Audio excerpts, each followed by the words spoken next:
I don't know, you can walk back here, I'm getting ready to talk. Good morning, folks, and those in the barn. Before we start this show this morning, we're all about a whole lot of changes that have happened to all of us with the new fairgrounds and that stuff.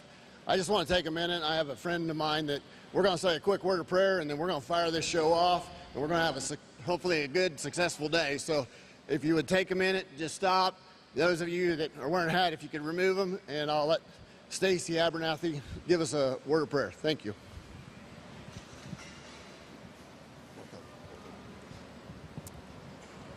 Lord God, we are taking just a moment here this morning as we get things started to give you thanks. We give you thanks for everything you've done in our lives to make it possible for us to get to this place this morning, to bring our livestock here and to be with people and have this opportunity. Lord, we ask that you would be a particular blessing to all the people that have made this possible, to parents, to volunteers, to the fair board, to the fairgrounds staff. So many people have put so much into bringing this together, and we ask that you would be a blessing to them and that you would finish the work that they've started in the hearts and minds of 4-H'ers, that you would be a guide to every intention that they have. Lord, we ask for safety and ask, Lord, that you would come and that you would be in our midst and that you would find this to be very pleasing. In Christ's name we pray. Amen. Thank you. Hey, they said you can't hear it barely back there. Okay. That's what I was just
Good morning.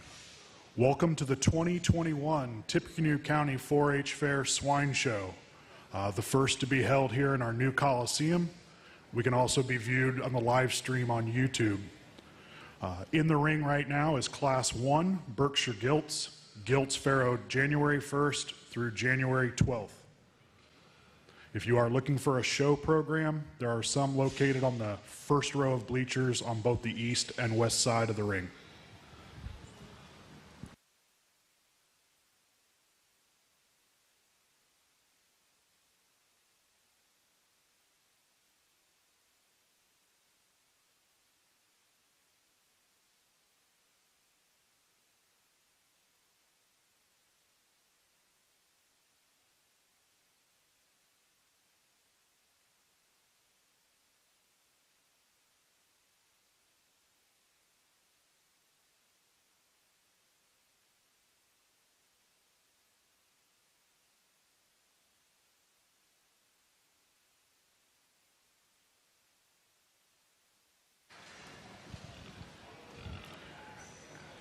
Our judge today, evaluating our Gilts here in the morning and our Barrows later, is Chris Hofschult from Miami, Oklahoma.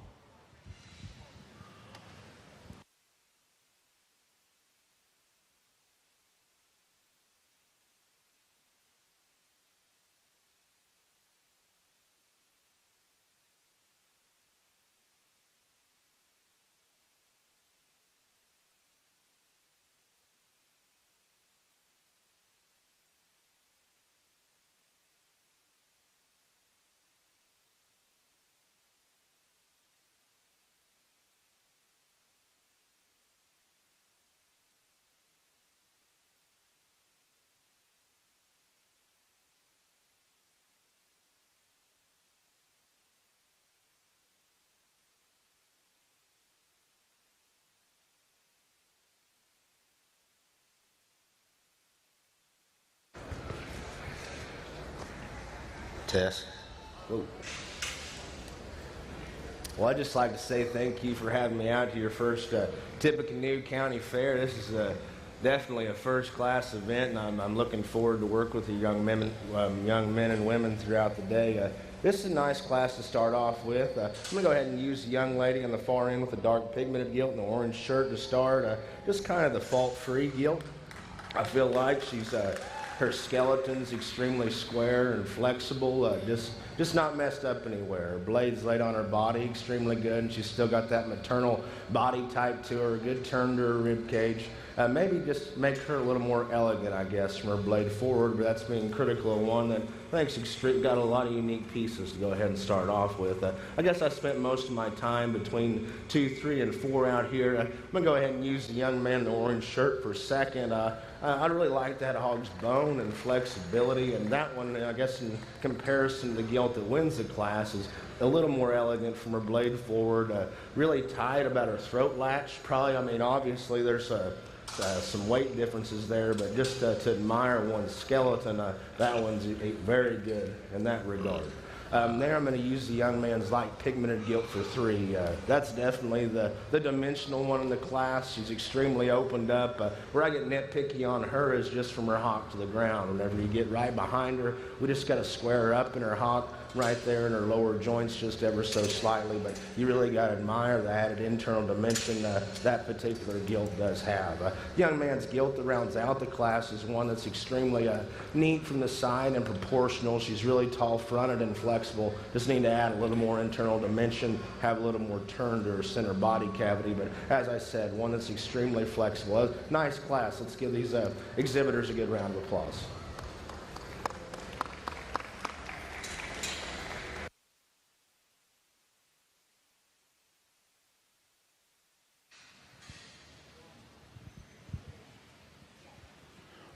Placings for Class 1 Berkshire Gilts. First, Catherine Willoughby. Second, Levi Buck. Third, Reagan Hedrick. Fourth, Gabe Lehman. In the ring now, Class 2 Berkshire Gilts. Gilts farrowed 118 to 126.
another competitive class out here. Obviously, we got some different types and kinds, but there's one that hit me pretty hard whenever she first hit the ring. A young lady with the braided hair there, she's going to win this particular class. I think she does so quite handily.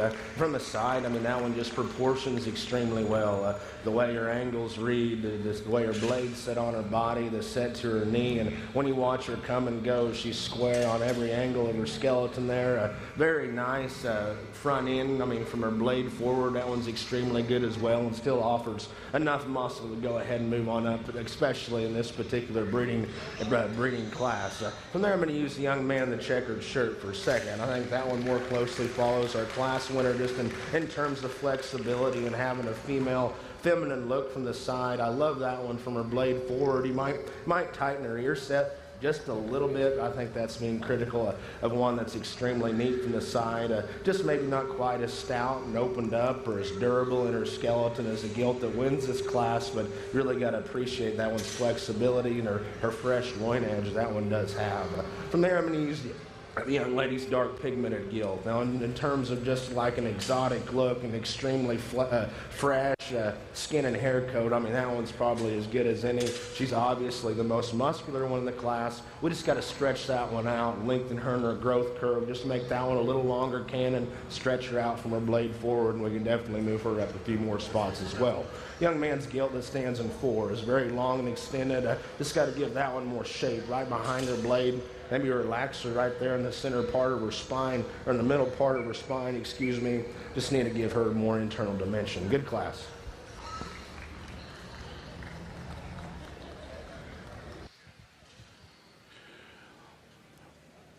Placings on Class 2 Berkshire Gilts. First, Emily Kendall. Second, Brylan Hedden. Third, Hollis Mosley. Fourth, Liam Reed. We'll now be showing for champion and reserve champion Berkshire Gilt.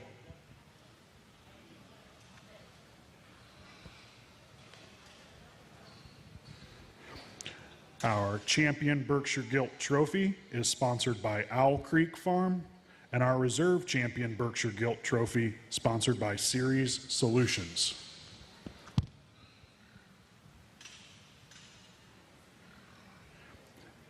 In the ring from Class 1 is Catherine Willoughby, and from Class 2, Emily Kendall.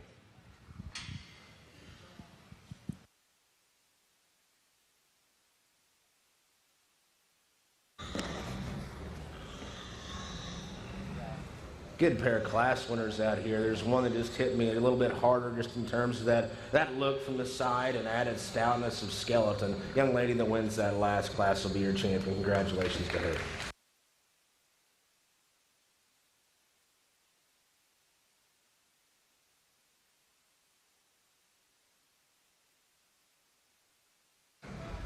Thought that was a really good class, that last class at Gilt. I think once you start to study the pair out here, one's just probably a little more flexible right there in her spine. She's more opened up right through the base of her chest, and from the side, she just collects herself a lot better in terms of having a more balanced look. The young man that's second in that last class will be reserved. Congratulations.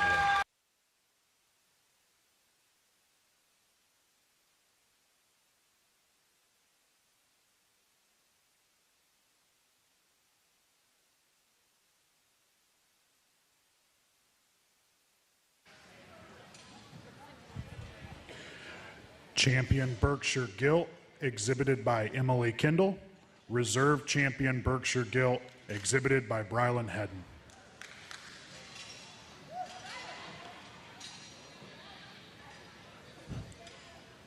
We are now showing Class 3 Chester White Gilts, Farrow January 1st through January 15th.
Really good way to start off our Chester drive.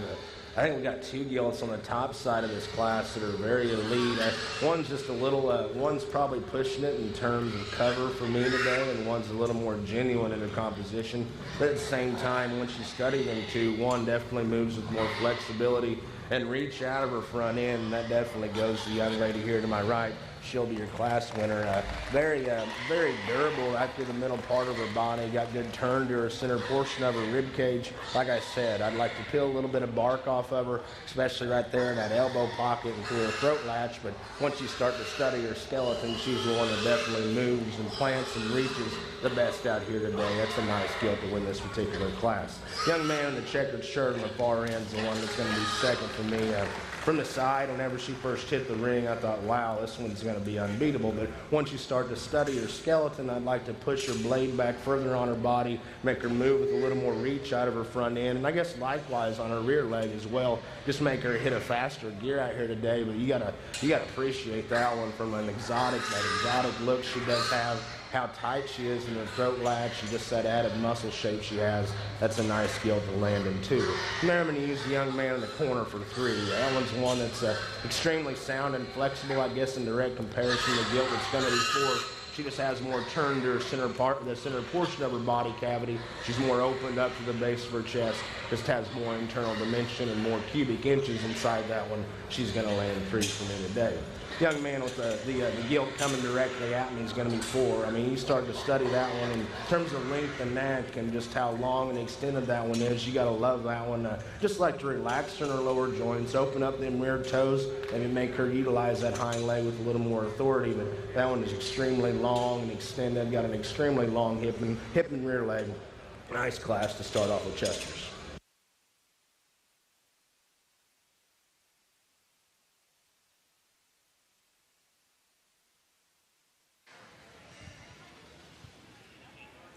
Results from Class 3 Chester White Gilts. First, Mariah Miller. Second, Brylan Hedden. Third, Tate McInnes. Fourth, Marcus Kane. In the ring now, Class number 4 Chester White Gilts, farrowed February 1st through February 2nd.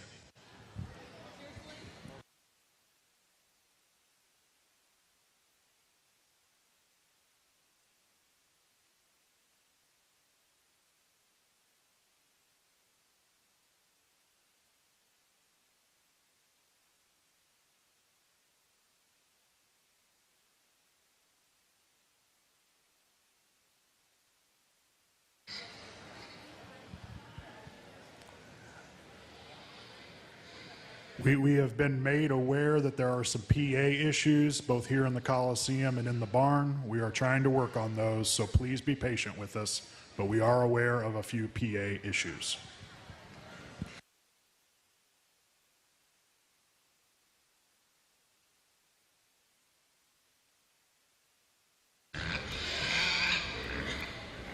Very nice class of younger gilts here and there. They definitely have their trade-offs, and obviously in terms of freshness and presentation, one has the obvious advantage. But I think once you start to study their skeleton, the young man over here to my right that's got a little bit of rash going on is more durable in her build. She's going to go ahead and win this particular class for me.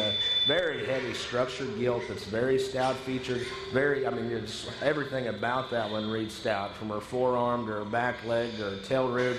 I think in direct comparison to Gilt that's going to be second, she's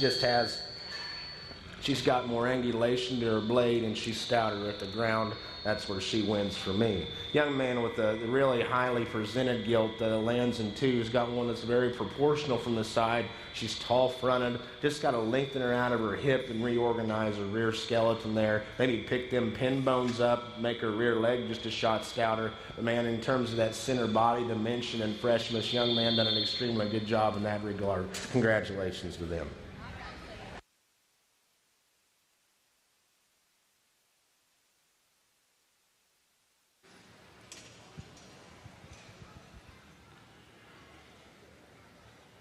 Results from Class 4 Chester White Gilts. First, Andrew Reilly. Second, Brady Miller. We are now showing for champion and reserve champion Chester White Gilt. In the ring from class number 3, Mariah Miller. From class number 4, Andrew Reilly.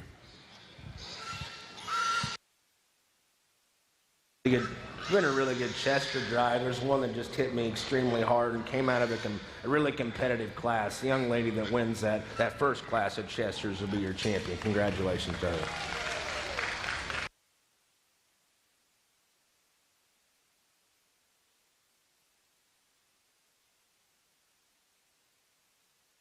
As I talked in class, I talked them to as being, I think, a very high quality. I think both of them represent their breed extremely well and have their own unique trade-offs to offer. I think the young man that has that last class, just has a gilt that's so exotic about her look. She's so opened up and burly in her features. I love that gilt a great deal. She'll be reserved. Congratulations to her.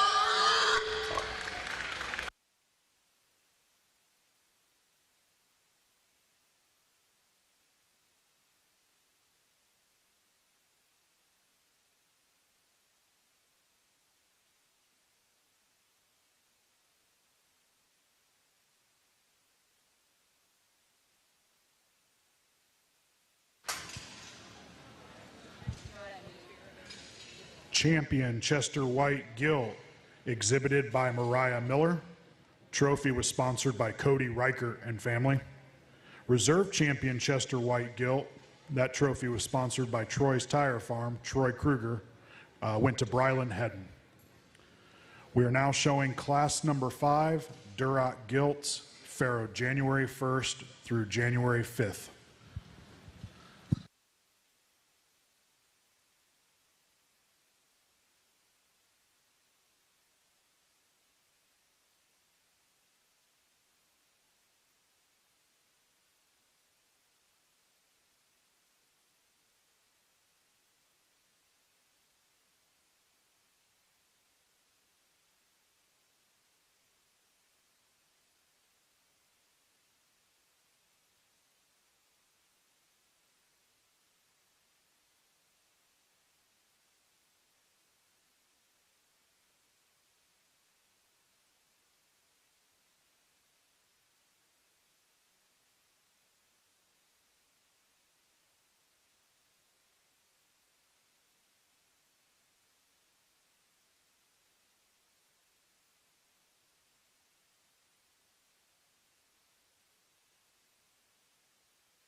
Boy, you want to talk about some depth of quality. This particular class, it runs deep all the way down to 5 and 6 here. I think you got 3 exceptional gilts on the top end, but one just hit me extremely hard in terms of her added power and dimension, and still just how she utilizes her skeleton out here today. The young man in the green shirt's going to win that class, won this class for me, and did so quite handily. I'll be honest, I was looking at 2 and 3 more so than I was this one, just because I had my mind made up a little sooner than what I might have anticipated. But you want to talk about one that's really busted open right to the center part of her cavity. She's stout skulled, she's got a big arm, and still looks very genuine in her composition out here. That's a nice gilt to win this particular drive. Congratulations to that young man. From there, I'm going to go ahead and he's the young man here in front of me, right in the center of the ring.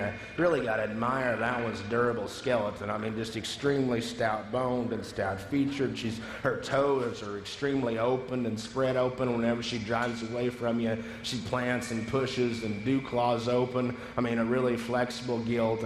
Maybe a little deceiving from the side. From the side, she reads to be one that's just extremely, extremely big ribbed and round about her rib cage. But once you start to study, you might open her up just and give her just a little more turn right to the center part of her body, freshen her just a shot. But you really have to appreciate that one's skeleton and added flexibility.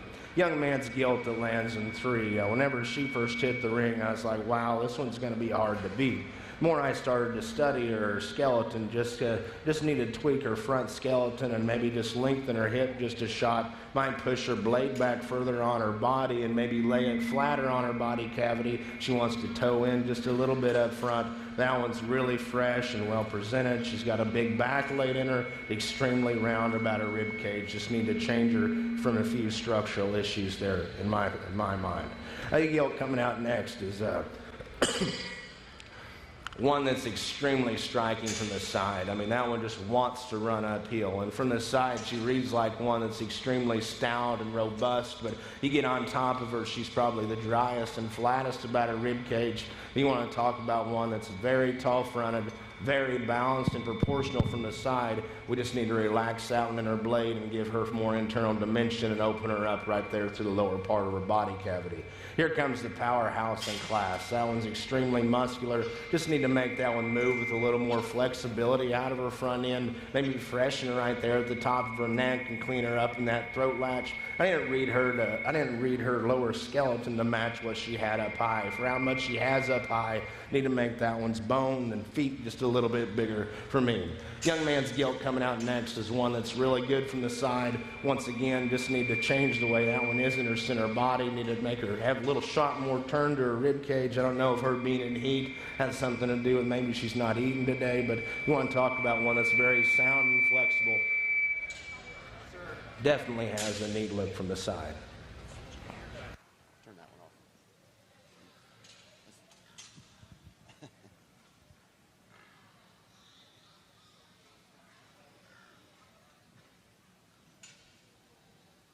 Don't want to break this side on.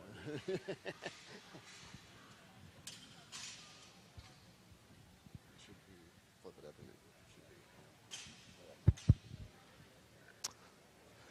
Once again, a very nice class. Congratulations to those exhibitors that exit the ring. Very fun to sort through. Lots of quality. Congratulations to those exhibitors.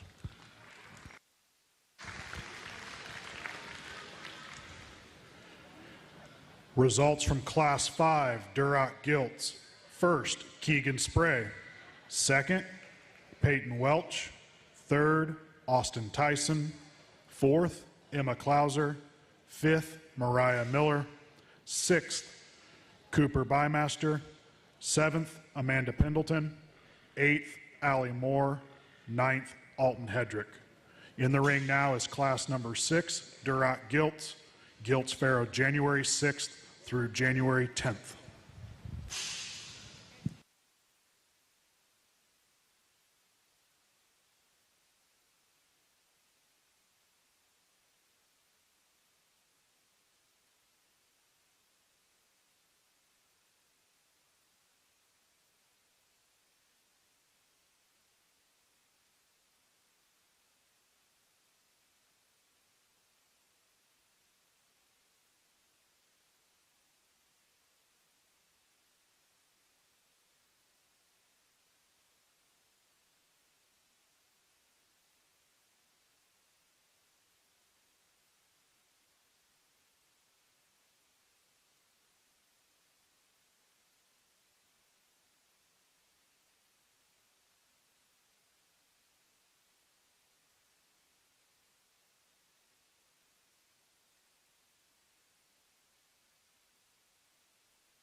A reminder, if you're still looking for a show program, there still are a few on the first rows of the bleachers on both the east and west sides.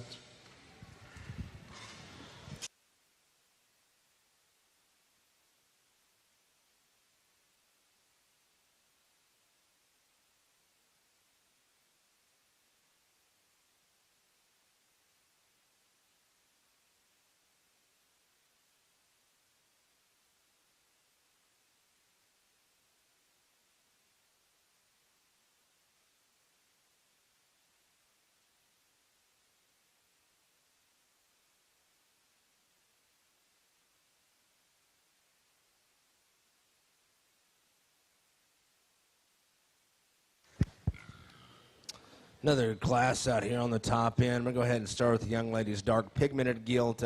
Probably not the stoutest featured and probably needs to be a little heavier bone for some, but I think once you study their skeleton, that one's the flexible one out here. Her blades laid on her body correctly. She flexes and uses her hind leg extremely good. Very fresh and well presented, and from the side, that one balances and proportions extremely well. Good gilt to win this class. Young man with the rockin' hairdo is going to be 2. That one's extremely opened up and big ribbed and powerful in every regard. Love the way that one's foreloin powers out of the back side of her blade. The longer she drives out here, you can kind of tell she's starting to labor just a little bit up front, wanting to push them front feet outside of her skeleton just a little bit, but you talk about a powerhouse. We just need to change her in her blade area there and make her move with a little more flex and ease off the either end of her skeleton. Young lady's gilt coming out next, the real hairy one. She's extremely heavy boned and stout. Got a neat clubby look from the side. We just need to change the way that hock is. She looks a little puffy. Looks a little puffy in that left hock there. Maybe just give her a little more set to her hock, and we could definitely see her move up a few more spots as well. That's a heavy bone, neat looking one that's extremely clubby. I mean, the 4 coming out next is one that's extremely neat from the side. We just need to push her back in her blade, make her have a little more center body dimension, and just freshen her just a shot. Same with 5, 6, and 7. All are kind of read the same in their overall design. Very long and extended picks. We just need to change them in their center body dimension, maybe freshen them a shot. Good class, though. Let's give these exhibitors a round of applause.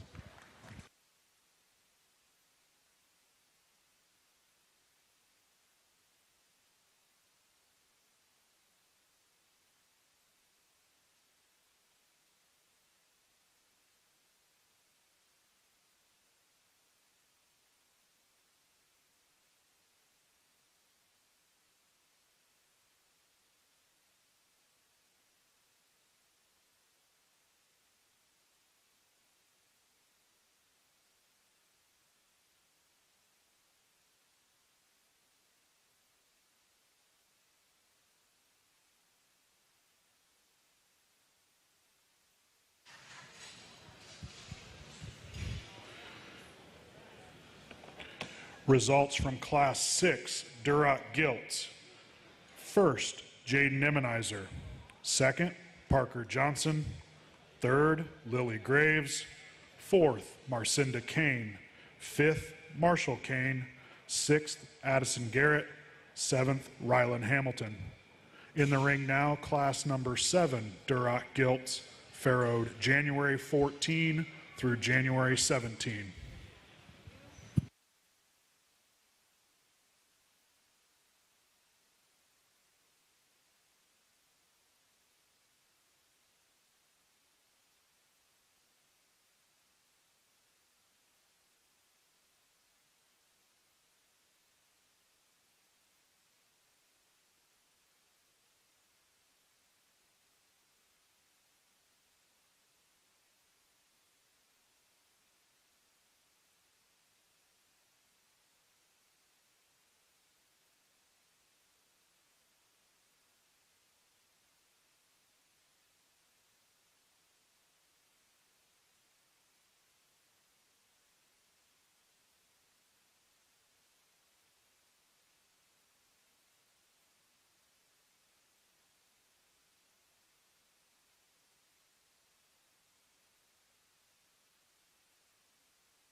Very interesting pair on the top end of this class. I think both these gilts offer their own superlative traits, and you could tweak each one of them. I guess it just comes down to personal preference.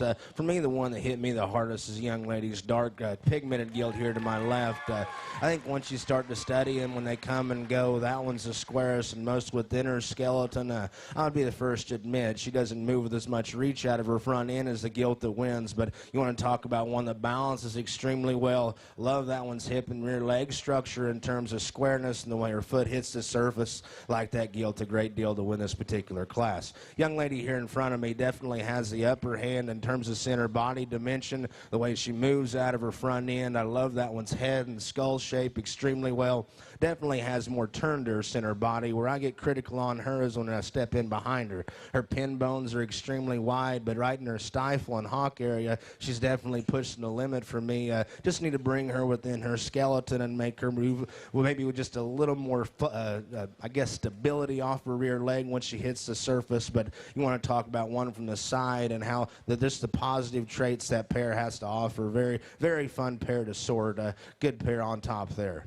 From there, the gilt coming out here in 3 is one that's definitely opened up, extremely dimensional through the center part of her body. I mean, just reads a little more exotic, I guess, about her look. She's very conventional in her frame size and very conservative in her length of body. Love the way her foreloin powers out of the back side of her blade. We just got to give that one more range of motion and move with a little higher gear. I guess we just need to lengthen her hip and stretch her out just a little bit, and I could definitely see that one moving up a few more holes. A lot of unique pieces in that gilt that lands in 3 as well. Young man coming out here in 4 has got one that's extremely fresh up high, big back type of a gilt. Another one whose foreloin powers out of the back side of her blade. Just need to relax that one in her lower joints, make that one move with a little more flex and make her just move with more reach out of her front end. But you got to appreciate that one's mold from the side. Just need to stouten her up there at the ground and make her more flexible. Young lady coming out here in 5s, one that's just kind of a fault-free type of a gilt. Just reads a little more ordinary from the side for me. We need to stretch her out from her blade forward, tighten her in her throat latch, but I like that one's added flexibility. The range of motion off her rear legs extremely good. That's a nice gilt there that's kind of fault-free, nice type of a female to land in 4, or 5, excuse me. Young lady's gilt coming out, the hairy bear, is extremely stout, and just everything about that one reads stout and mud, just stout mugged. I mean, she's got the rim of her nose, just her muzzle and how stout her cheekbone is. Just need to stretch her out, lengthen her in her growth curve, and make her just a little softer through her center body there. That one just reads to be one that's extremely clubby and can definitely make a bear or bore on down the line if it made it in the right direction. I like that one. She's got a lot of unique pieces as well. 7's one that's very broody about her body type. She's flexible. Just need to make that one's rear leg more attractive. She's got a little extra set to it. She wants to throw it up underneath her body just a little too much. Maybe pick her up in her spine just ever so slightly. But 8 and 9 are ones that are maybe just need to tweak them, and from a structural standpoint, or add a little more dimension. Very interesting class. Congratulations to those exhibitors.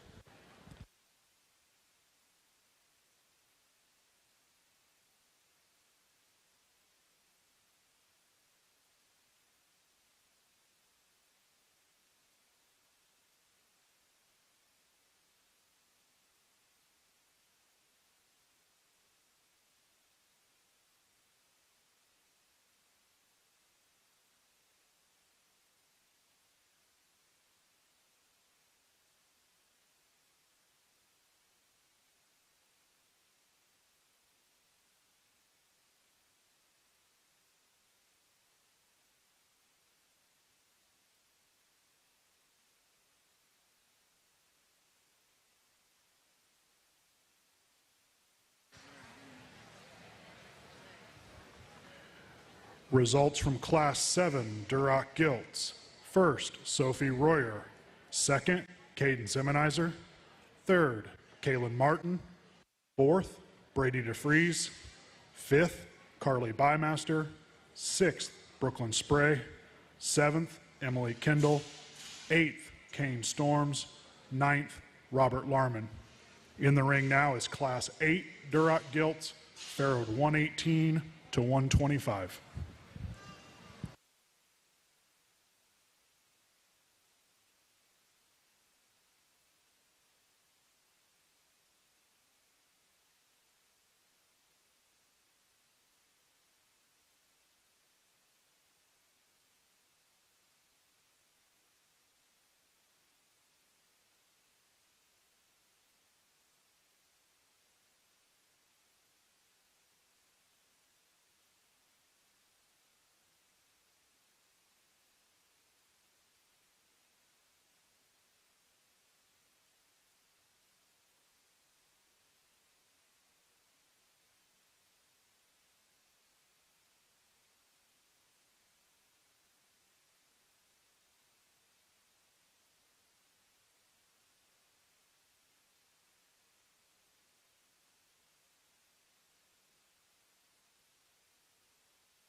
like to take an opportunity to thank Tipmont, REMC, and Wintech for being the sponsors for our live stream that can be found on YouTube today.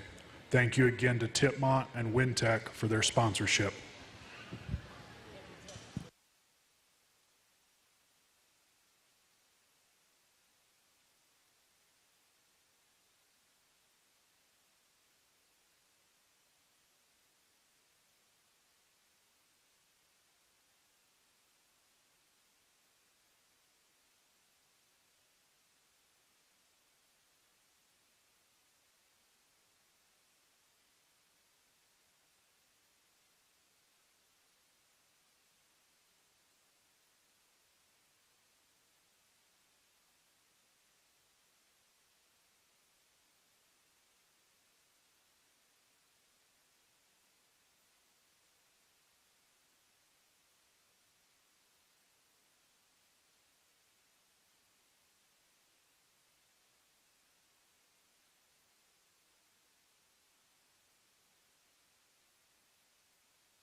Another really good Duroc class. It seems like all these red classes have been extremely deep from one all the way down. It's very intriguing, very fun to get out here and evaluate livestock like this. I think these top three are very good in their own regard. There's one that just has that next level kind of a look and just offers them bare proportions. The young lady on the far end is going to win this class for me.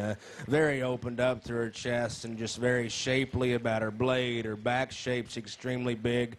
You get behind her, she's opened up through her pins, and she's still within her skeleton. That's a very good gilt to win this class, and very lucrative in her own right. I think you could take that one either way to make Barrows or gilts on down the line. I think that's a nice gilt to win this particular class. Young lady here in front of me is going to be 2. That's definitely the bigger option. She's bigger ribbed and probably has more depth to her heart, I guess, but I guess that works to her disadvantage. From the side, she's not quite as appealing. Maybe just change her right there at the top of the crest of her neck, make her just a shot fresher right there through her throat latch. But I like that one in terms of her flexibility and how much that one just it looks like a female. I like that gilt a great deal to land in 2. Young lady that lands in 3 is very similar, I guess, and from the side, a very tall fronted type of a gilt that's very elevated and big pinned, probably a little more shapely, more so than the gilt that lands in 2. Just didn't read quite as much turn to the center part of her body as the gilt that lands in 2. Just need to give her a shot more turn and shape to the center portion of her rib cage there, open her up as she comes at me. But I like that one in terms of her flexibility and how elevated she is up front. Nice gilt to land in 3. Gilt coming out in 4 is one that's very elevated from the side once again. Maybe just reads a little more fragile at the ground, and you start to study her rear leg. Probably need to give her just a shot more set to her hock and lengthen her out of her hip. Maybe make her go with a little more reach off either end of her skeleton. But you want to talk about mold and lines from the side.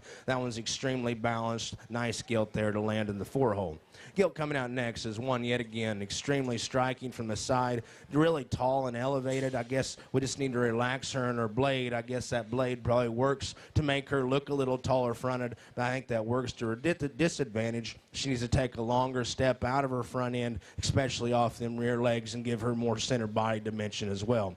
Young man coming out in 6 is one that's one that's extremely sound and flexible, very flexible in her lower joints. Love the way she moves out of her front end. Just need to give her more turn and shape to her top side of her skeleton. Maybe just open her up and freshen her just a shot. Be like that one in terms of her flexibility, just her lower joints. Nice gilt in that regard. Same for 7.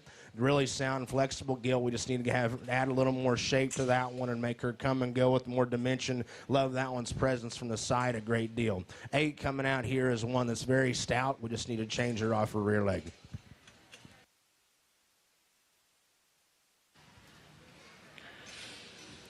Results from Class 8 Duroc gilts. First, Olivia Hedden. Second, Rebecca Hoy. Third, Mara Farrell. Fourth, Grace Klinkhammer. Fifth, Catherine Purcell. Sixth, Clayton Moore. Seventh, Briella Rainey. Eighth, Dylan Bryan. In the ring now, Class 9 Duroc gilts. Farrow January 28 to February 10. This is our final class of Duroc gilts.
Another nice class of reds. I'm going to start with the young man here to my left.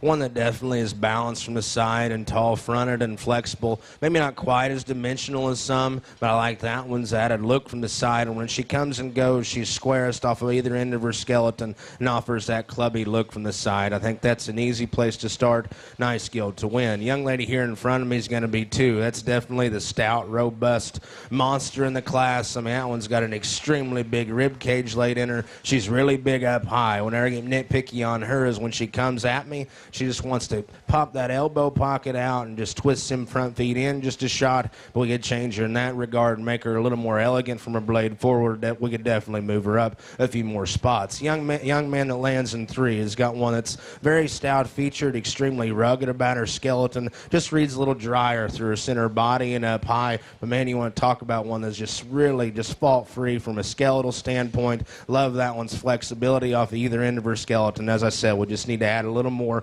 right through the center part of her body and up high. Nice Gilt land in 3. Young lady's Gilt coming out next is definitely one that's extremely opened up through her cage. Just need to pick them pin bones up, make her just a shot stouter at the ground and on her rear ankle there. But I like that one from a center body dimension and muscularity standpoint. Just need to stouten her up at the ground. 5's one that's extremely stout skulled and opened up. Need to lengthen her in her growth curve, make her a little longer canted and just stretch her out. Maybe just push that chine down a little deeper between her blades. But I like that one from a stoutness and just rugged standpoint. Just need to make her bigger. Young man in 6 got one that's very dimensional through her center body, very flexible. Just need to stouten her through her lower joints and pick her up through her pin bones and maybe just clip that tail, maybe make her hip and hind leg a little more attractive. Young man that rounds out the class has got one that's very elegant through her front end. I don't know if she's got an injury going on there in her right hock. Might have stifled herself, but that one's extremely neat from the side. Good class.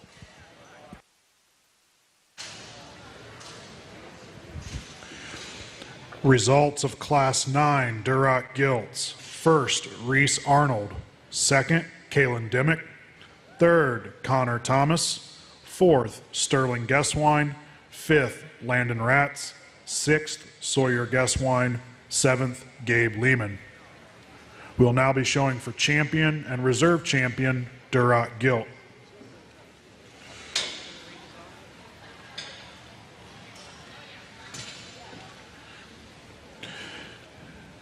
In the ring from Class 5, Keegan Spray.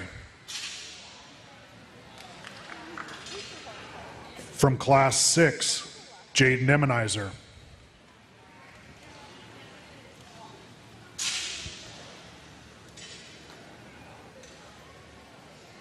From Class 7, Sophie Royer.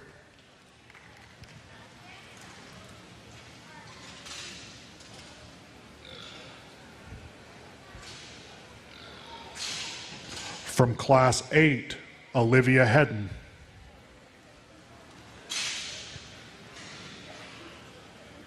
And from Class 9, Reese Arnold.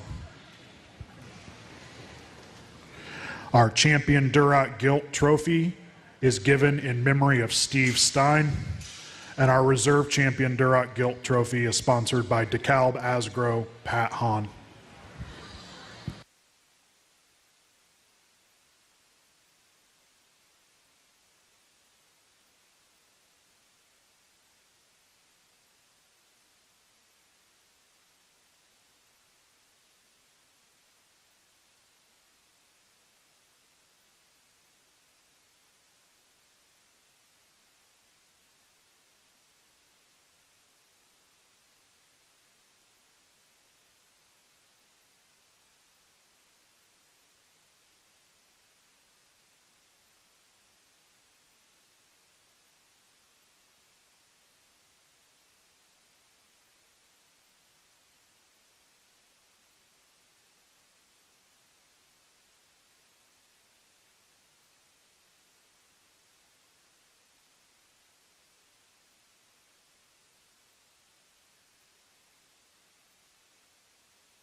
go ahead and give these exhibitors a good round of applause, 'cause this has been a very, very good red show out here today. From top to bottom in all the classes. I mean, go 4 or 5 deep in some classes. I mean, this has been a very good red drive. I think for me it comes down between 2 or 3, and I guess you just got to pick your personal preference out here. Which one would you take home, and which one do you want to utilize? For me, there's one that just hit me extremely hard whenever she came in the ring, and there's a pair of Gilts in that particular class that were extremely good. Young lady on the far side of that dark pigmented Gilt, the champion.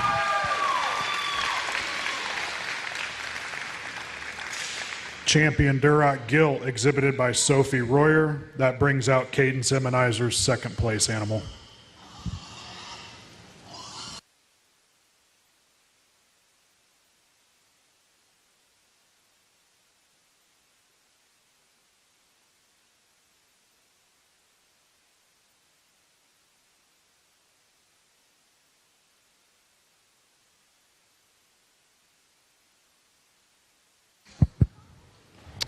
Once again, as I talked to Gilt in class, it's second that follows her champion here. One that's really neat from the side. Her blade was probably laid on her body a little better. Just need to change the way she goes off her rear leg out here today. I think it comes down between a pair for me, and I think there's one that's probably just a little more elegant and maybe just a little more, has just a shot more crisp shape up high, comes at you with just a massive chest and goes away with the same impression, still within her skeleton. The young lady that wins Class 8 will be reserved.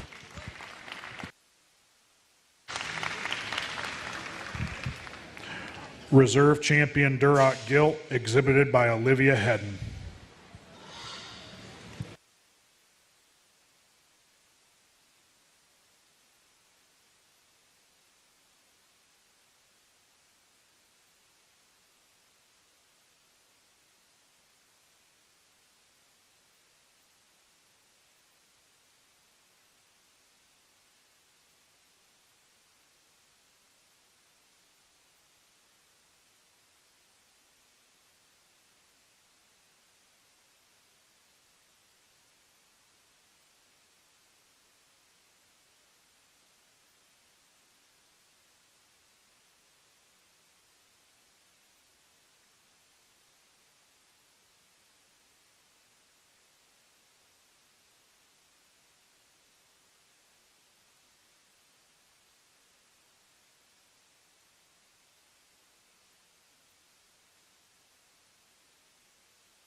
In the ring now is class number 10, Hampshire Gilts, Pharaoh January 1 through January 6.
Young lady right in front of me is going to win this class, and does so just from a skeletal standpoint for me. You study that one as she comes and goes. I mean, she's opened up, she's square. Whenever she goes away from you, she's big pinned, and more importantly, though, she's as square as from hock to ground. Utilizes that hind leg with really good authority, just plants and pushes. That's a nice gilt to land in the one hole out here today. The young lady's thin belted, gilt's going to be 2. That's definitely the bigger bodied option. I feel like she's got more turn to the center portion of her body. She's probably bolder right behind her right behind her blade, but just in direct relation to the gilt that wins the class. She's not as stout down low, especially in her lower joints. Doesn't read to utilize that hind leg as well as a gilt that precedes her, but you got to talk about one that's extremely dimensional, nice gilt, and fundamentally fault-free type of a gilt to land in 2. From there, young lady here, right here in front of me, 51 tag, is going to be 3. That one's heavy bone. She's muscular. She's shapely. Just got to change the way she moves off her rear leg. When she goes directly away from you,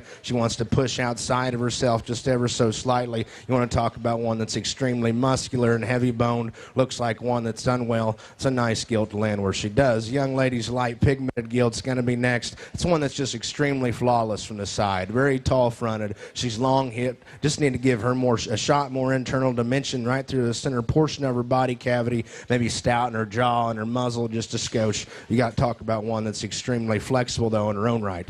A young man that's lands in 5 here is one that's very heavy bone. Just got to see her go better out here today.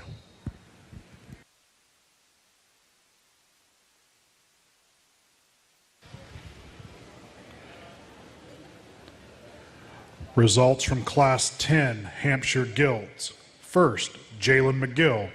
Second, Emma McInnes. Third, Amanda Pendleton. Fourth, Sarah Hoy. Fifth, Evan Purcell. Coming in the ring now is Class 11 Hampshire Gilts, Pharaoh January 8 through January 23.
nice pair on the top end here to kind of compare and contrast against.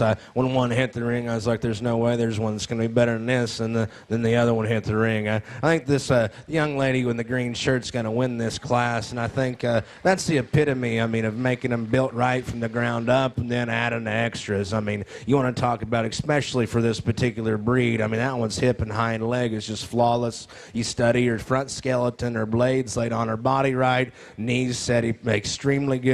I mean, just that one's mold and silhouette from the side just looks like a lady. That's a nice Gilt to win this particular drive. Young lady here in front of me is going to be 2. That one's definitely probably the clubbier option just because she has more shape right directly behind her blade and works that crisp back shape all the way to her tail root there. I guess where I got nitpicky on her is just from her ham loin back. I just need to lengthen that one out of her hip and make her have just a shot more set to her rear leg, open them rear toes up and make her utilize it with a little more authority. But I mean, you want to talk about one, like as I said, she is the clubbier option. She's extremely shapely. Love that one, skull. Gilt Lunson too, and that's a nice pair to sort through. From there, I'm going to use the young man in the checkered shirt on the far side there by the 6-pin. That one's just kind of a fault-free type of a Gilt that's not messed up anywhere. Love that one's skeleton and her flexibility. Obviously, we just need to stouten up her rear leg bone, make that one's rear ankle bigger. If you want to talk about one that's very sound and flexible, you got to appreciate that one, especially in this particular breed. Young lady's thin-belted Gilt coming across right now is going to be next, and if we could free her up off that left hind leg, we could definitely move her up a few more spots because you got to love that one's center body dimension, how opened up she is through her chest. She's stouter skull than most of your average Hampshires out here today. I love that one's skull for a Hampshire. As I said, we just got to change that one's left hock and make her go with a little more stability. Young lady's wider belted Gilt on the far end is going to be next. You talk about one that is another that's extremely muscular and shapely, just reads a little more fragile down low, but you want to talk about one whose foreloin just powers out of the backside of her blade. She's really sound and flexible as she goes away from you. Just maybe need to stouten her up in her lower joints. Young lady's Gilt that rounds out the class is one that's very conservative in her length of body. She's tall fronted, just got to clean up them joints. Good class.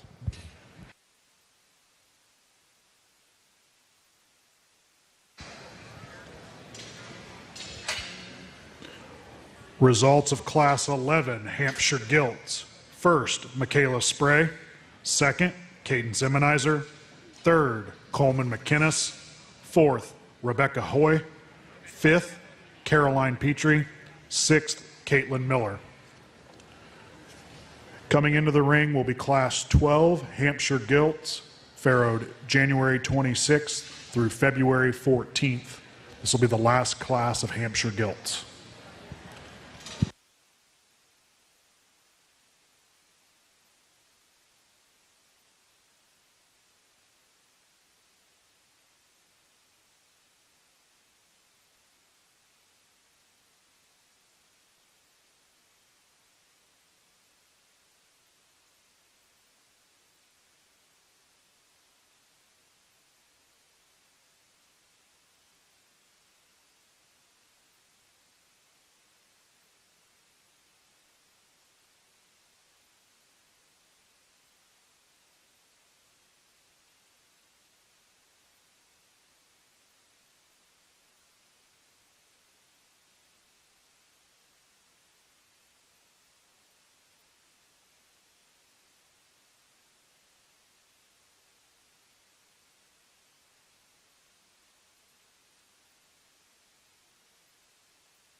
A little more challenging class, I guess, because there's not one that just really jumps out at you and says, use me. I think once you start to really study their skeleton and just study them from their side and the way they utilize their lower joints and just couple that with a little more dimension, I think the young lady's thin-belted gilt has to win this class. For me, the young lady right here in front of me, that is the biggest, she is the biggest backed one that's the most dimensional through her center body. She's opened up through her chest. Be the first to admit, I'd like to stouten up her rear leg bone and maybe just clip her tail. That might add to make that hip and hind leg maybe just a little more attractive. But in terms of just one that puts it all together, I feel like that's the one you got to start with in this particular class. From there, it gets a little more interesting to me, but I'm going to go ahead and use the young man's checkered shirt gilt for 2. I think that's another one that it's the skeletons laid on her body extremely good. Her blades laid on her body right. Her hip and hind legs utilized extremely well. She's opened up through her pins. She comes and goes square. Just needs to be a little stouter to the ground, and obviously there's not quite as much dimension as the gilt that wins the class, but once again, one that's extremely fundamentally correct. Nice gilt to win this class, or go ahead and land in 2. Young lady's wide belted gilt's going to be 3. If I could just get that one to go a little higher gear and just get out here and move, I could definitely move her up a few more spots, but the more you start to study her skeleton, I think it's the way her blades laid on her body, maybe why she don't want to move quite as fast, but man, from the side, she's extremely tall fronted, she's shapely. That's another one that's very dimensional. Just need to make her go a little faster out here today and just freshen her a shot. We could definitely move her up a few more spots as well. Young man here to my left will be next. Now, I guess that one definitely offers the better proportion. She's conservative in her length of body. She's tall fronted. We just got to lengthen her hip, push that blade back further on her body, and maybe open up them rear toes and make her utilize that hind leg a little better out here today. But like as I said, I mean, very proportional from the side, and she's elevated. Just need to push that blade back further on her body. Young lady's gilt here lands in 5. Is very tall fronted. We just need to pick her up in her ham loin, stouten up that skull, and maybe just pick her pin bones up such a shot that she's very dimensional through her center body. Just reads a little more fragile out here for me.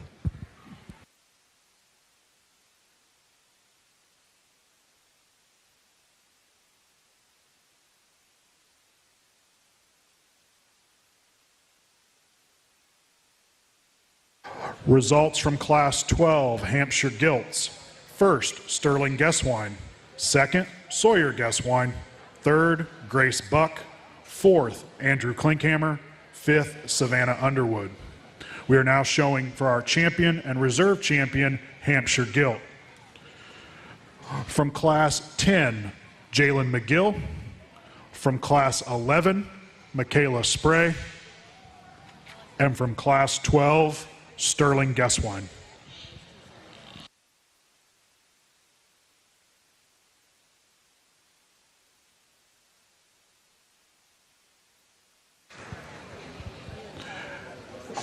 Our champion Hampshire Gilt trophy is sponsored by the Grogan and Martin families. The reserve champion Hampshire Gilt trophy sponsored by Lewis Motor Sales.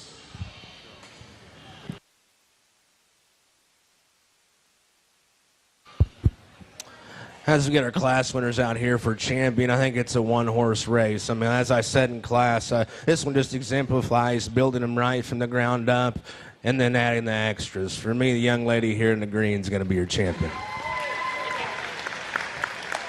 Champion Hampshire Gilt, exhibited by Michaela Spray. That brings out Cadence Immunizer's second place.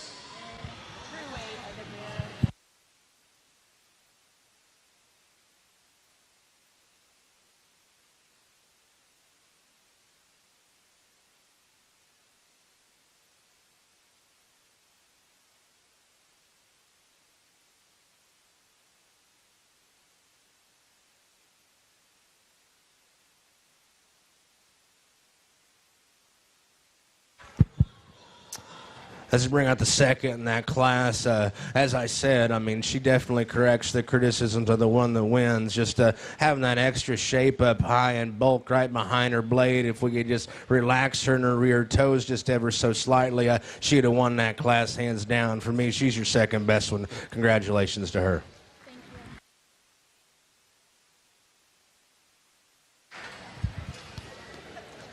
Reserve champion Hampshire Gilt, exhibited by Cadence Immunizer.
In the ring, Class 13, Hereford Gilt, Farrow January 1 through January 9.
Young lady in the brown shirt's going to win this class. I think she does so quite handily, very fresh and well presented. And then you start to study her skeleton. That one's just square and very flexible off either end. All of her angles read right. Just one that balances and proportions extremely well. Nice gilt to win this class. And then after that, you kind of got to study them and break them down. But I'm going to go ahead and use the young man's light pigmented gilt and the stars and stripes shirt there. I mean, that one's a complete powerhouse. I mean, she's so stout mugged. Her muzzle's stout, her skull shape's extremely stout, very robust about her rib cage, and then you study the way her foreloin pops out of the backside of her blade. I think that one's very unique for this breed, a very stout featured gilt, and we're a breed that needs to be a little stouter. If I could just freshen her up just a shot, maybe make her a little tighter, better throat latch, we could definitely move her up another hole. But we need to just make her a little more fresher right there through her center body. Young man right here in the blue shirt's going to be next. That's the one that's very tall-fronted, long hip, just kind of a fault-free type of a pig. Not quite as stout right there in her lower joints as a Gilt's the Procedure, but you talk about from the side and just build and mold. That one fits that to a T. Nice gilt there. Young lady. young lady's white neck gilt there is going to go ahead and be next. A very dimensional type of a pig. Just need to reorganize her front skeleton, lay that blade back further on her body, make them toes point forward. But I like that one from a dimensional standpoint. Just needs to go a little better out here today. Young man's littler gilt that rounds out the class is one that's very flexible and shapely. Just got to relax her in her spine, give her a little more dimension and bulk down low.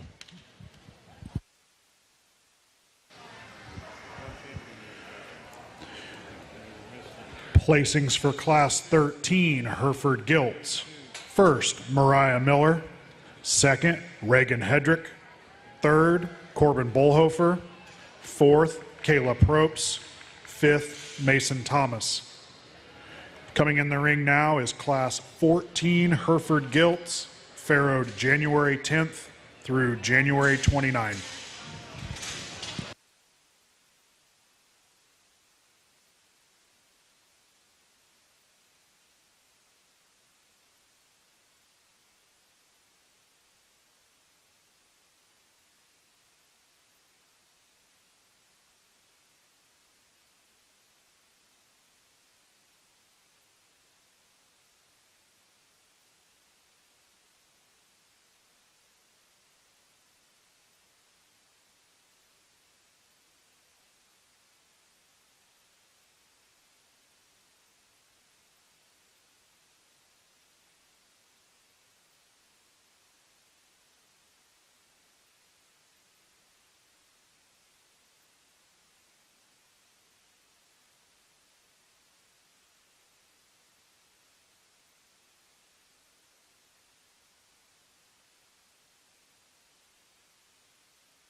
And we got another obvious class winner out here. The young lady's Harry Gilt with the white front. Front 1/3 is going to win and does so pretty handily.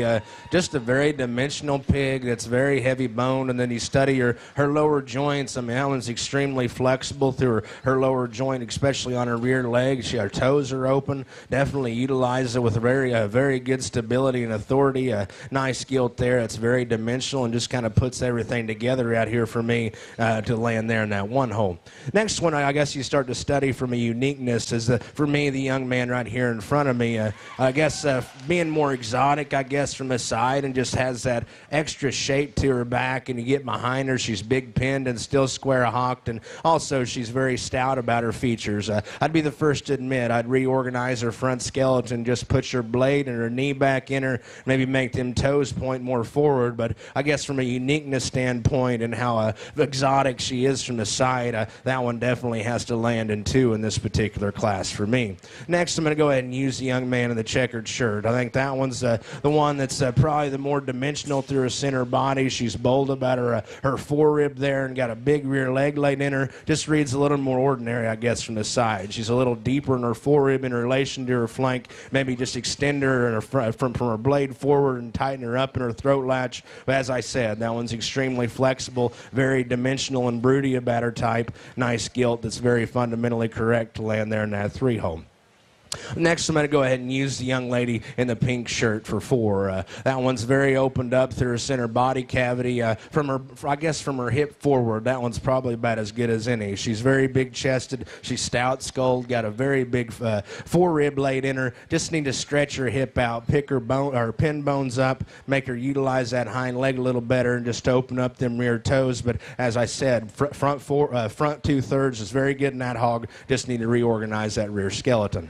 Young lady here with this black pigmented Gilt's going to be next. That's one that's very exotic. Once again, just got to clean up them rear joints. But, man, I do love the way her foreloin just powers out of the back side of her blade. If we can make that one utilize that left hock a little better, maybe just clean up that hock, we could definitely move her up a few more spots as well because I love that one's look and added shape. Young man's Gilt, the light pigmented Gilt's another one that has a lot of shape and expression. We just got to loosen her in her spine, push her blade back in her. More importantly, just make her take a longer step off of either end.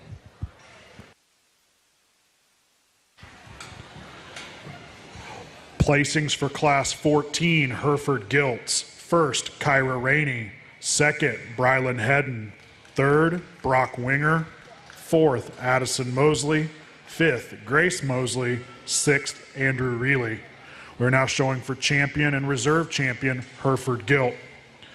Coming in the ring from Class 13, Mariah Miller. And from Class 14, Kyra Rainey. Our champion Hereford Gilt trophy is sponsored by Troy's Farm Tires, and our reserve champion Hereford Gilt trophy sponsored by Hedden Family Farms.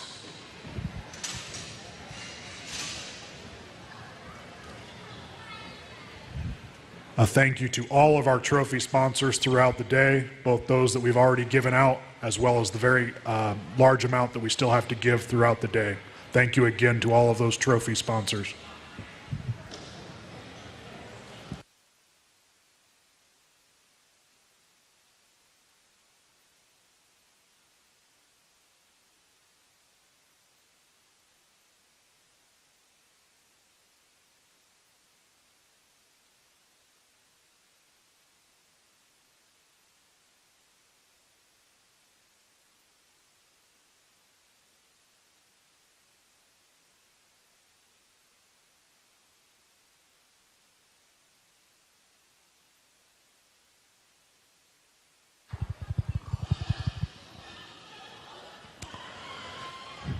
Very good a pair of class winners out here, and I'm telling you, if it's one thing I've learned about the Hereford breed, their temperament definitely isn't the best. We've started the Herefords, I guess, for 3 or 4 years now there in Oklahoma, and it seems like they always have a little different temperament. But getting back to the Gilts here, I think both of them are very good for this breed and very different in their own right.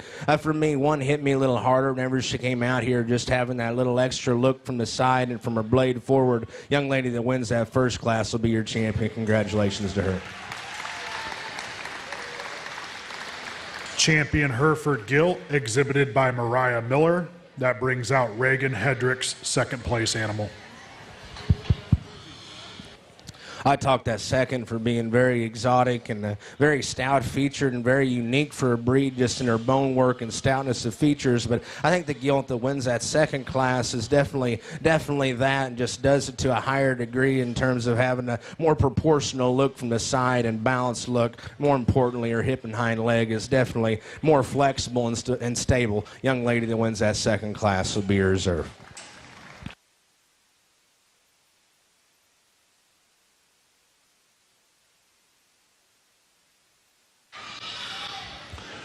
Reserve champion Hereford Gilt, exhibited by Kyra Rainey.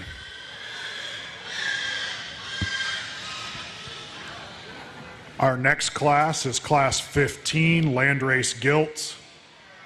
This is our only class of Landrace Gilts. This will also be our drive for champion and reserve champion Landrace Gilt. Our Landrace Gilt champion trophy is sponsored by Series Solutions.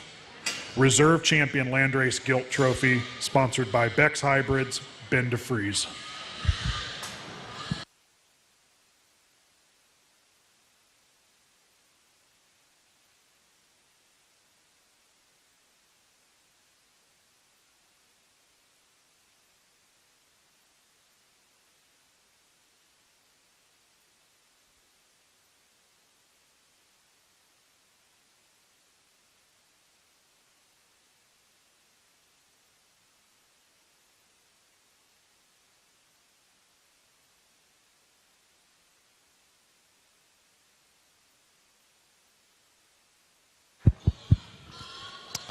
I know we only got 2 land races out here, but these are 2 very nice females, and it's a kind of a shame they don't have more to compete with because they are so high quality. I think once you start to break them down, though, there is one that just has that better presence from the side, that balanced look and proportions, and is extremely fresh up high.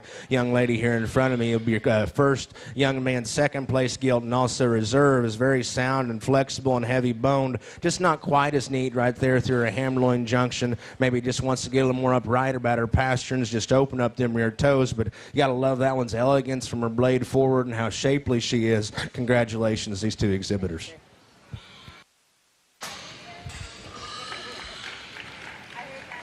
Results of Class 15 Landrace Gilts. First and champion goes to Leah Emmenizer. Second and reserve, Alton Hedrick. The next class is Class 16 Poland Gilt. This is our only class of Poland Gilts. This will also be our champion and reserve champion Poland Gilt drive. Champion Poland Gilt trophy is sponsored by the Darren Chase family. Reserve champion Poland Gilt trophy sponsored by Series Solutions.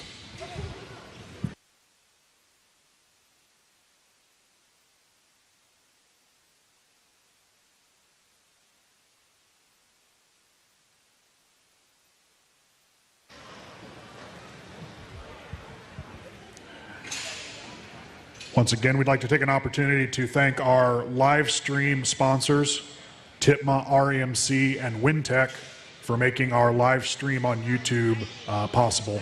We once again appreciate your financial support to make our live stream available on YouTube today. Thank you again to Titma and Wintech.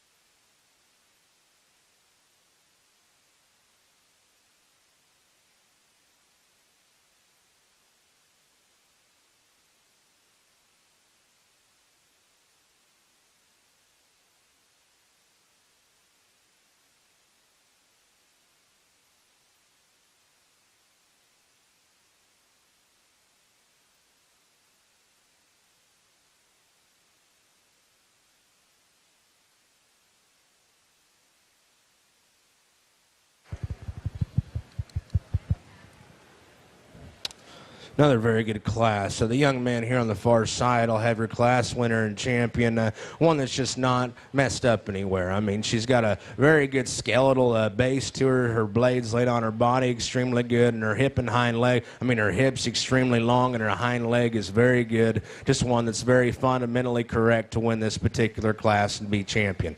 From there, I'm going to use the young ladies gilt right there with the yellow ear tag for reserve. I think from another one from a skeletal perspective is extremely good. That one's lower joints are very good as well. Very opened up in her toes and utilizes that hind leg with some strength and stability, and still offers a proportional look from this side. Obviously, just probably not as fresh as a gilt that was champion, or probably doesn't have quite as much internal dimension to the center portion of her body. That one's very fundamentally correct and very sound and flexible through them lower joints. Young man coming directly at me with a gilt with the wide ear is going to be 3. One that's very opened up and stout skulled, very dimensional through her center body. I guess from the side she just reads a little more ordinary. Just need to change her right there at the top of her neck, maybe just tighten her up in her throat latch just ever so slightly. That one's very dimensional. Like I said, just reads a little more ordinary from the side for me. That gilt that's in 4 is definitely not that. She's very neat from the side, very long and extended from her blade forward, extremely sound and flexible at either end of her skeleton. Just got to have more shape and internal dimension in that one, stouting her up in her pin bones.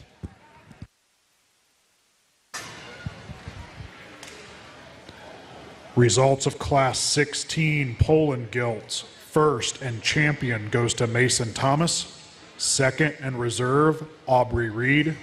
Third, Marcus Kane. Fourth, Adam Reilly. We're now beginning our spot gilt drive with Class 17. These are gilts Pharaoh January 1 through January 7.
A little more challenging class to sort through. I just kind of nitpicking them on structural issues, but I think there's one that just kind of puts it together from a freshness and balance, and still having a plenty of muscle shape. That's for me, the young lady in the black shirt. She's got to win this class from that perspective. Very heavy bone type of a pig that's up-headed. Her neck comes out of the top side of her blade extremely high. We just got to change the way she goes off her rear leg and bring them hocks within her skeleton, but very powerful hog that's very durable and heavy boned and stout featured.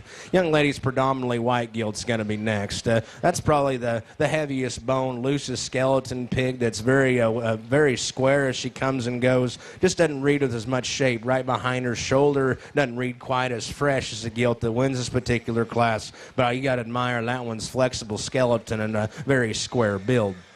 From there, it gets pretty interesting for me. I guess I just started to study their skeleton, and this is probably where I spent most of my time sorting them. I'm just going to have to use this young man's gilt right here in front of me. From a skeletal standpoint, she's the safest. She's sound. She's flexible. She's probably not the most opened up, but from the side, she still offers a neat look. She's very extended from her blade forward and tall fronted. Just need to add some more internal dimension right through the center portion of her body.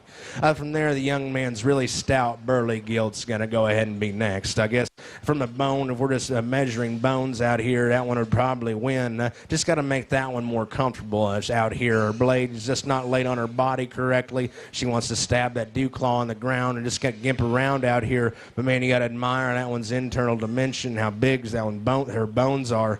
Very big back gilt as well. Nice gilt to land where she does. A lot of unique pieces in that one. Young man's taller, more extended gilt over here, and the orange shirt's going to be next. Very extended, tall fronted. Just need to add some more internal dimension, give her more punch right through the center portion of her body. Now, this young man's gilt here in front of me is definitely one that has that. She's very opened up through her center body and very big boned. Just got to stretch her out and make her a shot taller out here. Good class.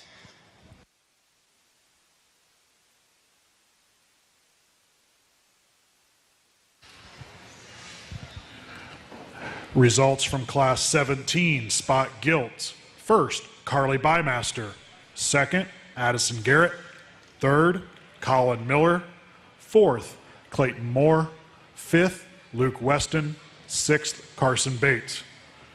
In the ring now is Class 18 Spot Gilt. Gilts farrowed January 12 through January 17.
Another nice class, a very deep class of spots out here. I think it comes down between two, but I think one's probably just a little more elevated up front and probably is a little more opened up through her chest. Probably not the most shapely, I guess, but this one's very fresh and well presented and utilizes her hip and her hind leg extremely good. Young lady right here to my left will have your class winner. Congratulations to her. Young lady in the green will be second. That's definitely the more shapely option. The way her foreloin comes out of the backside of her blade's extremely good. Just got to change the way she hooks up right there in her ham-loin junction. I guess whenever you study her hip and her hind leg from the side, and with her having a little more extra set, it does kind of throw her hind leg off. I guess for me, it's just not as attractive. I guess if you wanted to change that, you just strengthen it just a shot, and also just add a little more flesh. But that's being picky of one that I think's very good and offers a lot of unique pieces out here. That's a nice gilt that offers a lot of unique pieces in terms of shape and flexibility. Young man's gilt here in front of me is going to be 3. Another one that's very shapely, just not quite as stout in her lower joints as a gilt. It's the procedure. Need to stouten her up right there in her ankle and up through her forearm. Definitely one that's very shapely. Just give her a little more punch through the center portion of her body as well. Young man's gilt that rounds out the class is very sound and flexible. Just need to give her more shape and dimension down her back. Maybe open her up through her center body. Good class.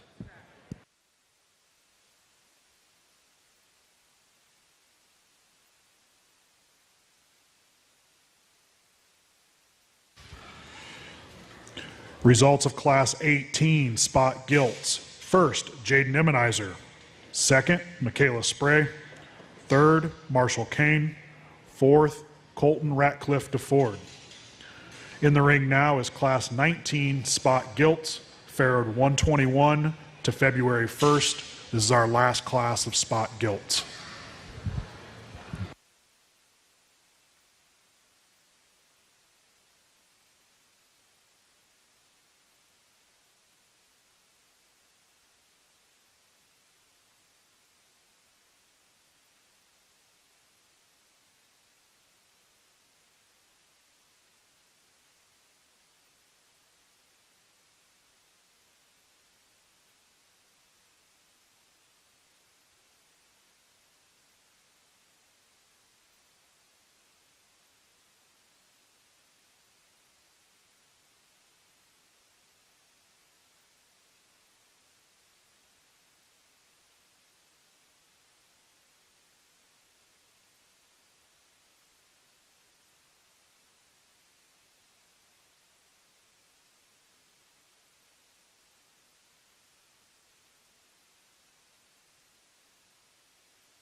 Another neat class that offers a lot of differences and trade-offs out here. There's one that hit me extremely hard, though, just from a skeletal design perspective and just the way everything blends and proportions from the side. Young lady here in front of me's got that Gilt, and I think she wins pretty handily. I mean, once you start to study their skeleton, I mean, that one's just not messed up. She's opened up through her chest. She's very square, got a big pin set laid in her, and to be that big pinned, I mean, she still maintains that squareness from hock all the way to her ankle, to her toe. Very nice Gilt there that offers a lot of unique pieces to win this class.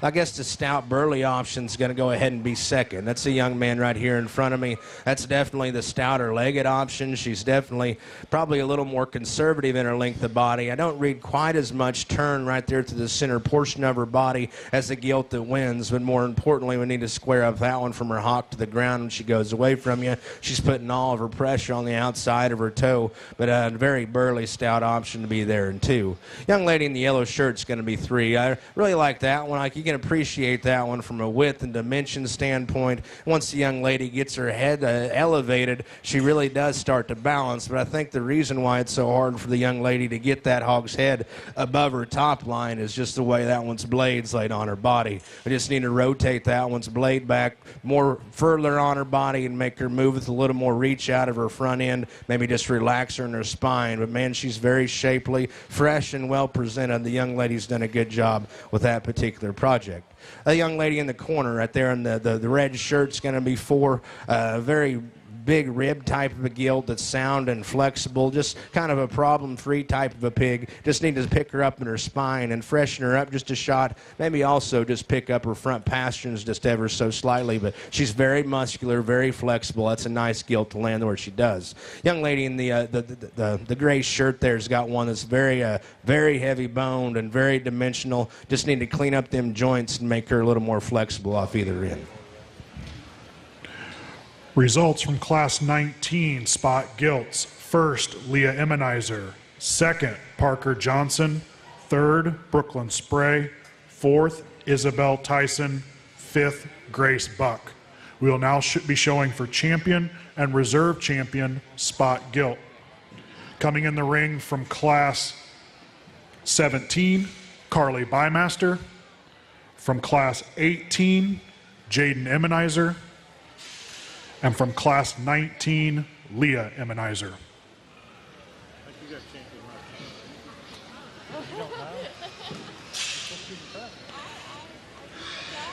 Our champion spotted Gilt trophy is sponsored by the Chuck Dill family.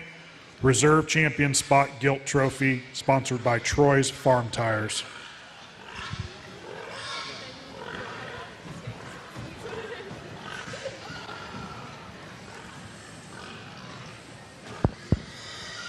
So get a champion. It comes down between these two right here directly in front of me. I think once you start to study the rear leg posture and how they utilize their hind leg, one's obviously more opened up through her toes and has more set to her hock and just seems more comfortable out here. On top of that, she's got more shape right behind her blade and all the way back to her hip. Very nice Gilt, I think. Young lady here in front of me is going to be champion.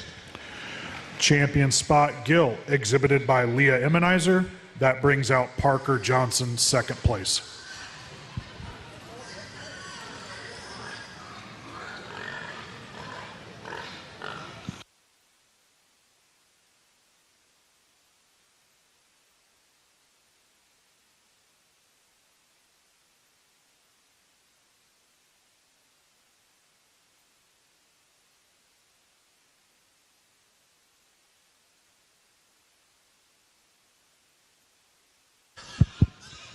Becomes a little more challenging once we drop out that second. I guess you start to compare this Gilt and the young man's Gilt that comes out of that 2-hole in the last class. I think one's probably just a little more flexible in her lower joints and has that bigger bones and just more relaxed in her blade as well. The young man that's second in that last class to be reserved. Reserve champion spot Gilt, exhibited by Parker Johnson.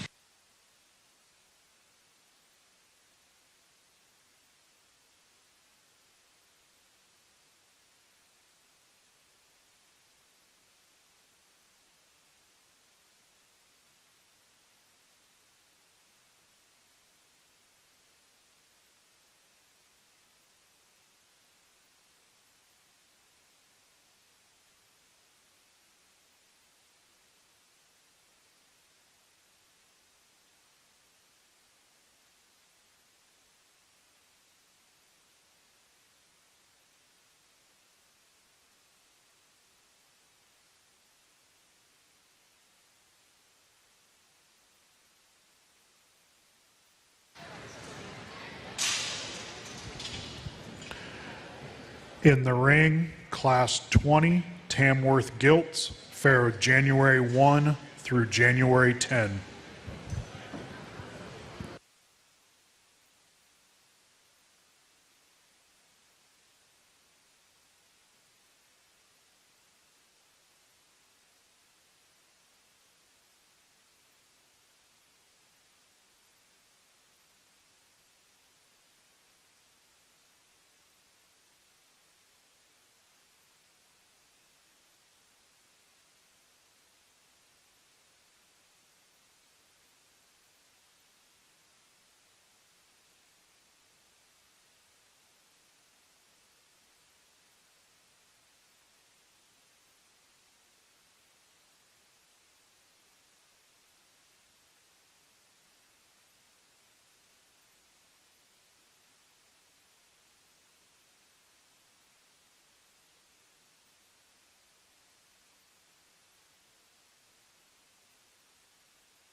Young lady in the Paisley is going to win this class.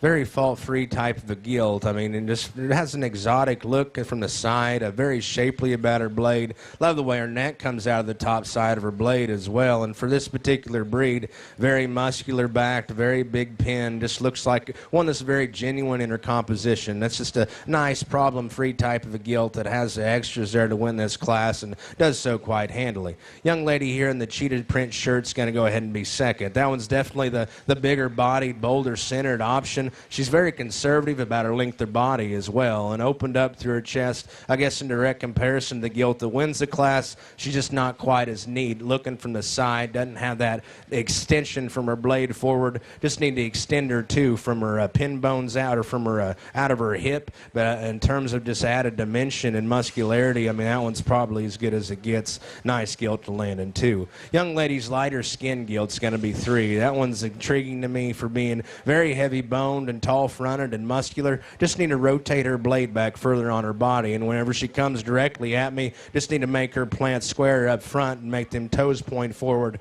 But I like that one from a shape and dimension standpoint. Very heavy boned and flexible. Young lady here to my right's got one that's got the one that's going to be in 4. Very tall fronted gilt that's conservative in her length of body. Just reads too straight off either end of her skeleton. Need to make her go with a little more flexibility. Same with the gilt that rounds out the class. Very big framed and long and extended. Just need to reorganize her skeleton.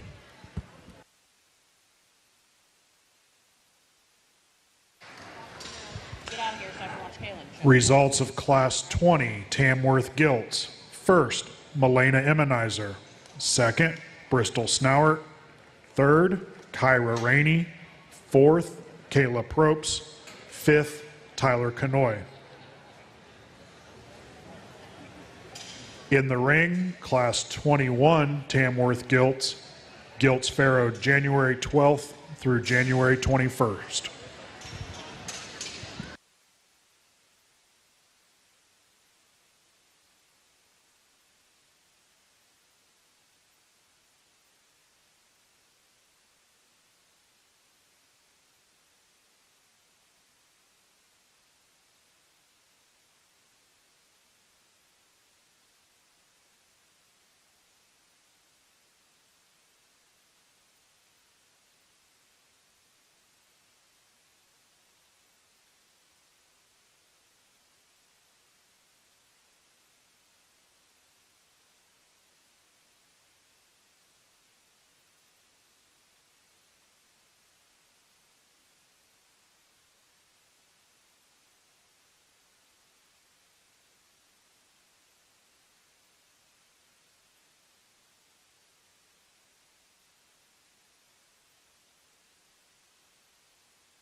And we got another easy class winner in this particular class. A young lady with this dark pigmented gilt is going to win fairly easy for me. That's a very intriguing animal for her breed.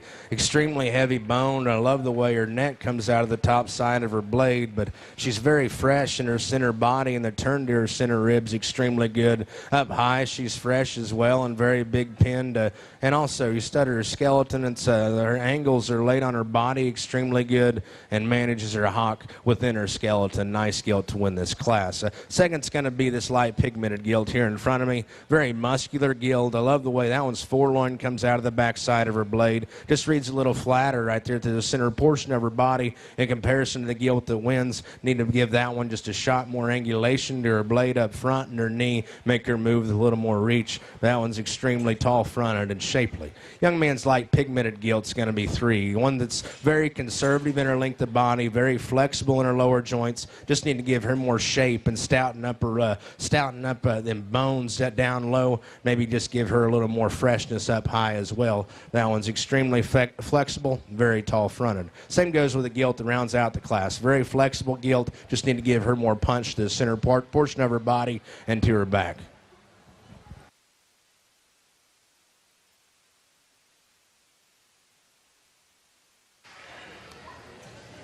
Results from Class 21 Tamworth Gilts. First, Isabel Tyson.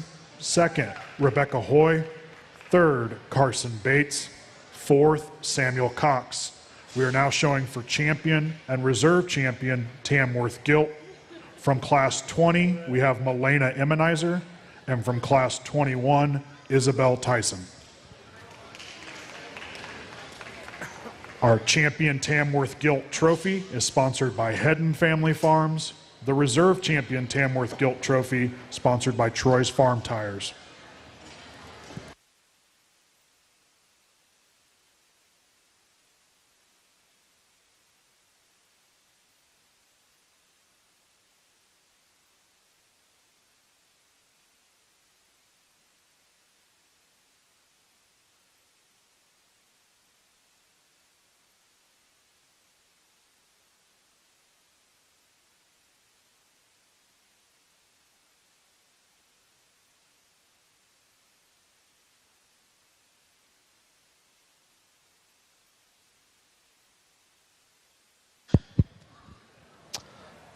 These two class winners are very good, and I swear this TAM game's pretty strong. I mean, both these class winners represent their breed extremely well. There's just a few minute differences, I guess, just in skull shape and feature. One's just a little tighter eared, but more importantly, just the way this one's hip and hind legs assembled is better in my mind. Young lady that wins that last class will be champion.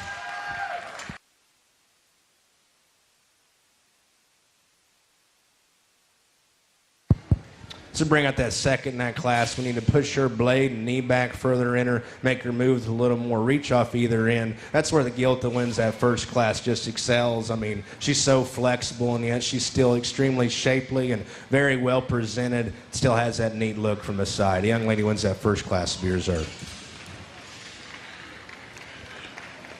Champion Tamworth Gilt, exhibited by Isabel Tyson. Reserve champion Tamworth Gilt, exhibited by Milena Emmenizer.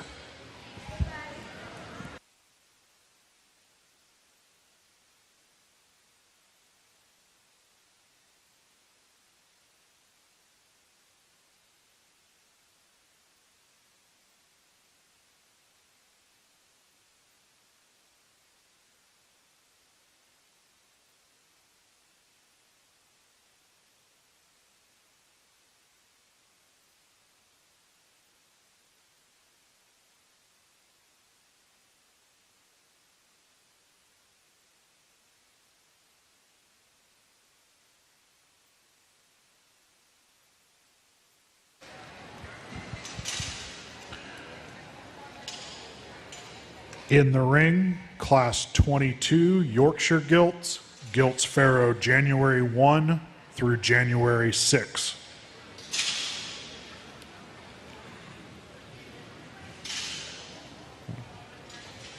I'd like to take an opportunity to recognize some sponsors who have helped in setting up our new show ring. I'd like to thank the Tippecanoe County pork producers for all of their financial support. I'd like to thank Prairie View Ag. Our new cut boards for helping sort pigs were donated by Melody Klauser, crop insurance specialist. And we'd like to thank Kyle Kiefer from Templeton Fabrication for helping out with the welding of some of the gates as well. Thank you to all of those sponsors. We really appreciate all you've done to help make the new show ring and the fair go well. Thank you.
The heat's got turned up in this class, and I'm telling you, it's classes like this that makes my job fun, and it makes it very enjoyable to me to see high-quality livestock. And all three of these are extremely good in their own right, but I think there's one that's just extremely unique, just from a balance and proportions perspective, and still be this sound and flexible. This young lady right here in front of me is going to win this class. I love this hog's head. I mean, just how stout her forehead is, and yet she's got a really really crisp jaw that's got a tight throat, and for that weight especially, I mean, still maintained a very fresh look from the side. That's a very unique animal to land in this class and win this class.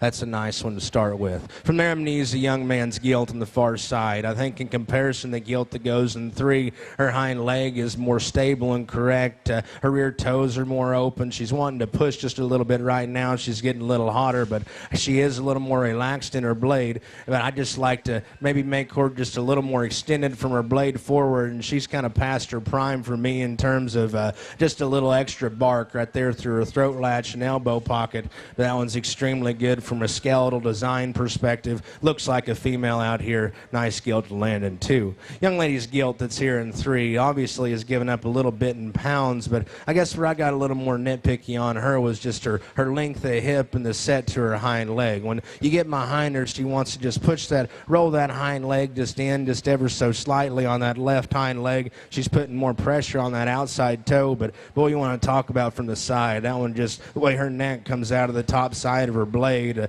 the way her blade's laid on her body, and just how conservative she is in her length of body. That one's extremely neat to evaluate. That's a nice animal to land where she does in a very tough class. Congratulations to that young lady. Young man coming out here in 4's got one that's very sound and flexible. She's long and extended. Just got to give that one more punch right there through the center portion of her body, and maybe just give her more freshness right there behind her blade. But you got to appreciate that one's skeleton, the way her neck rises out of the top of her blade there, and her length of hip. It's a nice Gilt to land where she does as well. 5, 6, 7, and 8 are all pigs that are very sound and flexible, or they just need to be altered in terms of a skeletal quality perspective. Very good class, so let's give them exhibitors a round of applause.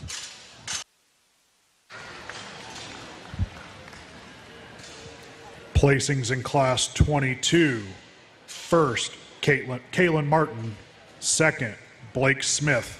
Third, Milena Emmenizer. Fourth, Nathaniel Dice. Fifth, Carly Bymaster. Sixth, Amanda Pendleton. 7, Nathaniel Dice. 8th, Adam Baugh.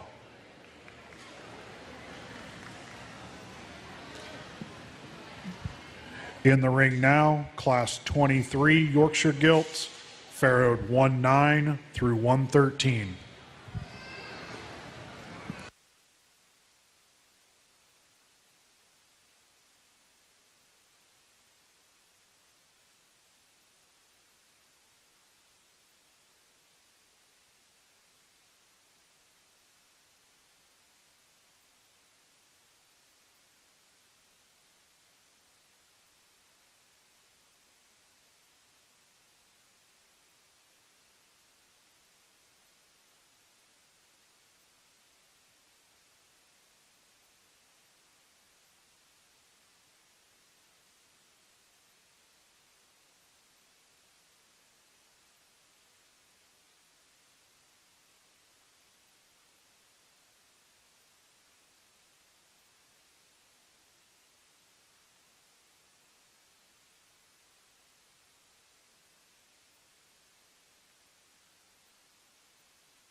Young man here in front of me is going to win this class. A very stout, featured gilt that's very long-hipped.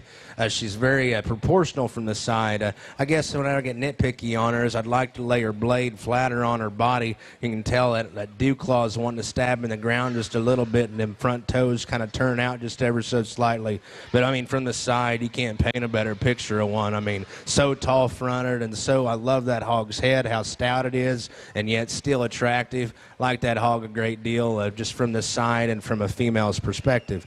A young man here in front of me is going to be two. I mean, just from a skeletal standpoint and flexibility, that one's as good as any. She's probably not quite as neat looking as the gilt that wins the class, obviously. Might be pushing it in terms of bark. She's starting to get a little throat latch going on right there, just to the lower portion of her chest. But just from a skeletal standpoint, how square that one is and flexible, she's as good as any. I mean, she's extremely round-ribbed and big back and big pinned. Maybe not quite as neat looking, but you got to appreciate how good that one's skeleton is. Young man's gilt over there in the corner that's going to be three really intrigued me, and I wish she would have kept going and not got worked up out here, but the more I got to thinking about it, I mean, the angle to her shoulder and the set to her hock is probably the reason why she's working against the young man out here today. But you want to talk about one that's extremely genuine in her composition, has a ditched back laid in her, extremely big pinned, and more importantly, I love her head. I mean, just an extremely high quality head, very opened up and square as she comes and goes. We just got to make her go better off of either end and relax her and her angles. Young man coming out here in four has got one that's very shapely and muscular. She's opened up and she comes and goes. Just need to make her hip longer. Maybe make her, just give her a little more set to her hock and make her utilize that hind leg with more authority. Young man's done an extremely good job with skin and hair on her, but very big back, very shapely type of a gilt. Just got to make that hock go better out here today. Same with the gilt coming out here in five. Very heavy bone, stout, dimensional. Just need to lengthen her out of her hip and make her go with a little more reach off either end and square her up in her hock. 6 and 7 here are very flexible pigs. Just need to add a little more freshness or a little more internal dimension. Congratulations, them kids.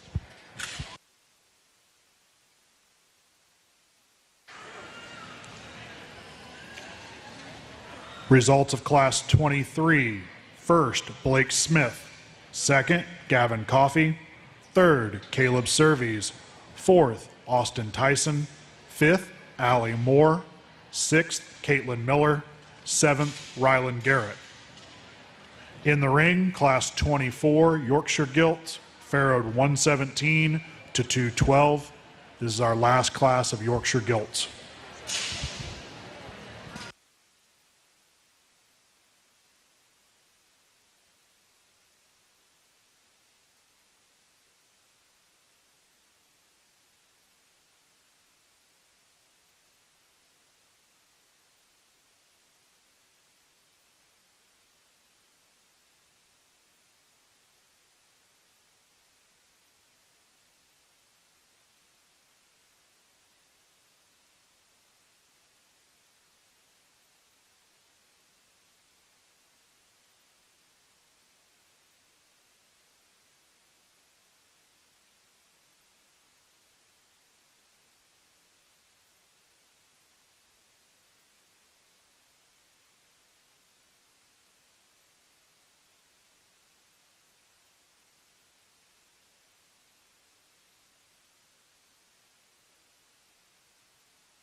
Young man here to my right is going to win this class. A very intriguing gilt, I think, from the side, just to be that conservative in her length of body and still have that big of a back. And she doesn't take the longest step off her rear leg, but she's extremely big pinned and square. I just need to probably give her maybe a shot more right there through the seam of her pants, and maybe just give her a little more roll to the center portion of her body. But you step off to the side of that one, and that one just looks like an impressive Yorkshire female. Love the way her neck comes out of the top side of her blade and the way her blade's laid on her body. Good gilt to land in the one hole there. Young lady here in front of me is going to be 2. That's probably the more muscular option. That she does have more turn to the center portion of her body and more shape to the seam of her pants. And whenever she's from the side, I just need to pick her up in her spine. She's not quite as big in her lower joints as a gilt that wins this particular class, but boy, she just looks like a Yorkshire female. That head just looks like a traditional Yorkshire female head. Looks like one that you could definitely utilize on down the road. I just got to pick her up in her spine and stouten her up there in the lower joints.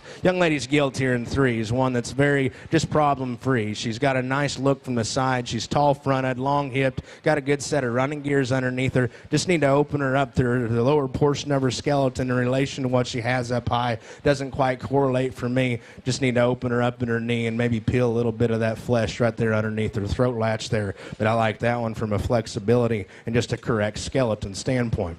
Young lady coming out here in 4 has got one that's a little smaller in terms of weight out here, but she is stout-skulled. She's opened up through her chest and still has that fresh look. She's extremely big-backed and big-pinned. Might just change the way she goes off her rear leg just ever so slightly, tighten that ear set up just a skosh, and then probably add to that more balanced look from the side. Young lady coming out next has got one that's very neat and very good profiling type of a pig. Just got to give this one more spread, more internal dimension, open her up underneath, and give it more importantly, just give her more natural shape. 6, 7 are ones that are very shapely. Just probably need to alter them in terms of a structural standpoint or just add a little more internal dimension. Very good class, so congratulations to the exhibitors.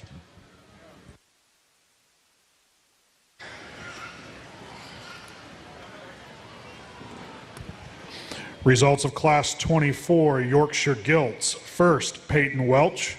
Second, Landry Spray. Third, Ella Carlson. Fourth, Hannah Harshbarger.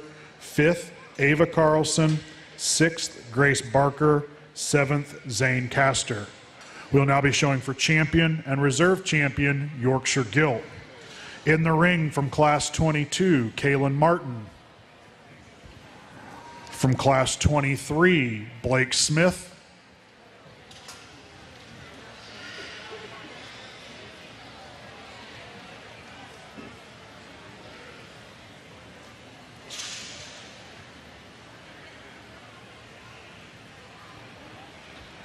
And from Class 24, Peyton Welch. Our champion Yorkshire Gilt trophy is sponsored by Andy and Chrissy Wise. Our reserve champion Yorkshire Gilt trophy sponsored by Troy's Farm Tires.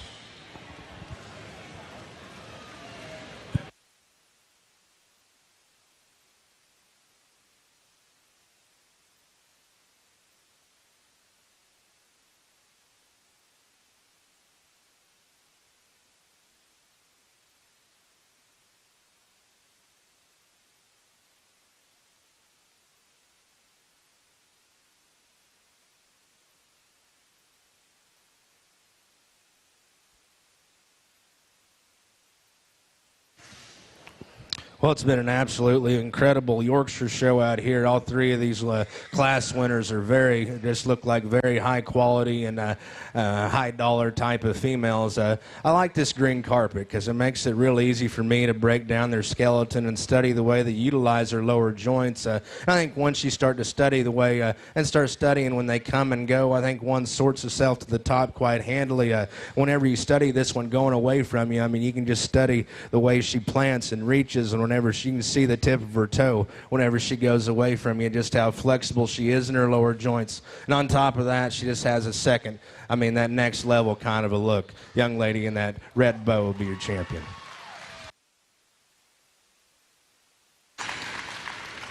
Champion Yorkshire Gilt exhibited by Kaylin Martin. That brings out Blake Smith's second place.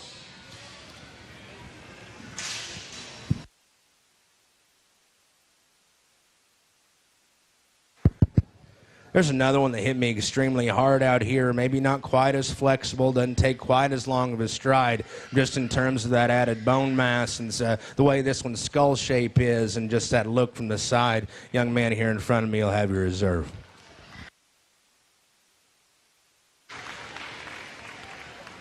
Reserve champion Yorkshire Gilt, exhibited by Blake Smith.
In the ring, class number 25, Crossbred Gilts. These are gilts weighing 220 pounds.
Young lady with this calico gilt's going to win this class. Start off the crossbred drive. A very stout-headed gilt, and then everything correlates from there back. She's got a big chest, a really round rib cage laid in her, and yet she's very genuine in her composition and honest. I like that hog skeleton a great deal as well. Young man with the white belted gilt's going to be 2. That's the big ribbed option that's extremely opened up through her chest. Just reads a little more ordinary about her skull for me. Not quite as neat looking as the gilt that precedes her, but very production-oriented type of a pig that's opened up, big-bellied, got a big fresh back laid in her. Nice gilt to land in 2. Young lady's gilt that's in 3 here is one that's got a neat skull shape about her. Whenever that hog drives directly at you, I mean, she's very opened up through her chest. I just wished everything correlated from there back. Just got to give that one more shape and turn to the center portion of her rib cage. More importantly, just soften her a shot. I think we could definitely move her up a few more holes. Probably 2 weeks on down the road, that one looked like a different hog. Young man's blue gilt's very tall-fronted and conservative in her length of body, very square in her skeleton. Maybe not quite as fresh as the gilts that precede her, but that one's got a lot of unique pieces. I mean, on down the road, I mean, that thing's got a bright future ahead of her, just in terms of her look and proportions from the side. Same goes to the gilt in 5. I mean, you want to talk about one that's just so stout-skulled, so heavy-boned, and so muscular. I mean, from the side, that one's just picture perfect. Whenever you step in behind her is where I got to change her. Just got to square her up from hock to ground and maybe smooth her up in her ham-loin junction just a skosh. Young man coming out here in 6 has got one that's just really conservative from the side, very tall-fronted. Just got to change that one from hock to ground. Same with 7, 8, and 9. We either make them a little longer can and lengthen them in their growth curve, or give them just a shot more internal dimension. Congratulations, these kids.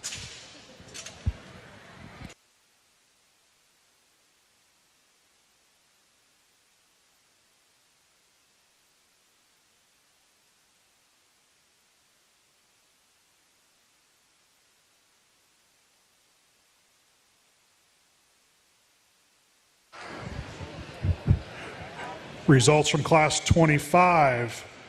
First, Harley Bowerman. Second, Clayton Miller. Third, Rebecca Hoy. Fourth, Kane Storms. Fifth, Kaylin Cheeseman. Sixth, Luke Weston. Seventh, Brenna Snowart. 8, Charlotte Okus.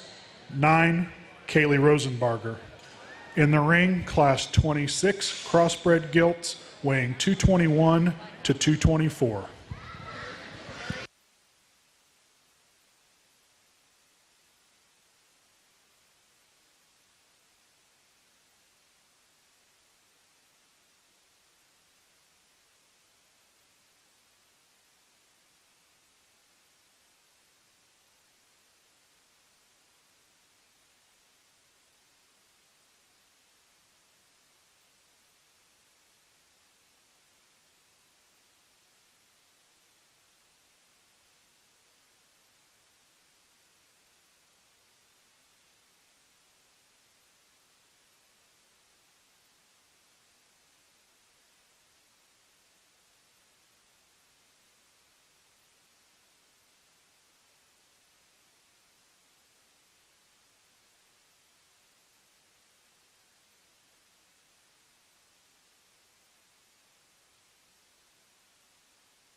Young man here in front of me is going to win the class with that broken belted gilt. I mean, from the side, that one's about as good as you can make one. Very an attractive head, like her forehead stout and her muzzle stout. Just like to give her maybe a little more jaw shape there. That's being critical one. That's very unique from the side, very fresh, well presented, got good turn to her center body. Be the first to admit I need to square her up from hock to ground, but in terms of freshness, added presentation, that one's got to win for me.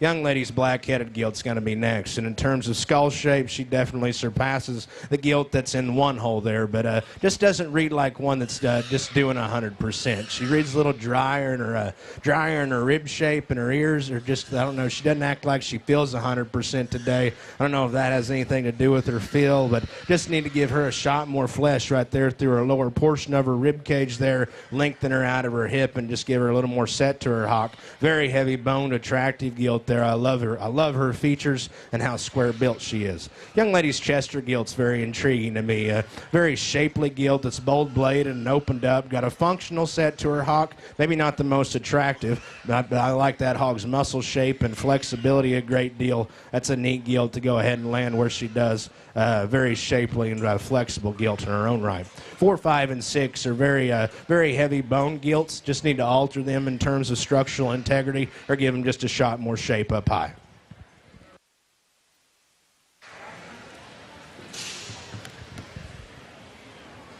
Placings in Class 26 Crossbred Gilts. First, Caleb Surveys. Second, Ainsley Stonecipher.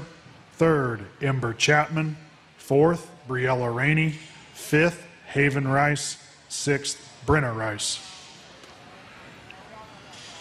In the ring now, class number 27 Crossbred Gilts. These are gilts weighing 225 to 230. This is our last class of Division 1 Crossbred Gilts.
Young lady here in front of me is going to win this class.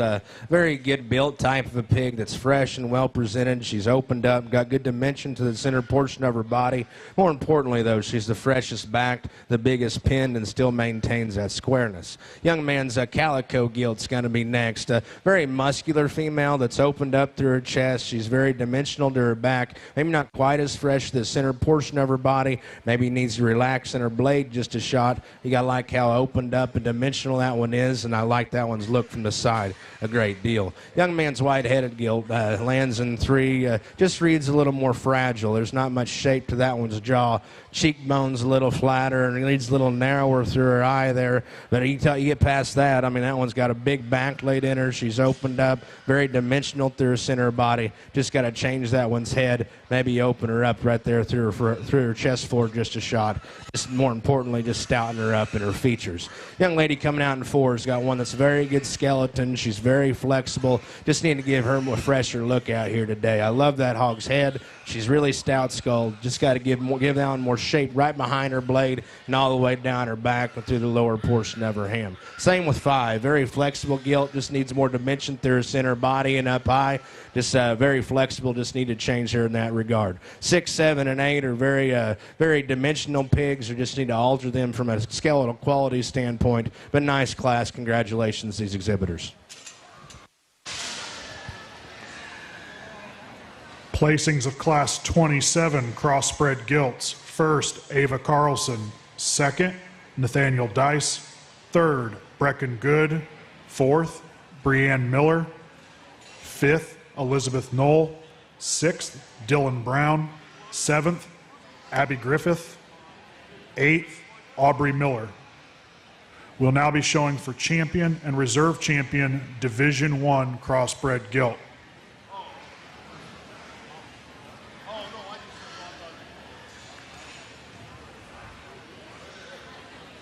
From Class 25, Harley Bowerman.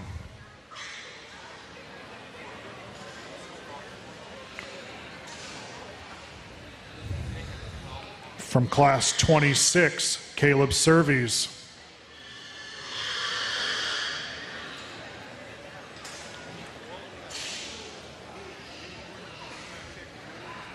And from Class 27, Ava Carlson. Champion Division I Crossbred Gilt Trophy, sponsored by Garrett Swine Farm. Reserve Champion Division I Crossbred Gilt Trophy, sponsored by Beck's Hybrids, Ben DeFries.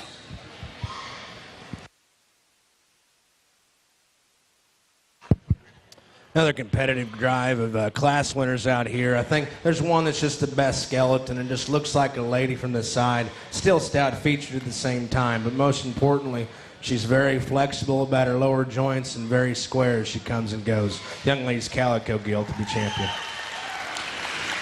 Champion Division I Crossbred Gilt, exhibited by Harley Bowerman. That brings out Clayton Miller's second place.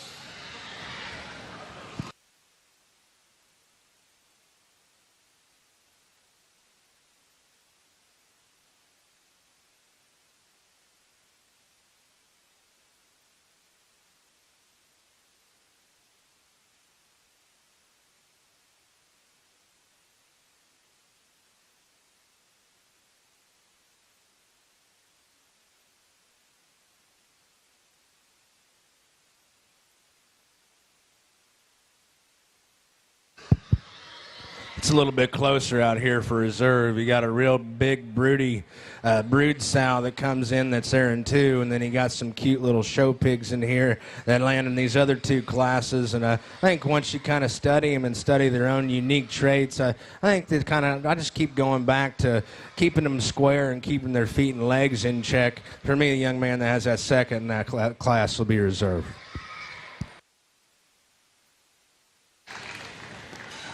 Reserve Champion Division I Crossbred Gilt, exhibited by Clayton Miller.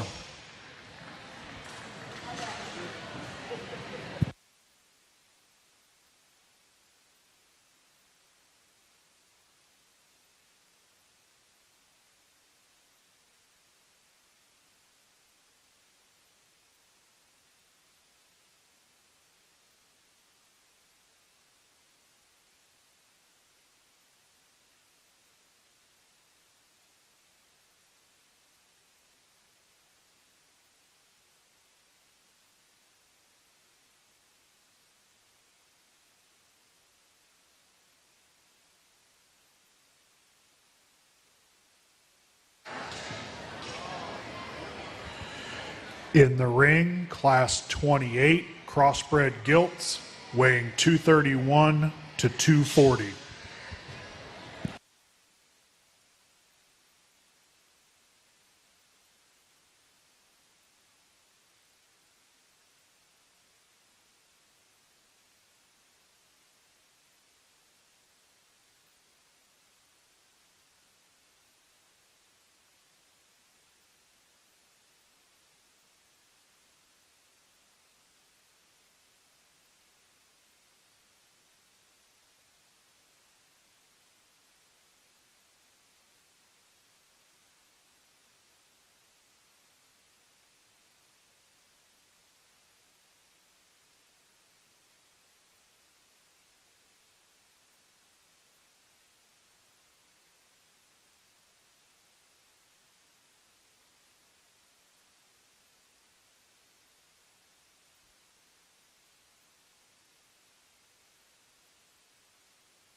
Got two on the top side here that are very interesting to break down and sort on. For me, there's one that's just a little stouter skull and has just a little more honest shape, I guess, to her in terms of her composition and her flesh. Young lady with this belted gilt's going to win this class. I guess when we talk about features, that one's extremely stout forehead, got an extremely stout forehead and jaw. I like how big her arm is. Her tail root's huge, and she still gets out and moves extremely good off them rear legs. That's a neat piece to go go ahead and land where she does. The young lady's calico gilt's going to be too. Very conservative in her length of body, just kind of pushing it in terms of that extra bark for me. But I mean, she's very short back, she's tall fronted, got an awesome hip and hind leg laid in her. Maybe doesn't read quite as stout about her features, particularly through her jaw, her muzzle, and her forehead there. But man, you got to love a lot of things about that one. That one looks like she'll be a good sow on down the road. Just need to make her a little stouter featured. Young lady's belted gilt here is very intriguing to me for her skull and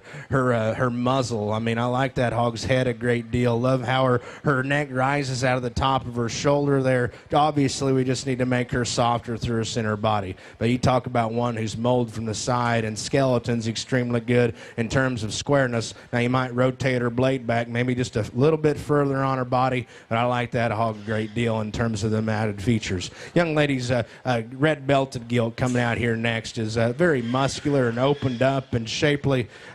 Maybe not quite as square as she goes away from you. Probably just need to square her up from hock to ground just ever so slightly, make her take a longer step off of both ends of her skeleton.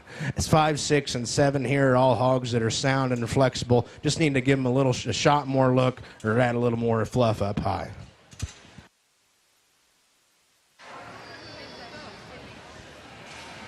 Results of Class 28 Crossbred Gilts. First, Sophie Royer.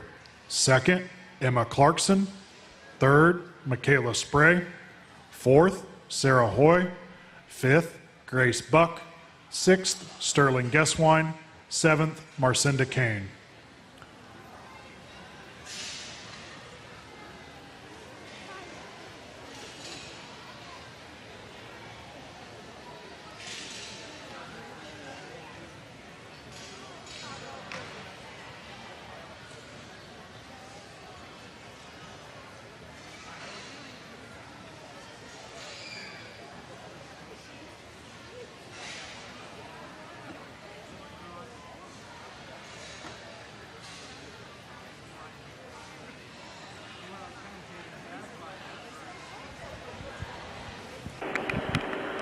Attention on the fairgrounds. All vehicles on the west side of the barriers in front of or south side of the old swine barn or west pavilion need moved immediately, please.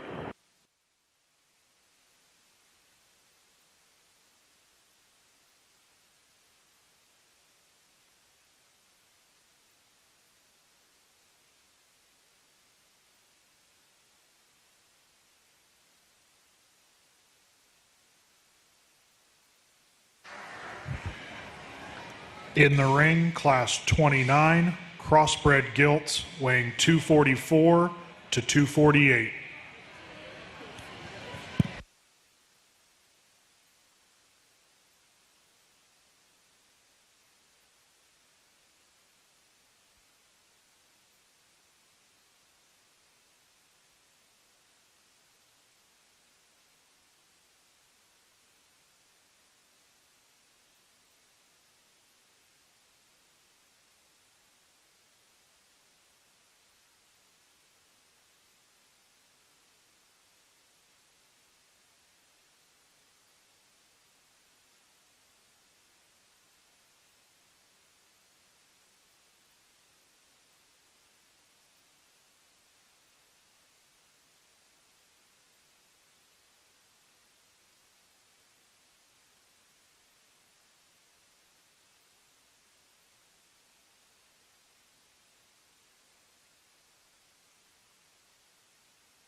Young man's thin belted gilt here's got to win pretty handily.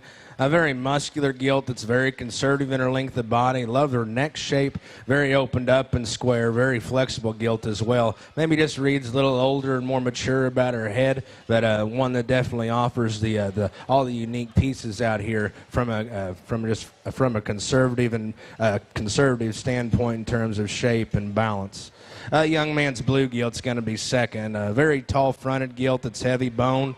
Just reads a little more coarse about her underline and also a little coarser about her hocks. But you got to love that one's design and balanced look from the side. Just reads a little more ordinary, I guess, in comparison to the gilt that wins this particular class. The black gilt's going to be next. One that's very just not messed up anywhere. Very good skeleton type of gilt that's shapely. Just need to give her a shot more internal dimension. Maybe raise her right there at the top of her shoulder.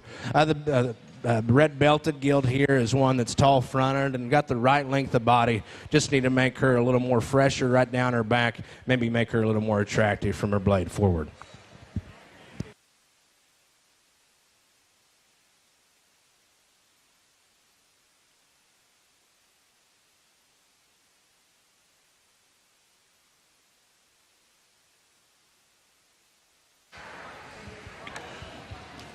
Placings in Class 29 Crossbred Gilts. First, Caden Peters. Second, Connor Gamble. Third, Madeline Cheeseman. Fourth, Savannah Underwood.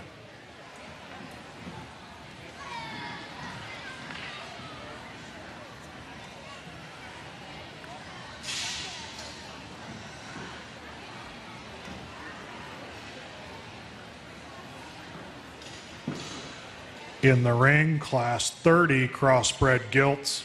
These are gilts weighing 250 pounds.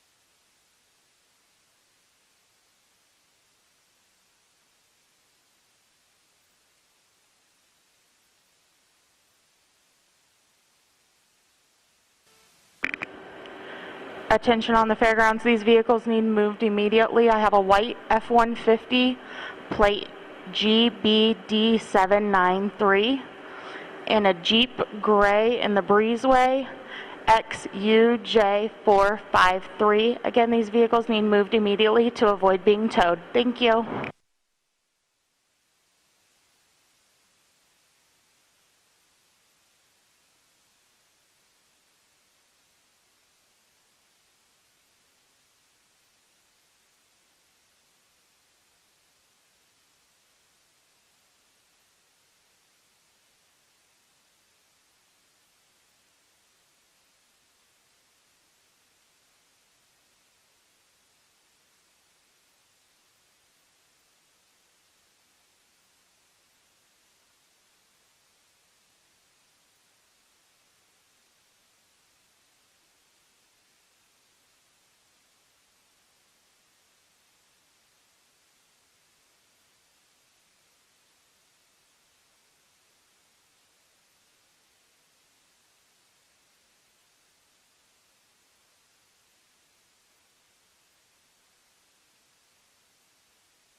Young lady in the paisley shirt's going to win this class.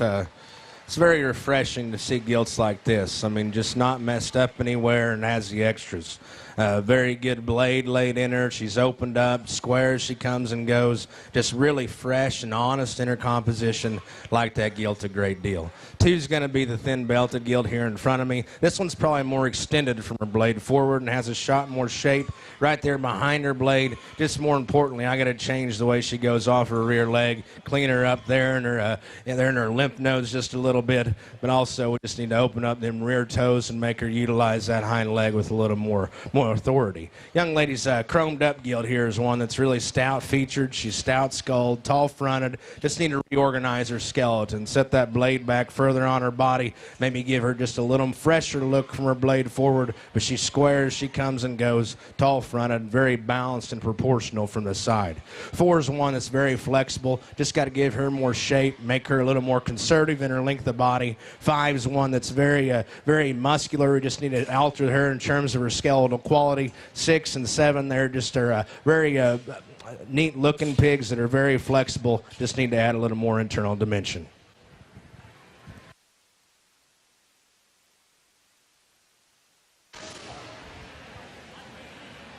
Results of Class 30 Crossbred Gilts. First, Kaylin Martin.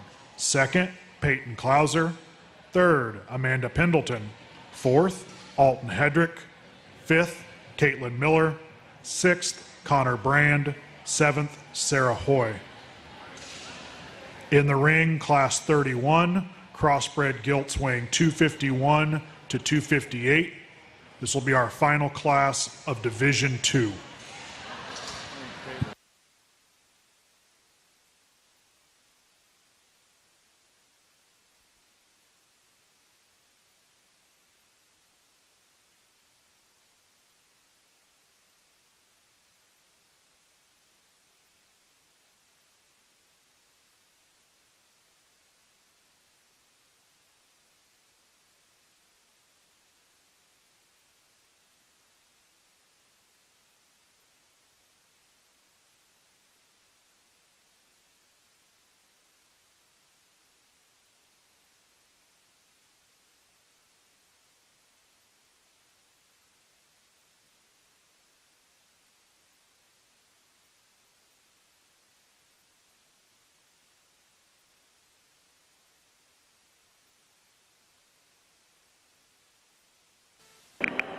Attention on the fairgrounds. If you are not in a parking space, your vehicle will be towed.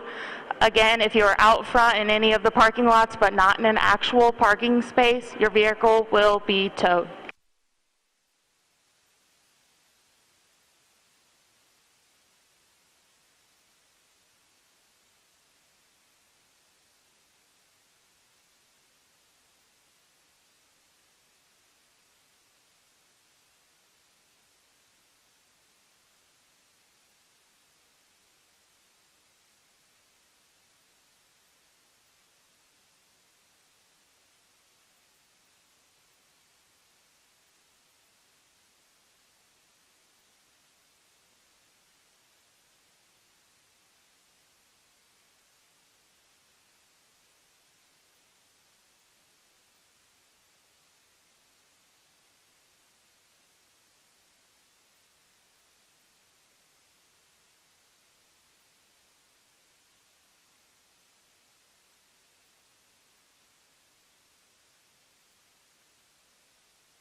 Young man over here at the Calico Gilt's going to win this class, and just does so in terms of just being really fundamentally correct.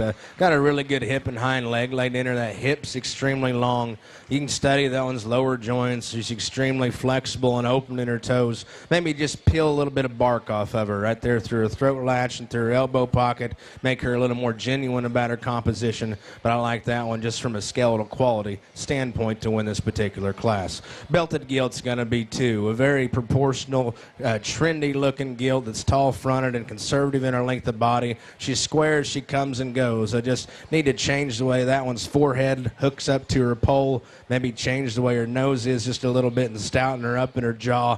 Not the biggest fan of her head, but I mean, she's one that's extremely square and flexible in her own right. Other black-headed gilt there is one that's very tall-fronted and conservative in her length of body as well. Just got to change the way she goes off her hip and her rear leg. Wants to almost hyperextend that right hind leg at times. Just stab that hind leg in the ground. We just need to lengthen her hip and make her more flexible. 4 and 5 here are ones that are very muscular and shapely. Just need to make them taller in relation to their length of body. Lengthen them in a growth curve just a shot. Maybe just make them just a shot more modest in their muscle pattern. About 6 and 7 are ones that are very flexible. You just need to add a little more shape and expression to them. Good class. Placings in Class 31, Crossbred Gilts. First, Reese Arnold. Second, Nicholas Bush. Third, Mara Farrell. Fourth, Kaylin Demick. Fifth, Addison Mosley. Sixth, Cale Castor. Seventh, Sawyer Guesswine. We'll now be showing for champion and reserve champion Division II Crossbred Gilt. Coming into the ring from Class 28, Sophie Royer. From Class 29, Caden Peters.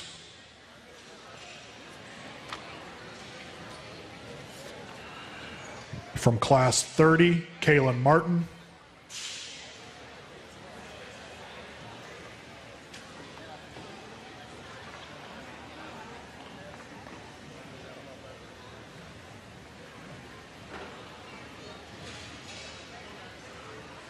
And from Class 31, Reese Arnold.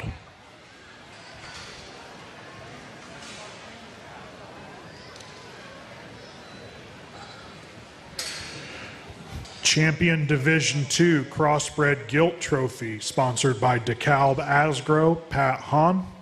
Reserve Champion Division II Crossbred Gilt Trophy, sponsored by Beck's Hybrids, Ben DeFries.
As we get these class winners out here for this champion division drive, it comes down between these two gilts right in front of me. I think once you start to study them, there's one that's just a shot longer hip, a little taller front, and just has that more complete balanced look from the side for me. Young lady here in front of me with the red bow will be champion.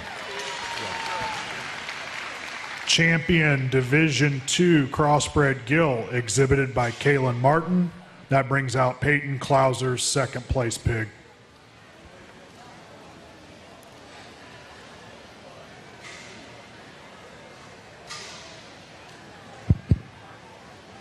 Let's get out here for reserve. I thought it was kind of a close call there for champion. Just this one, the gilt that wins this class right in front of me here is just extremely flexible and big-footed and stout-skulled and still yet genuine about her composition. For me, she's the second best from this division. Congratulations to her.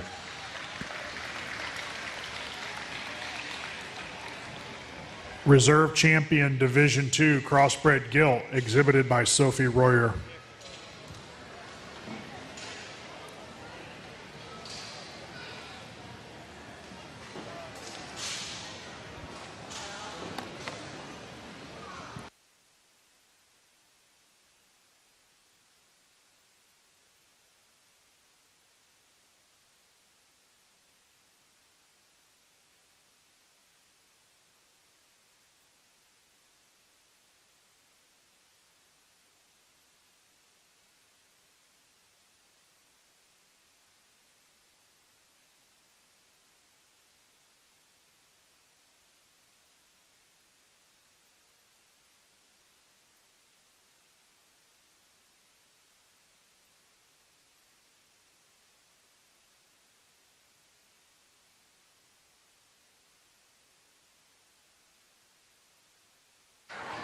I'd like to take a moment to recognize some of our fair royalty that are here helping us hand out trophies and ribbons. I think currently with us, we have from last year's fair, from this year's fair, we have our second runner-up, Caitlin Alkire. Our first runner-up, Casey Baird. And this year's queen, Amanda Pendleton's been showing some pigs this morning as well. So thank you, ladies, for helping us out with the trophies and ribbons.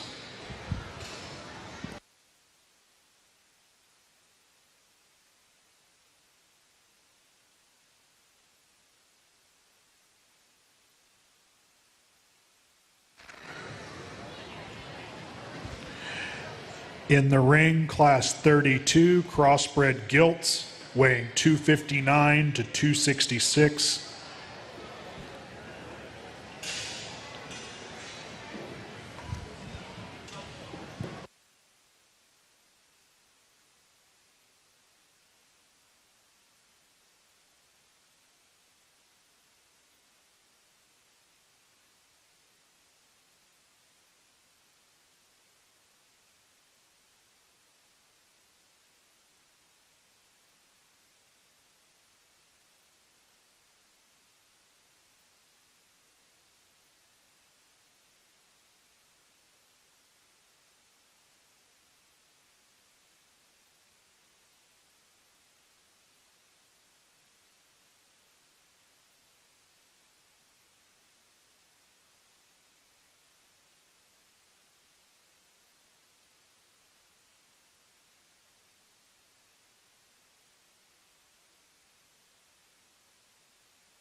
Just an announcement about our show order today.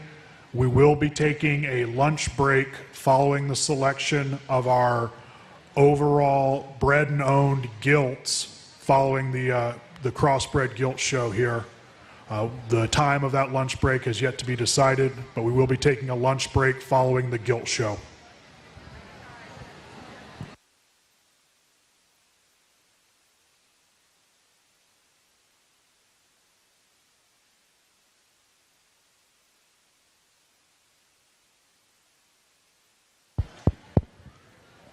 Interesting pair in this particular class. I think they both offer their own superlative traits here, and that's when you just got to put your, I guess, just place your priorities where you want to put them. And basically, I just use the one that I like. I like the young man's belted gilt right here. You hear me talk about head shapes and skull shapes and stuff like that, and that's my kind of head. I dig that one's muzzle, her eye channel, her forehead, and yet her neck's long. She's extremely heavy boned. I think where she beats the gilt that's going to be second is just her length of hip and her range of motion, how long of a stride she takes off the either end, and that's just because her blade's laid on her right and all of her angles read true. I think that's a nice gilt to land in that one hole. Young lady's blue gilt is very muscular and shapely, and I'll be the first to admit I love a good blue one. I mean, that one's very muscular. The way her foreloin comes out of the backside of her blade's extremely good. She's opened up through her chest. Don't read her quite as stout-legged as the gilt that wins, and she doesn't take quite as long of a step off her rear leg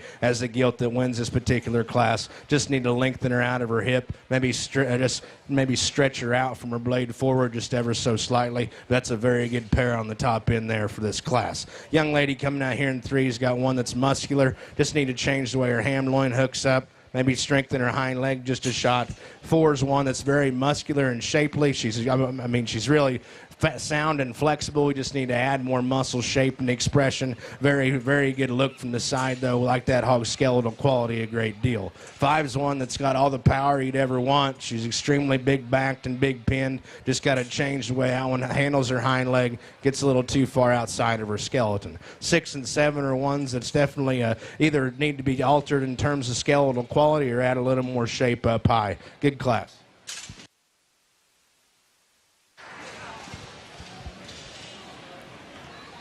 Placings of Class 32 Crossbred Gilts. First, Peyton Welch. Second, Leah Emmenizer.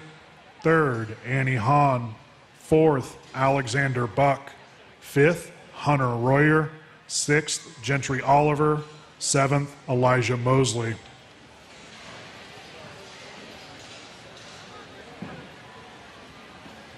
In the ring is Class 33 Crossbred Gilts. These are gilts weighing 268 to 285 pounds.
Thank you again to our sponsors of the live stream that can be viewed on YouTube, Tipma, REMC, and Wintech.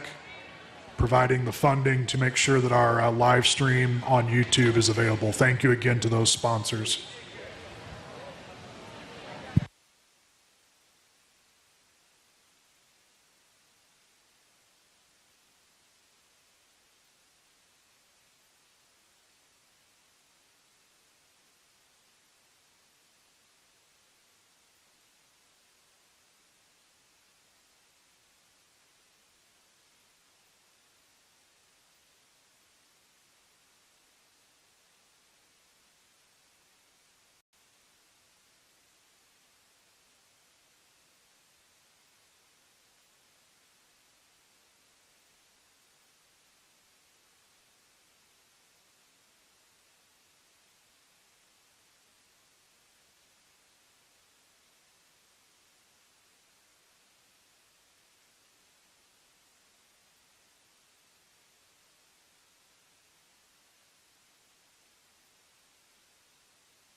Young lady with that traditional belted gilt wins pretty handily for me in this class. A very fundamentally correct type of a gilt that's conservative and balanced in her look from the side.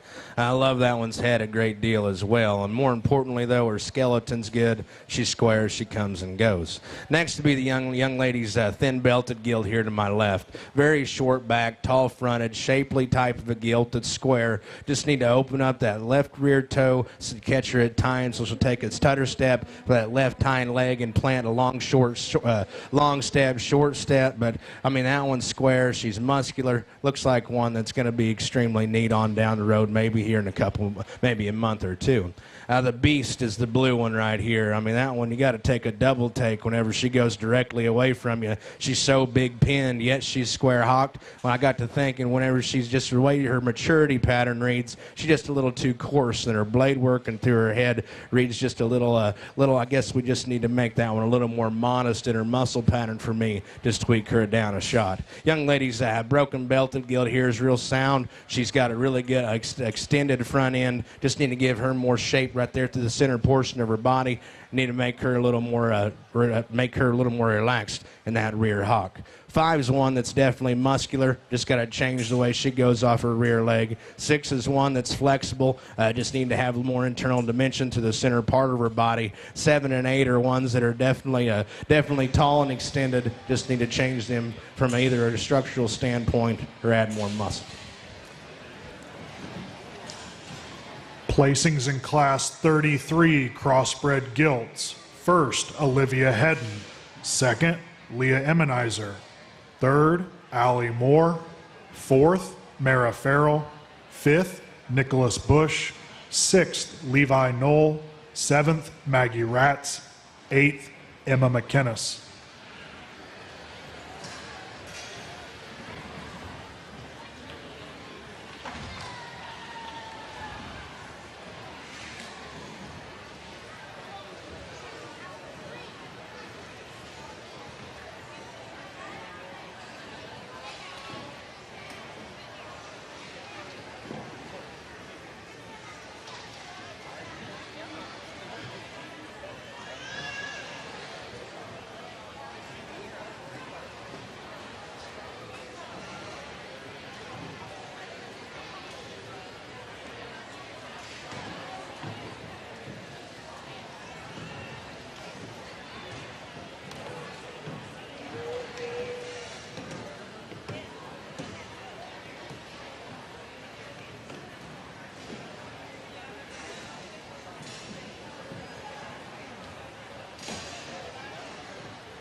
In the ring, class 34 crossbred gilts. Gilts weighing 290 to 310. This is our final class of Division 3 crossbred gilts.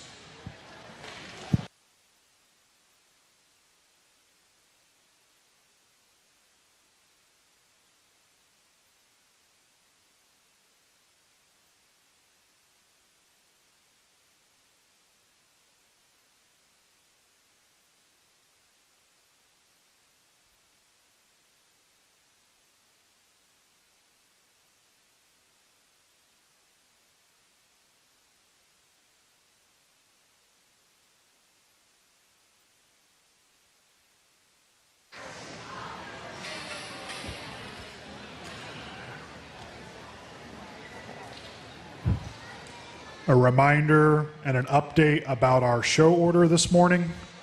The class in the ring is our final class of the regular gilt show. Following the selection of this class, we will show for Champion and Reserve Division 3. Follow that up with Champion and Reserve Overall Crossbred. And then we will select our Champion and Reserve Bred and Owned gilt. Following that selection of Reserve Champion Bred and Owned gilt, we will take a 30-minute lunch break.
Real competitive class right here. I think there's two. Comes down between two in my mind. Between the two, one's just a little more opened up through her chest, and everything correlates from there back. Her got a big rib cage laid in her, and everything proportions and just fits extremely good. Young lady here in front of me is going to win this class. Very, very good pig to win this particular class. Young lady's sandy colored gilt's going to be next. Extremely neat from her blade forward. Might tighten her ear set up just a little bit. That's being critical. One that's got a really sound functional skeleton. She's tall fronted, got a long hip laid in her, still utilizes that hind leg extremely good. Just need to clean that one up in her lymph node area just a little bit. Maybe just give her a shot more punch to the center portion of her cage. Young man's blue gilt's going to be next. I mean, that is a stout burly creature. I mean, she's extremely stout-skulled, big arm, got a big hind leg laid in her. Just need to change the way she hooks up right there in her ham-loin junction. When she goes directly away from me, she wants to get a little outside of herself. That one offers a lot of unique pieces, really stout and really burly.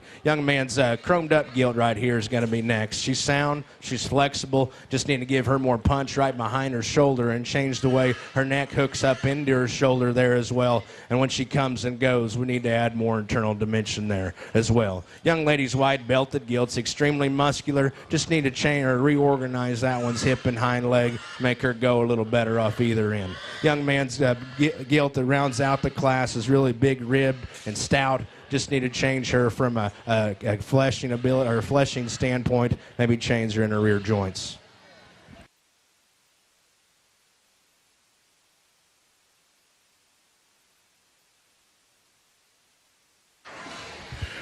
Results from Class 34, Crossbred Gilts. First, Mariah Miller. Second, Jaden Emmenizer.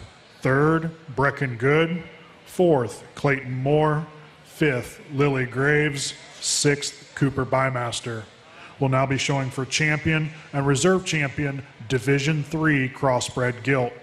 In the ring from Class 32, Peyton Welch. From Class 33, Olivia Hedden. And from Class 34, Mariah Miller. Champion Division III Crossbred Gilt Trophy, sponsored by Crop Insurance Specialist Melody Klauser, and the Reserve Champion Division III Crossbred Gilt Trophy, sponsored by Neil and Tashney Mosley family. Once again, a thank you to all of our trophy sponsors throughout the day. We appreciate all of your support of the Swine Project.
I think there's three very unique individuals out here. There, in particular, though, there was two that hit me extremely hard whenever they first came in, and you kind of got to question yourself: has one got enough, or is one maybe a little too much? And at the end of the day, I'm just kind of got to go with what I want to do. And I'm in on a kick here lately where we got to make these things long-hipped. Got to make them utilize that hind leg with some authority and stability, because at the same time, I mean, there's so many boars out there that can inject muscle and dimension in one generation. It's so hard to make one skeleton just perfect. But for me, the one that hit me the hardest is a young man right here in front of me. He'll be your champion.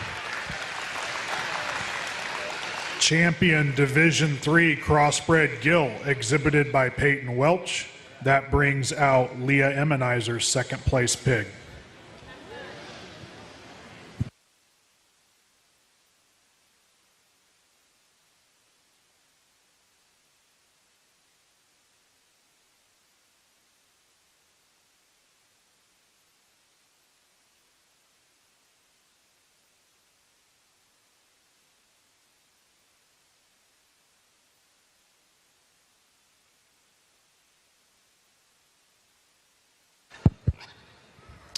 I went back and forth between a pair of them here and that, and for the champion drive, and we dropped that second place in. And I talked about how she's extremely shapely. We might just lengthen that one out of her hip and maybe lengthen her from her blade forward and flatten her at the top of her neck just a skosh. For me, the one that hit me the second hardest is a young lady, Gilt, that wins that last class.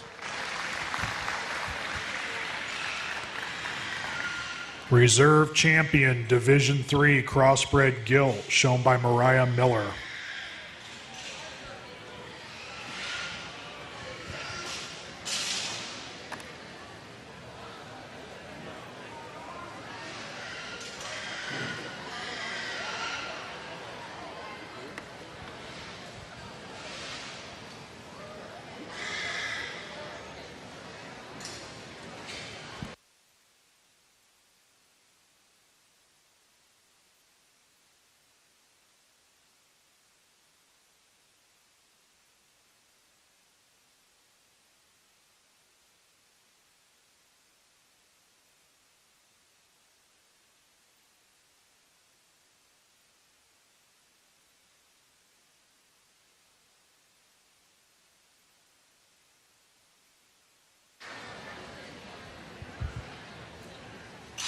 In the ring is our overall Crossbred Gilt Championship drive.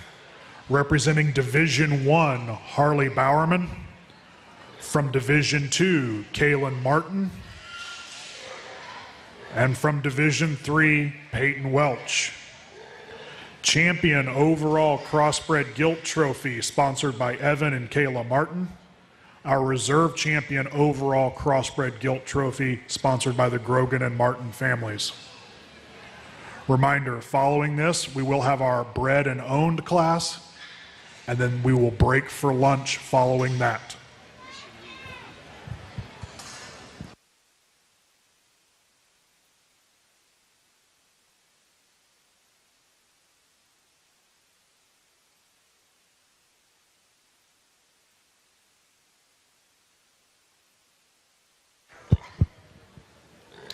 Once again, it's been an incredible crossbred drive on the top end of this deal, and I think there's three out here that represent what I like to do extremely well. They're all really long hip, they're sound, and they're flexible. For me, I love looking at their skull shapes, and that kind of correlates to the stoutness of their forearm and all the indicators it takes to make that extra stout one. But once you get a stout one, you always want to make them extremely flexible and have that extra running gear. For me, the young man that wins that last division be champion.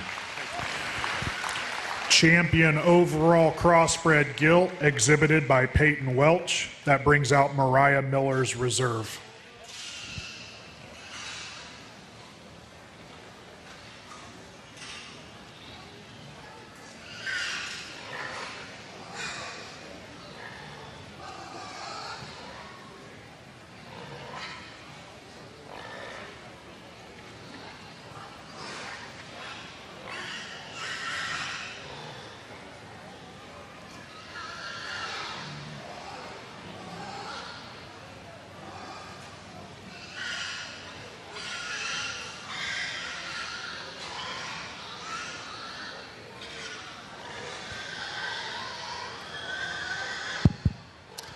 I think as we get them out here, it obviously comes down between these two heavier weight gilts, and between the two, I mean, one's packing more heat, and yet she still gets out and uses her hind leg just as good. Her rear toes are open extremely good, and I mean, it's hard to pack this much heat in one and still be this square and this flexible. That young lady that has reserve in that Division III to be reserved. Reserve champion overall Crossbred Gilt, exhibited by Mariah Miller.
In the ring is our final Gilt class of the day. You won't find this class written in your show program. What this class is it's our bred and owned division. What qualifies these animals and exhibitors for this class is they had to have placed near the top of their class earlier this morning. And more importantly, these are animals that were raised from birth by these exhibitors. They have owned the animals the entire life of the animal, and there's obviously a lot of extra work that goes into that process. So why don't we give an extra round of applause to these folks that have made it into the bred and owned class. Our champion bred and owned Gilt trophy is sponsored by Patrick and Melinda O'Neill, and our reserve champion bred and owned Gilt trophy sponsored by Dave and Linda Swank.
This is a really good thing out here. It's neat to think that all these young men and women raise these pigs from start to finish. And I mean, honestly, it's a pretty hard thing to do. I mean, that's basically all I do is I mean, I'm just at the farm all the time, breeding these things, raising them. And I think it's definitely something that these youngsters need to partake in just to realize what it really is like to start to finish this deal. And I mean, it's tough. There's no doubt about it. There's a lot of ups and downs, and definitely stuff you got to get through, and that's just life. And that's a good thing that these youngsters know what's going on here. And there's a pair of red gilts out here that I remember from that red drive that definitely stick out to me.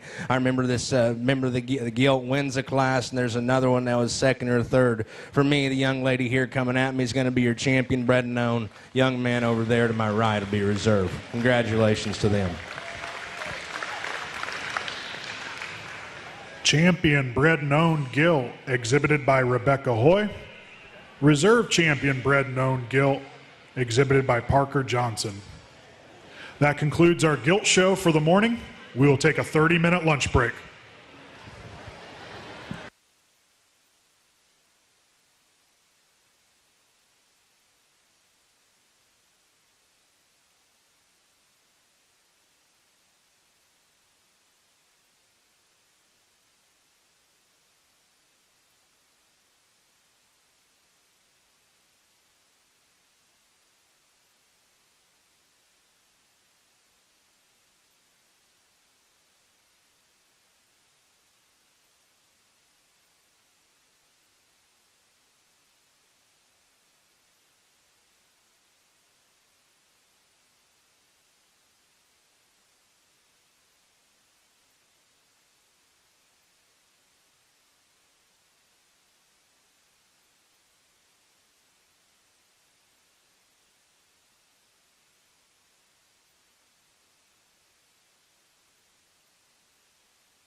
show.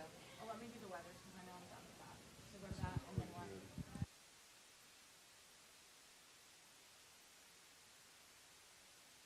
Do these have a charging knob?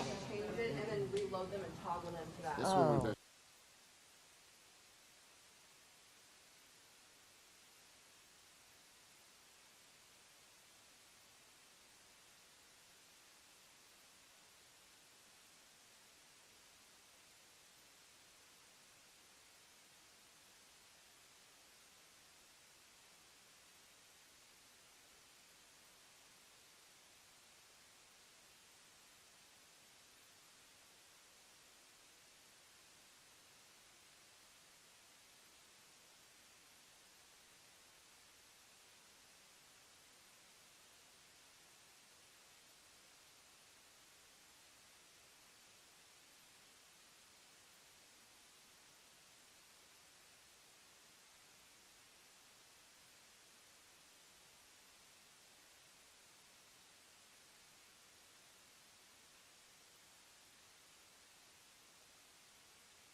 Attention on the fairgrounds, all vehicles not in a parking space along Teal Road will be towed immediately.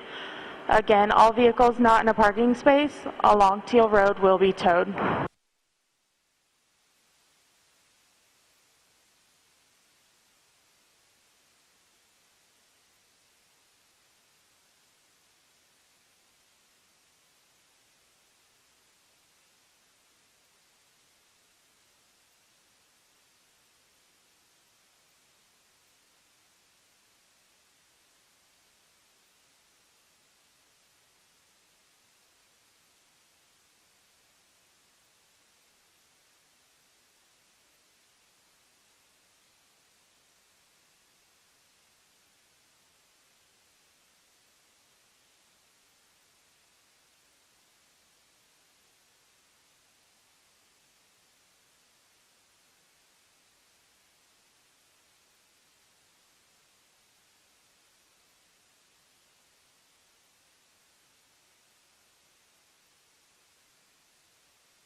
What's your name? My name's Nadia. Okay. What grade are you in? I'm going into 6th grade. Okay. Tell me about your rocket. So this is a Air Force rocket? Yeah, Corvette class. It's a Corvette class rocket. So, at first I had the initial idea of doing the wings the same color as the nose cone, but we didn't have enough time to paint those off too. So we decided to add some decals on. Yeah. Very nice, very nice. What's your favorite thing about it? My favorite thing about it is these parts on the wings, because they were fun to wrap the duct tape around this toothpick sort of thing and put it in the tube. Yeah, put it in the tube that's on it, and then add it onto the wings. So this is a rocket you wouldn't launch ever. Not until next year. Fair enough, fair enough. So what's the difference between this rocket and the rocket you launched this morning? Is it just, I don't know anything about rockets, so. Do we still have that rocket? Yeah, I'm not sure. It's That's okay. yeah, it's smaller. It's way, way, way smaller. Because when we pulled it out last night, it was like, I was surprised on how small it was, because we were working with such a big rocket, and I just expected it to be bigger from what we were doing this year. And it was an all-silver rocket, and it had 3 wings like this one did, but it also had 3 extra up here, so I kind of got extra credit for that last year. And because instead of just being one body tube, it had a big one, and then it went into a smaller one. Okay.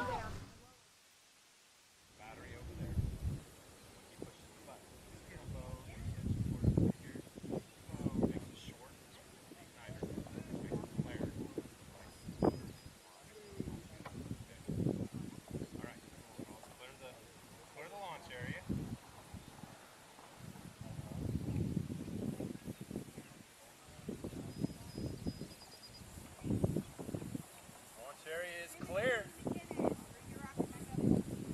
going to launch a rocket.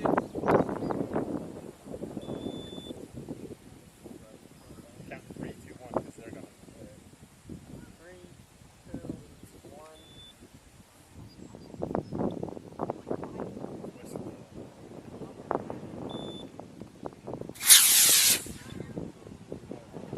Oh, that's kind of cool. I bet it didn't fully ignite the engine. I think you can see where it's at, though. That's cool, huh? Get your rocket. Yep, clear to go. Yeah. Go ahead.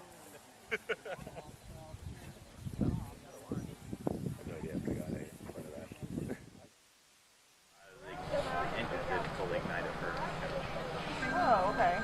Your paint looks really nice. Yeah. You got no runs in it. It looks really even.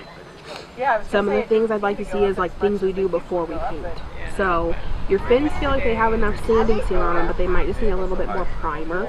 You can get a primer at the automotive store called Primer Filler. Just make sure you buy the sandable one, and it can help fill in this little bit of grain you still got, and also help fill in the spirals on the bottom.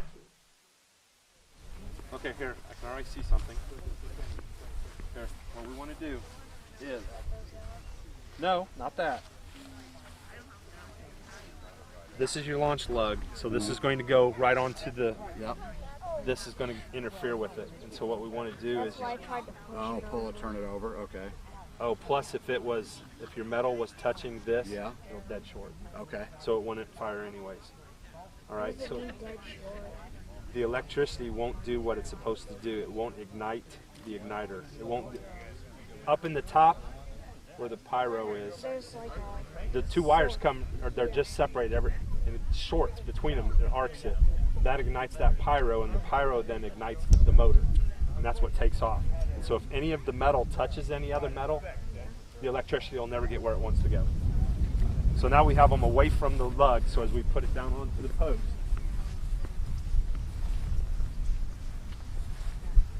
So we'll slide it down on here, set it there. Now, it angles any direction you want it to go. You tell me where you want it to go. My preference would be stay out of the woods. We'd rather go, yeah. You said it's an A what? It's an A83. You'll be okay. You should be all right.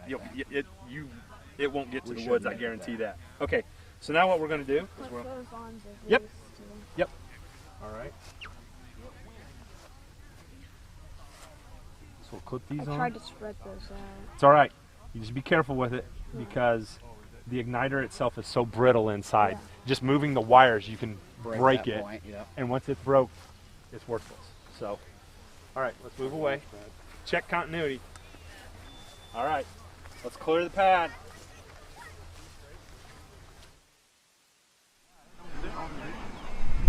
Oh, I'll tell you in a second. Check continuity. All right. 3, 2, 1.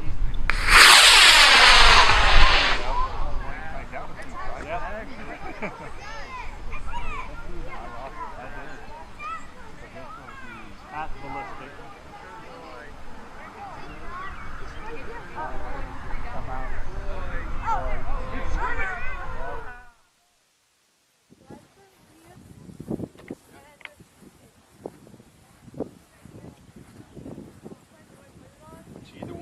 Pick one, doesn't matter. We can tip it however you, no, that stays down there. Because otherwise your motor will set right on top of here and it won't ignite right. Okay, hold on. Okay, this is your launch lug, okay? So we put that onto the rod, all right? So we do this. And my dad told me to point that away from the launch lug and Correct. that So now what we'll do is attach it. Yep.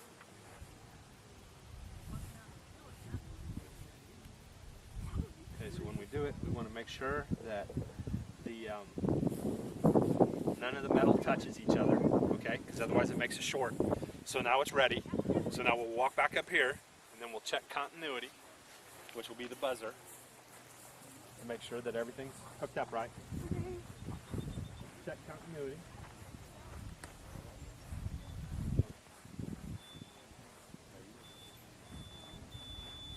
Okay, all right. That's cleared.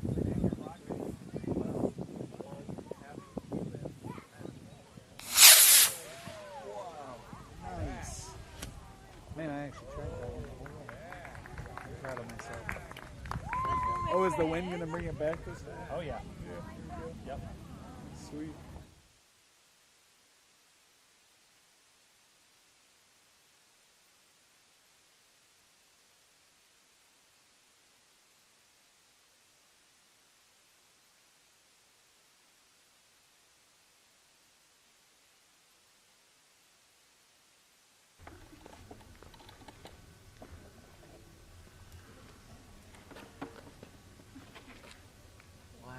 Okay, ready?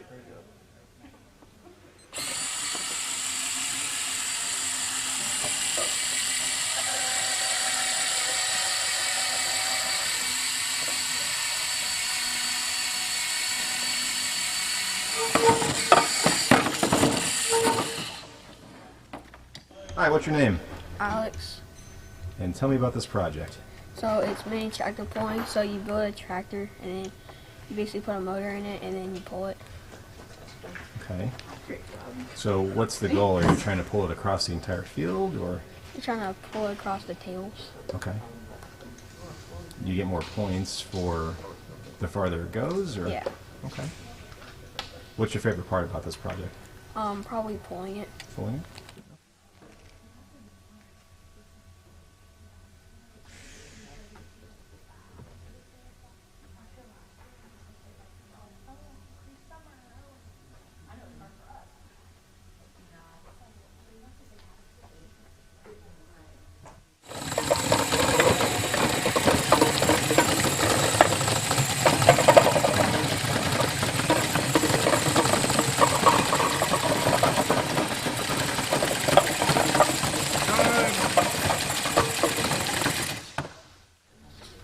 is there a specific strategy or?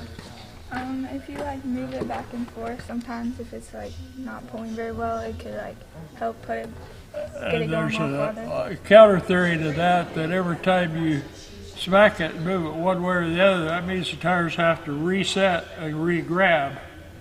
So that's a total opposite of what she's doing. But they've seen somebody do that and they did better, so now everybody does it.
Good afternoon.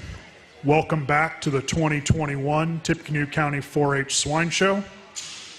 We are now beginning our Barrow drive this afternoon. In the ring is Class 35 Berkshire Barrows, barrows weighing 220 to 240.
It's a good way to start off our market hog drive. Go ahead and start with the young man here in front of me. From a composition standpoint, I think that one has to win this particular class. He is pushing the limit as he goes away from you. The man, he's bolt-bladed, got a huge back laid in him, big pin, and very durable and a skeleton in terms of bone and stoutness of feature. As I said, I'd like to maybe just mellow him out, tone him down just a little bit as he goes away. But in terms of that added composition and being compositionally correct, correct, I think he's got to win this particular class. From there, the young lady in the far end is going to be second. I think from a skeleton standpoint, that one's probably as good as any. His blade's laid on him right. He's got a good hip and hind leg laid in him. Just don't see as much shape right behind his blade or much muscle working in that one as you do as the one that precedes him. The man, he is sound and flexible. Nice pig to land in 2. Young man, that's going to be 3. Another one that's extremely good skeleton. Just need to make him have more turn to the center portion of his body,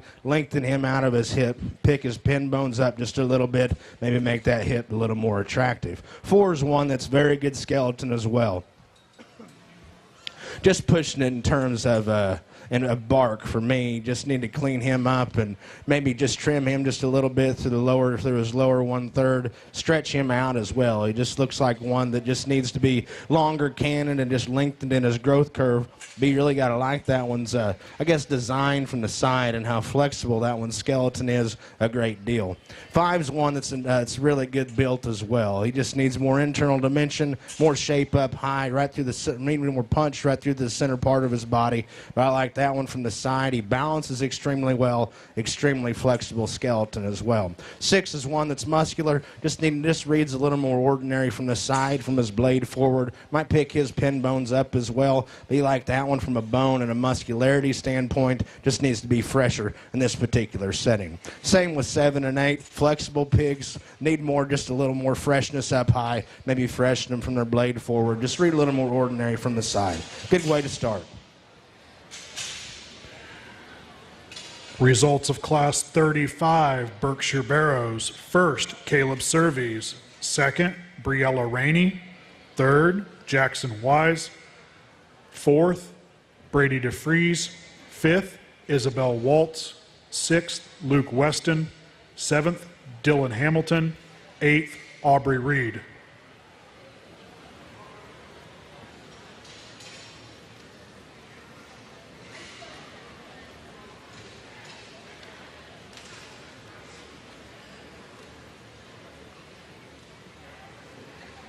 Girl wants to know.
In the ring is Class 36, Berkshire Barrows. These are barrows weighing 242 to 266.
Let's welcome again our judge today, Chris Hofschult from Miami, Oklahoma.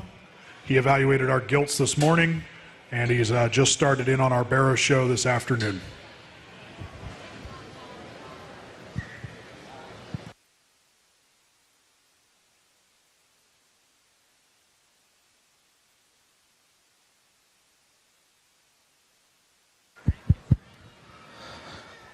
Tough trio to sort through on this top end. I think there's a couple of them that kind of sort to the top for me. One's probably just a little square in his hock when it goes away from you, and one really just utilizes his skeleton extremely well. And when that hog throws his head up, man, that balanced look is extremely good. For me, young man in the blue shirt closest to me is going to win this class, and I'll be the first to admit he's probably not the most powerful right behind his blade, and he reads a little greener, I guess, about his composition right now, but honestly, for this breed, I'd probably label that a good thing on down the line. That hog's extremely heavy boned. He's got a flexible hip and hind leg. Love the way he moves out of his front end. Like that hog a great deal to win. Young lady's Barrow here in front of me is going to be second. That's definitely the power hogging class. Got a big foreloin laid in him.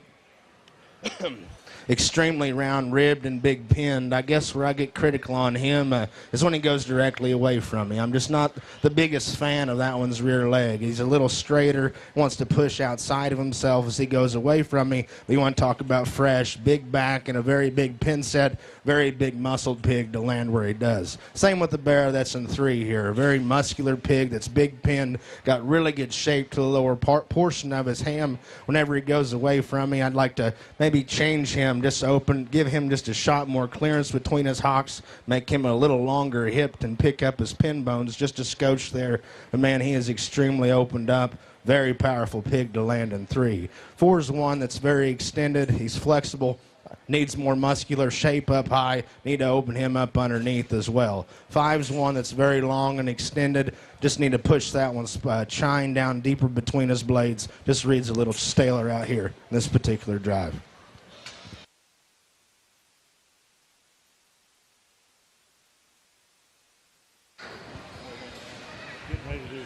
Results from Class 36, Berkshire Barrows. First, Blake Leader. Second, Brooklyn Spray. Third, Clayton Moore. Fourth, Connor Thomas. Fifth, Drew Cornell. Will now be showing for champion and reserve champion, Berkshire Barrow. In the ring from Class 35, Caleb Surveys. And from Class 36, Blake Leader. Our champion Berkshire Barrow trophy is sponsored by Owl Creek Farm. Our reserve champion Berkshire Barrow trophy sponsored by Neil and Tashney Mosley family.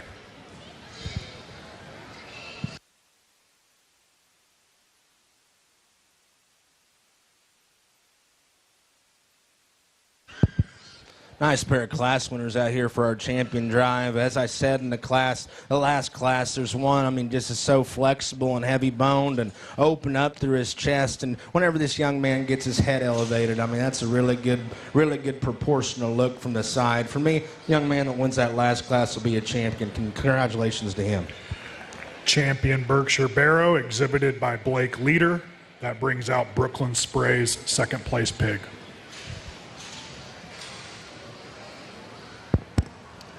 As we bring that second place out, I think that one probably is the more flexible option. Very flexible out through his front end, but more importantly, he's more flexible in his lower joints, and his cannon bones are shot longer than the Barrow that wins the first class. He'll go ahead and be your reserve. Congratulations to her.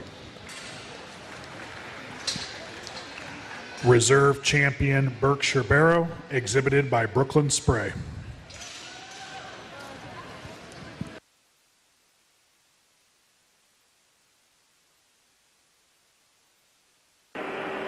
Attention on the fairgrounds, there's a gray F450 Super Duty with paper plates along Teal Road that needs moved immediately. Plate number P084146. Again, that's a gray F450, needs moved immediately.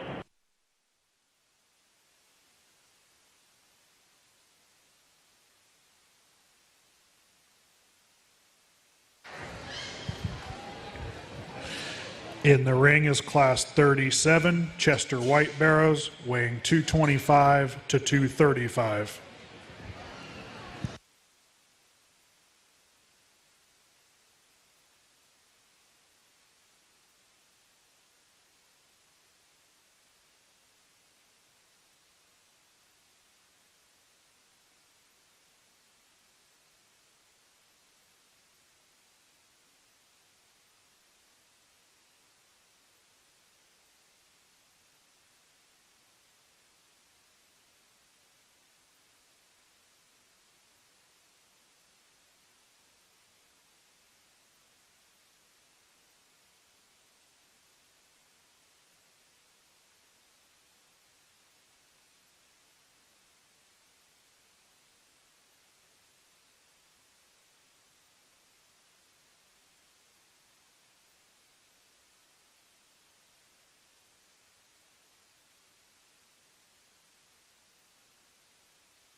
Young lady here in the center of the ring is going to win this class. A very good pig from the side. He's opened up through his chest, and he still reads very compositionally genuine.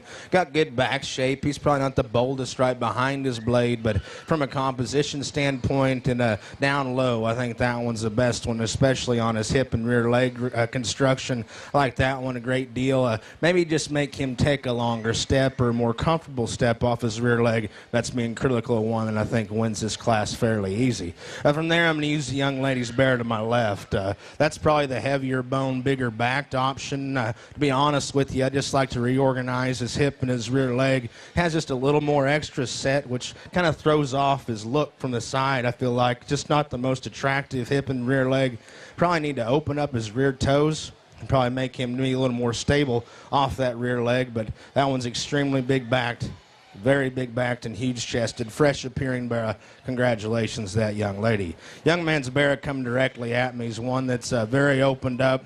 He's huge ribbed. He's got a fresh back as well. He's probably pushing it in terms of bark and cover for me today. And in relation to his length of body, that one just needs to be taller. I guess just stretch him out, make him a shot taller out here today, and just lengthen him and his growth curve. We could definitely move him up a few more spots as well. 4 is one that's very long and extended. Good flexible kind of a bear. Just need to make him fresher backed and maybe clean him up right there through his throat latch. That hog's very flexible though as well. Another one I'd like to make taller out here, maybe lengthen him in his cannon bone just ever so slightly. But you got to appreciate that one's flexibility. Same with 5. 5's a very heavy bone bear that's extremely flexible. Just gets a little drier through the lower portion of his rib cage. Need to see more shape to that one's back up high, but he's flexible and extremely heavy bone. 6 is one that's really conservative in his length of body. Just need to reorganize that one's back leg, make him go with the more flex and ease off his rear skeleton.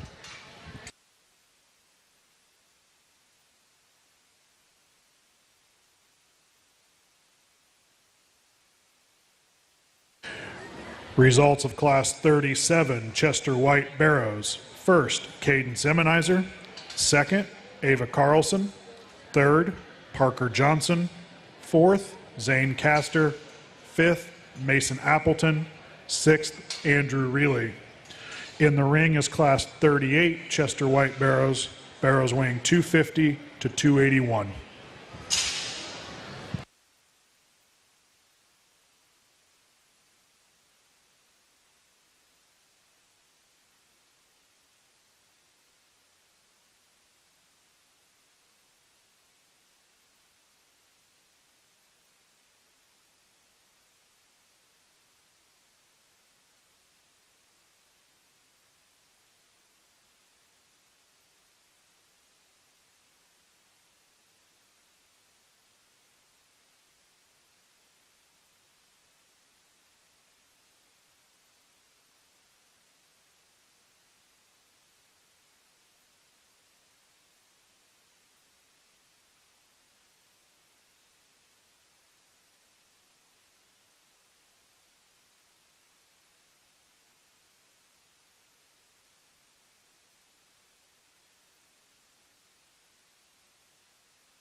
Good way to round out our Chesters. I think we got a really good one to start with. The young lady right over here to my left, and that's class. I mean, that thing just looks like an absolute gangster. I mean, I love that. I mean, just he's got a beautiful back laid in him. The way that one's foreloin comes out of the back side of his blade's extremely good, and he's extremely smooth from there back. You get in behind him, he's big pinned, he's square from there to the ground. Like that one a great deal. If you wanted to get nitpicky on him, you might rotate that blade back a little further on his body, but that's being picky a one that I think is extremely good in this class. Young lady here in front of me is going to be second. From a quality standpoint, that one's probably as good as any. Really good skeleton pig. His blade's laid on him right. He's got an extremely long hip and a flexible rear leg laid in him. Just need to give him more shape, more genuine shape right behind his blade. Give him more internal dimension to move him up one more hole.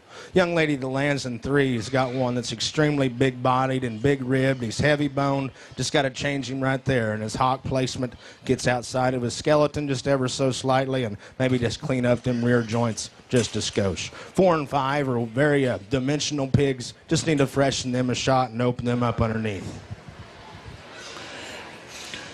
Placings in Class 38, Chester White Barrows. First, Brooklyn Spray.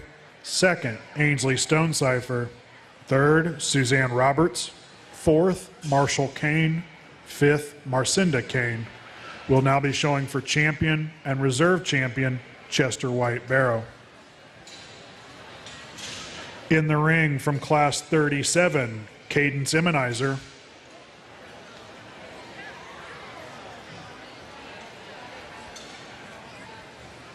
And from Class 38, Brooklyn Spray. The champion Chester White Barrow Trophy is the Donald W. Brown Memorial, and the reserve champion Chester White Barrow Trophy is sponsored by Dr. Jerry Prowse.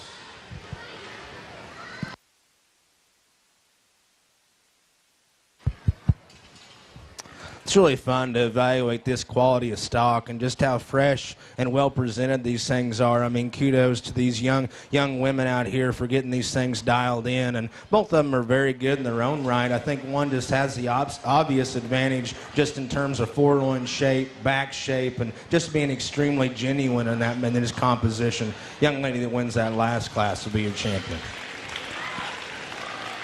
Champion Chester White Barrow, exhibited by Brooklyn Spray.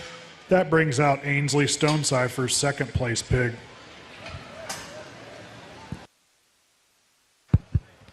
As we bring out that second, definitely represents that breed extremely well. I thought it was nice. I thought we had a nice pair out here for champion. I think the one that more closely follows our champion would be the young lady that wins that first class. Congratulations to her. Reserve champion Chester White Barrow, exhibited by Cadence Immunizer.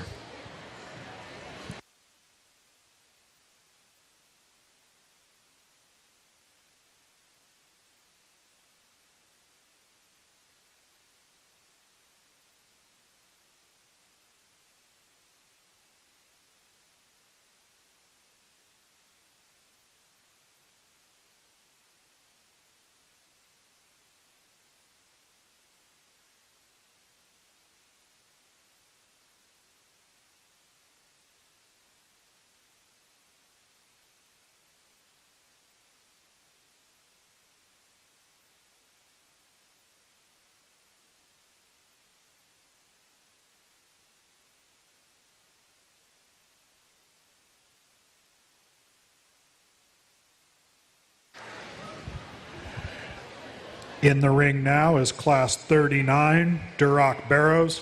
These are barrows weighing 225 to 235.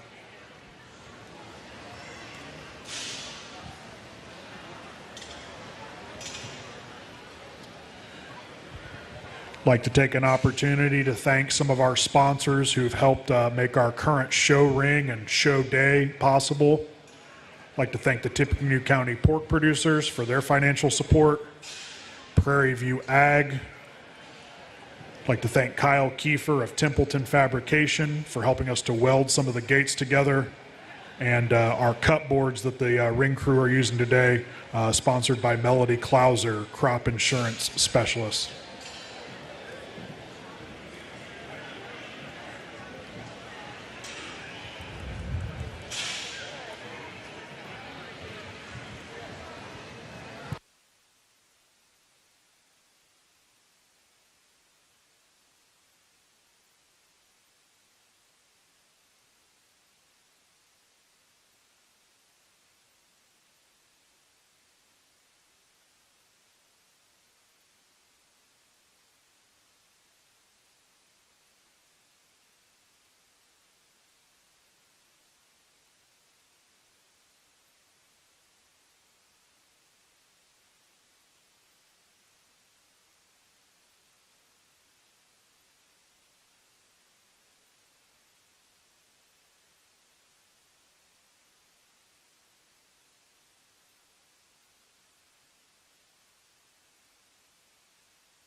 And we got a very good pair of Durocs to kind of sort with and kind of pick your poison type of a deal. I think they're both very muscular and shapely. One's probably just a little fresher backed out here today, probably is a little more ideal in terms of cover and fluff right now. And the other one's probably a little stouter featured, especially about his mug and through his forearm, and especially right there through his lower joints. I think, like I said, I just kind of got to pick your poison and which one would you use. And for me, the one that I like today is the young lady here in front of me. I like that hog's proportions a great deal. I mean, the way that hog's blades laid in him, his levelness to his spine, how tall fronted he is, and how big pinned he is. I think that one's the fresher option that's extremely opened up and yet has that next level kind of a look. And I didn't see the stoutest legged, no, and that's where the one in second's better. Young lady's Barrow here is extremely stout skulled about his muzzle, his forehead, and his jawline. I don't see his blade laid in him quite as right as the Barrow that wins the class, and consequently his spine kind of comes up just a little bit. But man, that's a really muscular, heavy bone pig that just needs to get just a shot more fluff right there through those mid-rib and on top of his back there. That one's got a bright future ahead of him that looks like he's going to be a man on down the road. I like that one a great deal. Congratulations to that pair that lands on 1 and 2. Young man that's going to be third has got one that's extremely muscular and shapely. Just wanting to push a little bit out of his front end today. He's getting wanting to maybe just paddle up front just ever so slightly and push out of his blade. Maybe his hip and his rear leg just doesn't seem to be as attractive. He's got a little extra set to it. He too could be a little stouter right there in his ankle as well. Maybe open them dew claws up and them lower joints. Might be able to move with a little more stability off his rear leg. Young lady that's in 4 has got a stout powerhouse. Just need to make him a shot taller out here today. Relax him in his blade. Almost gets too wide as he comes at you. He wants to twist in up front. Just more importantly, just reorganize his skeleton, his front skeleton. Young lady coming out here in 5 has got one that's extremely big rib. Just reads a little more ordinary from the side to me. Gets a little crestier about the top of his neck. Gets a little deeper in relation to his flank. Just doesn't balance and proportion as well as the ones that precede her. 6, 7, and 8 are hogs that are extremely either need to be altered in terms of a structural standpoint or just give them a shot fresher look out here today. Results of Class 39 Duroc Barrows. First, Olivia Hedden. Second, Milena Emmenizer. Third, Brady Miller. Fourth, Bristol Snowart. Fifth, Ava Leader. Sixth, Grace Klinkhammer. Seventh, Maggie Ratz. Eighth, Kyra Rainey. In the ring now is Class 40 Duroc Barrows. These are barrows weighing 240 to 250.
Another class where the top end's really interesting to sort through and kind of break down and pick your poison once again. There's one, though, that kind of hit me like a brick, like a ton of bricks whenever he came out, and I'd challenge somebody to pick a hole in this one skeleton right now. The young lady here in front of me is going to win this class. Not only is this one extremely good built and have really good proportions from the side, but where he beats the one in second is right on top of his a skeleton. I mean, that one's got a really good back laid in him, especially for this particular weight. He's opened up through his pins and just got a near flawless hip and hind leg. I dig that one a great deal. Nice bear to win this class. Young man in the blue shirt's going to be 2. That one is extremely sound and flexible. He just, once you get on top of him, he reads a shot flatter right behind his blade and down his top line there. Also right there to the center portion of his body cavity. Just reads a little flatter there as well. And you step in behind him, needs a shot more punch right there to the seam of his pants. That hog, though, could definitely be something that definitely go on down the road to be something that'd be highly competitive. Just how good his skeleton is. That's a nice hog to land in that 2-hole as well. Young lady that lands in 3 has got one that just wants to run uphill. I mean, that one's extremely tall fronted, got a long hip laid in him. His hind leg is flexible. I just need to relax him in his blade, stouten him up in his lower joints, especially right there in his ankle and his arm. But I like that one from a balance and a design standpoint. Once again, he's extremely long hipped and has a flexible rear leg as well. Young lady coming out in 4's got one that's extremely stout and powerful. Just need to reorganize his front skeleton and make him move with a little more reach out of his front end. Maybe just relax him in his blade, square him up right there at the top of his blade as well. That blade's wanting to pop outside of his body, and he just seems to want to get a little hotter out here today due to that. But that hog's extremely burly and stout in his own right. Same with the young lady coming out here next. Got one that's really tall fronted, real conservative in his length of body. Just need to see him go with a little more reach off of his rear leg. 6 is one that's extremely flexible. Need to see more genuine shape in that pig. Maybe just pushing it in terms of bark and cover out here today. We get that cleaned up. I mean, you talk about one that's extremely good in his lower joints, very flexible out of his hip and his rear leg. He comes at you very square and open. Just need to trim some bark off of that one. 7 and 8 are nice pigs as well. Just need to be altered in terms of their structural integrity.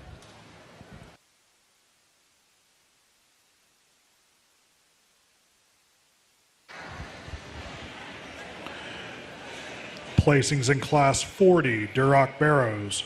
First, Leah Emmenizer. Second, Caleb Serves. Third, Claire DeFries. Fourth, Jalen McGill. Fifth, Adlin Kemper. Sixth, Addison Mosley. Seventh, Sawyer Guesswine. Eighth, Ella Lindenman. In the ring now, Class 41, Duroc Barrows. These are barrows weighing 251 to 262 pounds.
Another class that's been fun to sort out here, and I think once you get these two out, I think whenever you start to study their skeleton, there's one that's obviously moving out here better today. He's opened up through his chest still. His blade is laid on his body right. More importantly, that hip and hind leg is near flawless. Young lady here in front of me is going to have your class winner.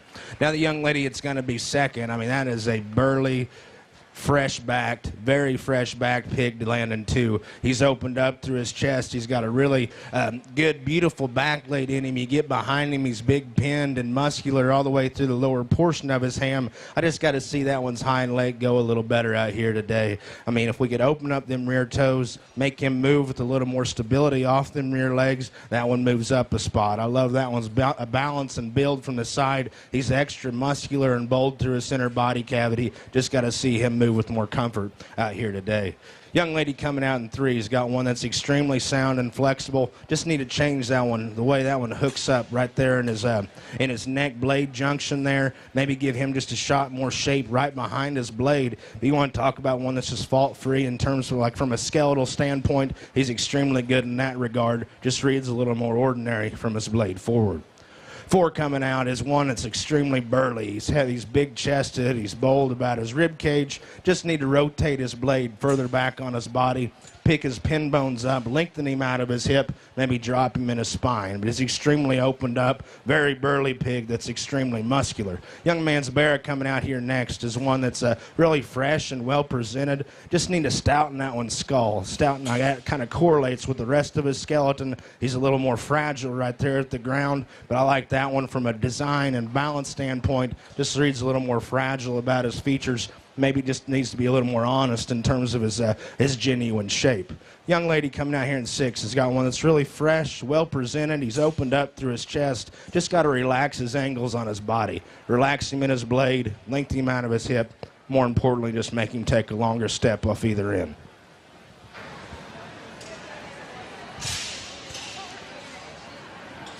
Results of Class 41, Duroc Barrows. First, Jaden Emmenizer. Second, Olivia Hedden.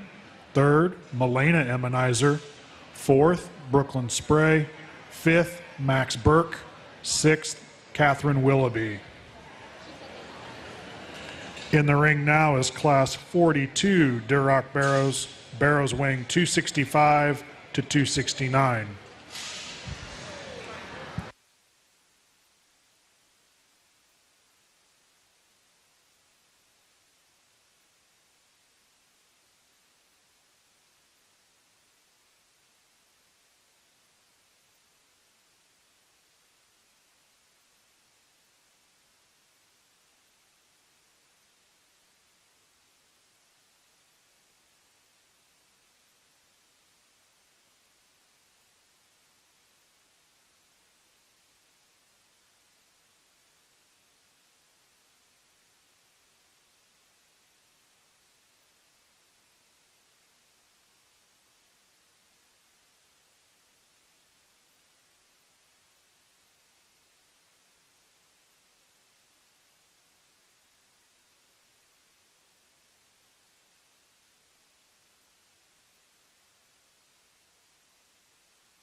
Got a fairly easy place to start in the young man in the orange shirt there. Just kind of a problem-free type of a pig that's extremely balanced and balanced from the side. His design's extremely good. Love the way his neck comes right out of the top side of his blade, and yet behind that he's got a big back laid in him. He's big pinned, and his hip and hind legs extremely good. It's a nice bear to start this class off with. From there, I'm going to use a young lady's dark pigmented Barrow for 2. It's another stout, burly option that's extremely big backed. He's got a big forearm laid in him, hip and hind legs in check. I guess in comparison to the bear that wins the class, just doesn't read as, I guess, as neat from the side. Just reads a little more ordinary from his blade forward. Probably need to raise him right there at the top of his shoulder and lengthen him out of his hip. But from a muscle standpoint, dimension, bone, you got to love that one a great deal. Nice bear there. A young man that's 3 has got one that's skeleton's near flawless. Love the way his blade's laid in him. His hip and hind legs extremely good. Obviously, we just need to open that thing up underneath, give him more turn and spread to his center body cavity, and in turn, I think that'd make that one have a bigger back. That's a nice bear to land in the 3 hole as well. Young Manson 4's got another one that's extremely flawless in his skeleton. Just need more shape up high and right through the seam of his pants. Maybe just freshen him just a little bit from his blade forward. But man, he's heavy bone. Love that one's lower joint flexibility a great deal. Just got to freshen him a shot. Young man in 5's got another one that's tall-fronted and burly and muscular. Just need to reorganize his skeleton, lengthen him out of his hip, maybe strengthen this lengthening from his blade forward a skosh as well. 6 and 7 are both hogs that are big and muscular. Just need to alter them from a structural integrity standpoint.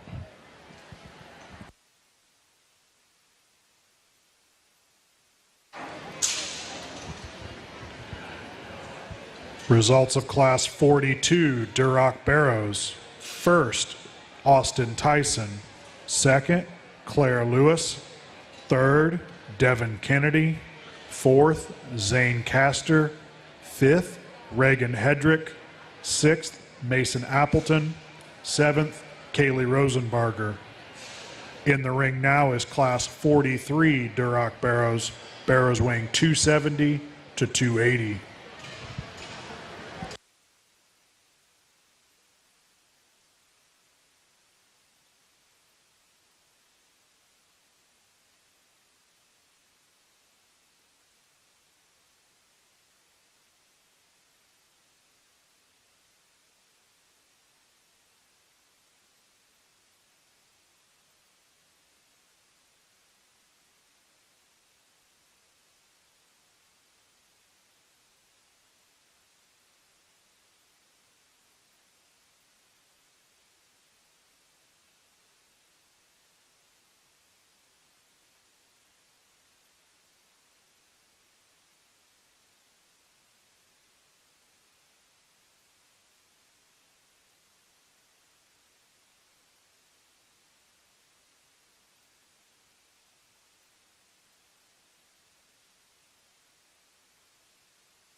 little tougher class to sort out here. You got some structural issues you got to deal with, and then there's one that I think just surfaces pretty easy to the top. And I mean, he's the best structured bear out here, and he's still got a neat look from the side. The way his neck comes out of the top side of his blade's extremely good, and his hind leg is awesome as well. Young lady in the purple shirt has to win this class for me, and does so fairly handily.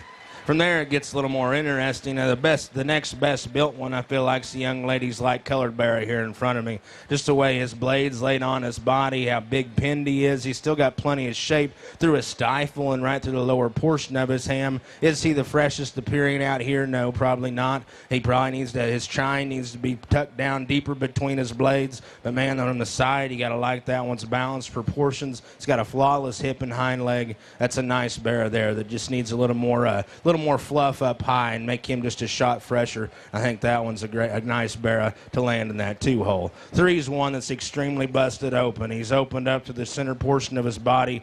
Got a big pin set laid in him. He's got a huge ham. Just need to square him up from his hock to the ground, and just reads a little too round, I guess, about his muscle. Might just kind of mellow him out just a shot as he goes away. He reads a little rounder about his blade as well, but he's tall fronted, opened up. His blade's laid in him right. Young lady coming out here next is one that's conservative in his length of body. Just gets too straight in the angle to his blade, and for me, that's a pet peeve of mine in this particular breed. Just need to relax him in his blade, relax him in his hock, and more importantly, probably need to give him a shot more shape up high and spring to the center portion of his body. Young lady coming out here in 5 has got one that's another one that's conservative in his length of body. Just need to change the way he goes off his rear leg just a shot, make him a little more coordinated, just open up them rear toes, make him utilize that hind leg with a little more authority. We could definitely move him up a few more spots as well. Another bear coming out here in 6 is one that's really sound and flexible, just needs more shape up high, reads a little staler right behind his blade today, but man, he is long hipped and has a near flawless hind leg. You gotta like that one's look a great deal as well. Just reads a little staler out here for me. 7 is one that's extremely busted open. He's very dimensional. Just need to stretch him out from his blade forward, lengthen him out of his hip, and down low is what he has. His bone work doesn't really match what he has up high. Reads a little more fragile in his ankle and more collected in his toes. That's a nice hog that's very dimensional. Same with 8, very dimensional pig, just reads a little more ordinary from the side.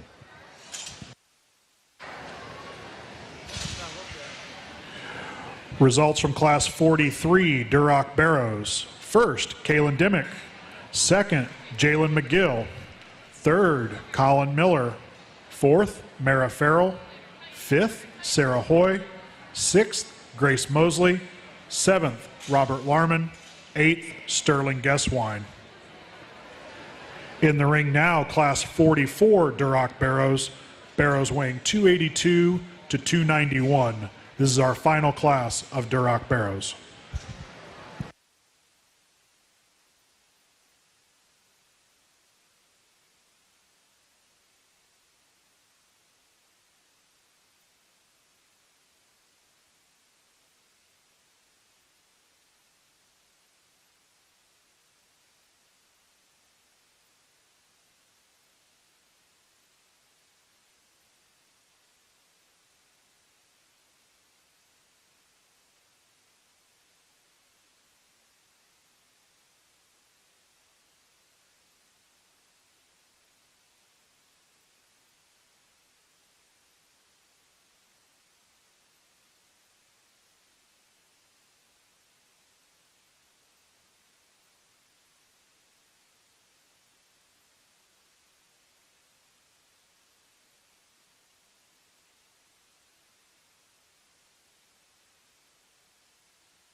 Good pair to break down on the top end here. One's probably a little more flexible, and one's probably got a little neater look from the side. For me, the one that has to win is the young man right here in front of me. I'd be the first to admit I'd probably change him right in his knee, but his blade's still laying on his body right, and more importantly, he's extremely fresh right there through his center body, and you get on top of him. He's bigger back, got a bigger foreloin laid in him. He's got a really big inside hind legs, extremely flexible. Young man in the purple shirt's going to be 2, and I mean, that one's very conservative in his length of body. He's tall fronted, and I mean, I guess that his straightness off his blade, I guess, is what makes him the shot taller fronted. That'd be the one thing I'd fix about him from a structural standpoint, just relax him in his joints there. And on the other hand, he's probably the staler appearing bear that reads a little drier right through his center body, and especially up high. But I like that one's at balanced look from the side a great deal. He squares, he comes and goes. Just need to change him in a few areas there. Young lady's bear that lands in 3 is a fresh bear that's fresh through his center body. He's tall fronted, he squares, he comes and goes. Just reads a little more ordinary from the side for me. Need to make him move with a little more flex out of his front end as well. 4. Coming out here is really opened up, and he's got a big back laid in him. He just reads a little staler, a little drier right there through his center body. His shine's starting to pop up in him as we get into these heavier weights. You can definitely tell these things are a little hungry out here and starting to look a little staler about their look. That hog's got a lot of neat pieces in terms of the roundness to his cage, how big backed he is, and he's very muscular in his own right. 5 is one that's very fresh appearing. He's got he's real tall fronted and big pinned. Just need to reorganize his front skeleton and make him appear to be a little more comfortable out here today. That hog's extremely fresh and well presented. Congratulations to that young lady. As we get into 6, 7, and 8, these hogs just need to be a little fresher out here today. Chine's starting to pop up in them a little bit. Just need to have a little more internal dimension. Congratulations to them. Results of Class 44, Duroc Barrows. First, Peyton Welch. Second, Cash Holmes. Third, Suzanne Roberts. Fourth, Avery Hankins. Fifth, Allie Moore. Sixth, Abby Griffith. Seventh, Elizabeth Knoll. We're now showing for champion and reserve champion Duroc Barrow. Out of Class 39, we have Olivia Hedden.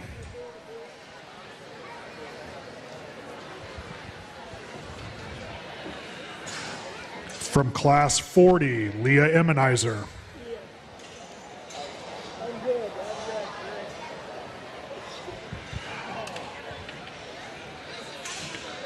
From Class 41, Jaden Emmenizer.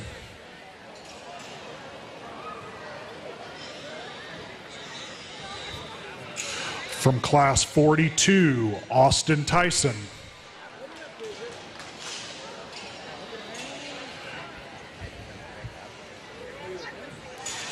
From Class 43, Kaylin Dimmick.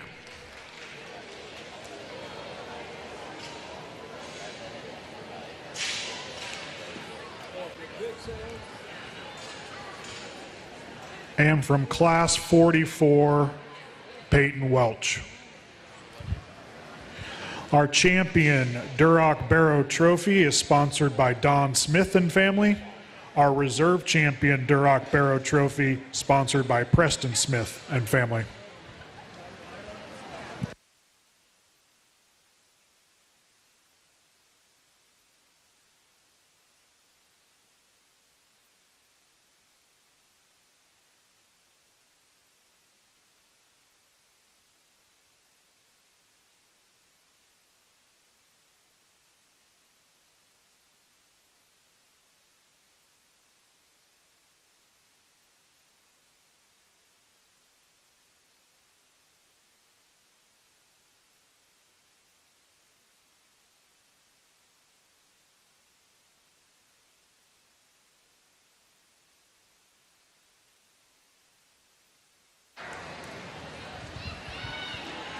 I'd like to once again thank Tippecanoe REMC and Wintech for providing our live stream today. Thank you again to Tippecanoe REMC and Wintech for allowing us to stream the Swine Show today on YouTube.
Well, once again, if you will, just give these exhibitors a good round of applause for an extremely deep Duroc show out here today. And kudos to the breeders and the feeders that are behind these things, because I think this is a very deep red show. I mean, top to bottom, here you go through all these classes, and I like a lot of different things about each one of these, but I just kind of keep going back to the first impression. And the two that kind of were the ones that hit me the hardest whenever they first hit the ring. I'm real big about first impressions, and then you study them too, and I think the one that has the fewest amount of holes is the young lady right here in front of me. She'll be your champion.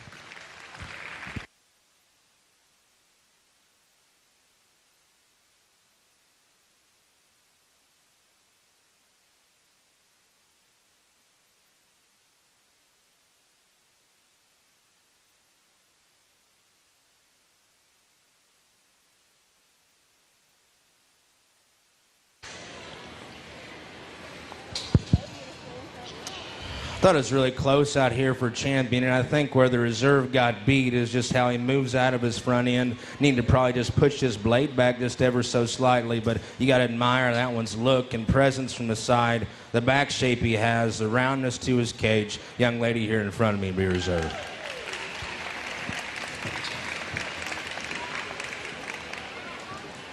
Champion Duroc Barrow, exhibited by Jaden Emmenizer. Reserve champion, exhibited by Leah Emmenizer.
In the ring now, class 45, Hampshire Barrows.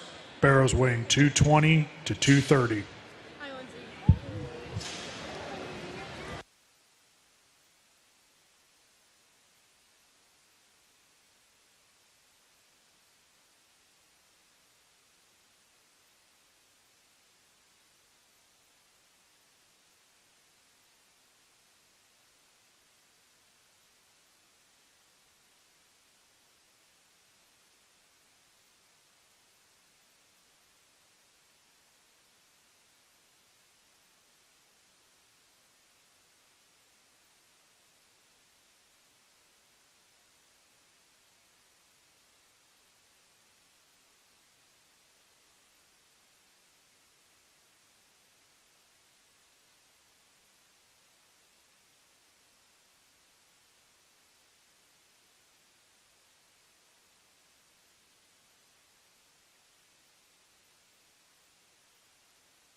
Nice way to start off our Hampshire show. The young lady here in front of me is going to have your class winner. Man, whenever that one comes directly at you, that thing just looks like a man. He's got them little He-Man pecs whenever he comes directly at you. He's stouter about his skull than what you see in your average Hampshire Barrow. He's got a huge back laid in him, and I think that's where he's going to beat the Barrow that's in second for me. Just that genuine shape he has coming right out of the backside of his blade. And yet he really utilizes that hind leg with a lot of authority. I'd be the first to admit he'd probably lengthen him out of his hip, but he's still taking a long enough step, and he's square as he comes and goes. It's a nice Barrow there that's very good in his shape to win this class. Young man's lighter pigmented Barrow is going to be second. From the side, you love that one's mold. He's really tall fronted. He's got a flexible hind leg. Whenever he comes directly at me, he wants to deviate just a little bit, wants to toe in just ever so slightly. And as I said before, he doesn't have quite the shape that you see in the Barrow that wins this particular class. But you do have to like that one's center body dimension and that mold from the side a great deal. Young lady's Barrow that's in 3 is another one that you got to appreciate from the side. Very good balanced pig that's very proportional, I guess. Whenever I talk about proportions, it's talking about from blade forward, shoulder back, and then a hip back. I mean, that one proportions extremely good. Very conservative in his length of body, and he's tall fronted. Hip and hind legs extremely good. Just doesn't have quite the shape or the fluff that you see in the 2 that preceding. 4 is coming out is really stout and burly about his features. Love that hog's mug. He's got a big forehead laid in him and a stout jaw, huge forearm, just reads a little flatter and plainer about his muscle shape. And I'd like to just pick him up in relation to his length of body. He reads a little smaller in his frame size out here for me, but you got to like how flexible his skeleton is and how big and dense his skeleton is as well. Young man coming out of here in 5 has got one that's very muscular and shapely. Just got to relax him in his blade, push his spine down, and lengthen him out of his hip. He wants to get a little more rigid out here off either end of his skeleton, but he is extremely extremely shapely and got a big ditch back laid in him as well. Young man's thin-belted Barrows, real sound and flexible. We just need to have more punch to that one. Same with on down the line here. They're flexible pigs, just need to have more shape and dimension.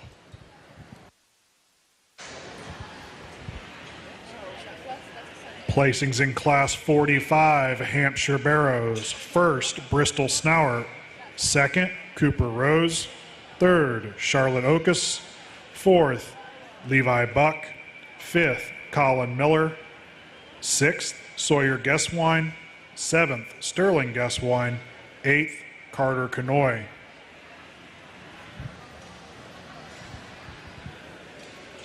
In the ring now is Class 46, Hampshire Barrows. Barrows weighing 239 to 255.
Young man in the blue shirt's going to win this class, or the green shirt, excuse me. Very exotic about his look. He's stout-skulled, got good shape to the backside of his blade. More importantly, though, he's got a big hip and a hind leg, and it's still square and very flexible. It's a nice bear to start with. From there, the young lady in the far corner has got the second place in this particular class. Very good balance, well-designed pig whose skeleton's organized extremely well. Love the way his blade's laid on his body. I guess if I were to get picky on him, I might just freshen that one right there at the top of his blade, darken his skin pigment just a shot. That'd make him look a lot fresher out here today. Young lady here in front of me in the red shirt's going to be 3 today. Very heavy bone, pliable, centered type of a pig. Just got to reorganize his front skeleton. Push his blade back on his body, relax him at his knee just a little bit. Maybe just that would probably pop his spine or loosen his spine just ever so slightly. We talk about a power hog that lands in 3. It's a nice hog there in that regard. Here coming out in 4 is another one that's good in his silhouette. He's tall-fronted, he's big-ribbed. Just doesn't read as genuine in his composition. That blood wart on his other side probably kind of throws off his front 1/3 look. But you want to talk about just breaking down their skeleton. I mean, that one's hip and hind leg and lower joints are extremely good. Just need to harden that one's muscle shape up just a skosh. We could definitely move him up a few more holes as well. Another problem-free type of a pig here that's good skeleton. He's tall-fronted. Just need more internal dimension and stouten him up at the ground at his ankle there just a shot, and just stouten up his features in general. Gilt or Barrow coming out here in 6 is one that's muscular. Just got to reorganize his skeleton, relax him in his spine.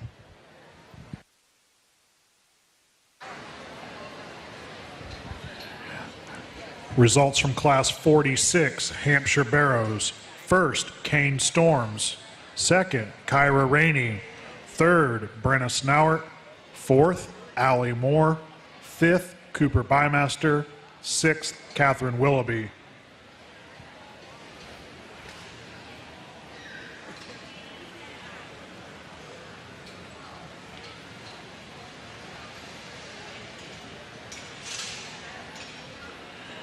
In the ring is Class 47, Hampshire Barrows. Barrows weighing 257 to 270.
Another one of them tough classes. It's kind of hard to find one to just gravitate to, so I just go back to the basics and start studying their skeleton and then which one has the bigger back. For me, the one that's got the fewest amount of holes is a young lady on the far side. She'll have your class winner. Skeletal-wise, I don't think you can fix that one anywhere. I mean, his blade's laid on his body right. His hip length's extremely good. His way he utilizes that hind leg is very stable, and that authority that he has is definitely what moves him up in this particular class. And you get on top of him, his spread to his back's plenty good. The way his foreloin comes out of the back side of his blade's extremely good as well. From there, I'm going to go ahead and use a young lady here in front of me. I like that one's presentation extremely well. From the side, he's tall fronted, he's proportional. I just couldn't get past his head, honestly. I needed to stouten up his skull and his lower joints there, and whenever he goes directly away from me, he wants to push outside of his hock or get his hind leg gets outside of his body just a shot, maybe just lengthen him out of his hip as well. That's one that's got a good design, a good profile, very good balanced pig to land in 2. The stout burly one's going to be 3, and I'll be honest, young lady, if I was showing that pig, I would show his left side the entire time and just make circles, because on the right side it just kind of throws off his balance, makes him look a little shorter face than what he actually is. But he is an extremely tall fronted, heavy bone pig. Whenever he comes directly at me, wants to pigeon toe just ever so slightly. Doesn't read quite the natural shape that the two ahead of him had. That one's extremely burly, very dense skeleton, stout mug. Like that one a great deal, and especially on that left side, like that one a lot. Young lady coming out here in 4 has got one that's very conservative in his length of body. He's tall fronted. Just need to lengthen that one out of his hip and make him go with a little more flex out of his hind leg. More importantly, though, just make him a little more genuine in his shape. Doesn't have quite as much shape or hard shape right there to the seam of his pants. Give him just a little more genuine shape up high as well. Young man coming out in 5. He's got one that's burly, robust in his rib cage. He's got a stout mug. Just reads a little more ordinary from the side. Everything just kind of doesn't piece together. Gets a little more ordinary from his blade forward. His spine wants to pop up in him just a shot, but he's extremely dense, very dimensional pig to land where he does. 6, 7, and 8. They're all pigs that are flexible, just need to change them in terms of having more shape and internal dimension. But a good class. Good round of applause.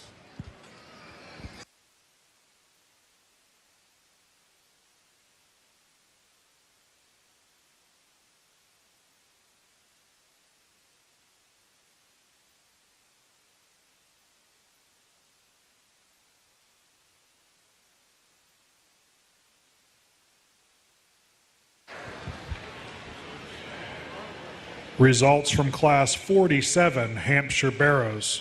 First, Landrace Spray. Second, Cadence Immunizer. Third, Adeline Kemper. Fourth, Rebecca Hoy. Fifth, Connor Gamble. Sixth, Adam Baugh. Seventh, Madeline Cheeseman. Eighth, Coleman McInnes. In the ring now is Class 48 Hampshire Barrows. Barrows weighing 275 to 285. This is our last class of Hampshire Barrows.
I got an easy class winner in this particular class for the young man, thin belted Barrow. Very fresh and well presented. Got a big back laid in him. He's still square and utilizes that hind leg extremely good. And I feel like where he exceeds the rest of the class is just how long his hip is and how he utilizes that hind leg with so much comfort. Second's going to be the young lady right here in front of me. That one's a really big chested one that's got a big back laid in him. Just need to lengthen that one out of his hip, open up his rear toes, make him take a longer step off his rear leg. But you got to love the amount of shape that one has to his back, how opened up he is right there to the base of his chest. Just got to lengthen him out of his hip just a skosh. Young man's Barrow here in three is really tall and extended. He's good built. Just need to see more internal dimension in that one. Whenever he comes directly at me, we got to open him up to the base of his chest, add more natural shape up high and right through the seam of his pants there. But you got to love the organization of that one's skeleton, especially for this particular breed. The one coming out in 4 is one that's stout, burly, extremely heavy boned, really stout mug, got a big forearm laid in him. Just got to reorganize his skeleton. Just make that blade lay flatter on his body, make him square whenever he comes and goes, and clean up his rear hock joints just a little bit. 4 is one that's really dimensional and right there to the center portion of his body. We just got to relax this one's joints off both ends of his skeleton. Gets a little straighter and more upright in the angle to his blade. Likewise with his hock, just need to lengthen him out of his hip. 6 is really sound and flexible, just need to have more shape right behind his blade. Same with 7, really flexible hog, just need more dimension and shape up high.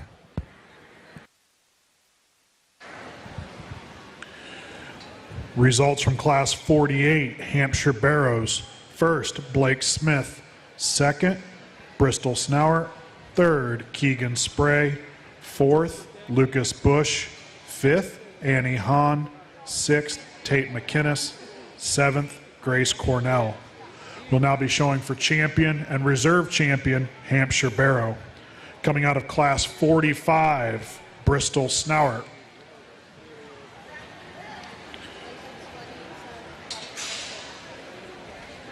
From Class 46, Kane Storms.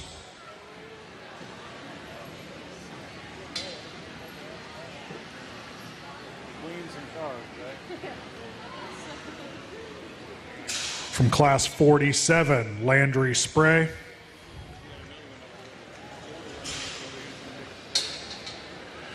And from Class 48, Blake Smith.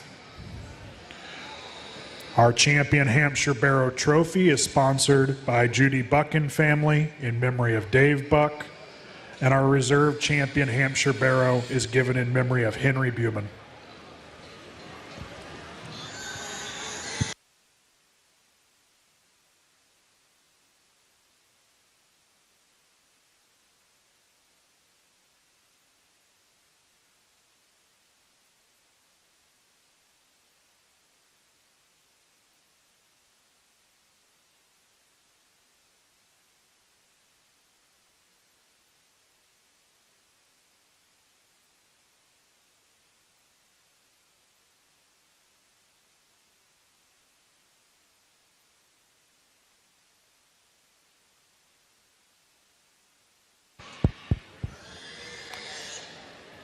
Very good group of class winners out here for our Hampshires. I think there's one that just kind of sticks out like a sore thumb out here for me. Just the way this hog skeleton's organized, the way he utilizes his skeleton, and that balanced look from the side and still having a fresh back laid in him. Young man that wins that last class will be your champion. Champion Hampshire Barrow exhibited by Blake Smith. That brings out Bristol Snowart's second place pig.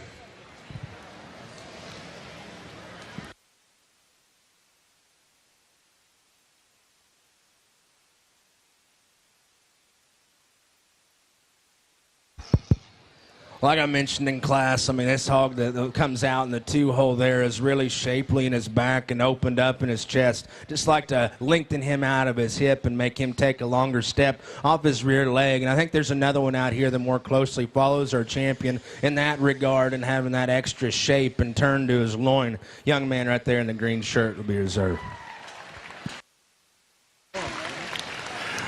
Reserve champion Hampshire Barrow exhibited by Kane Storms.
Nice trio of Herefords out here. I'm going to use the young man on the far end to start this class off with.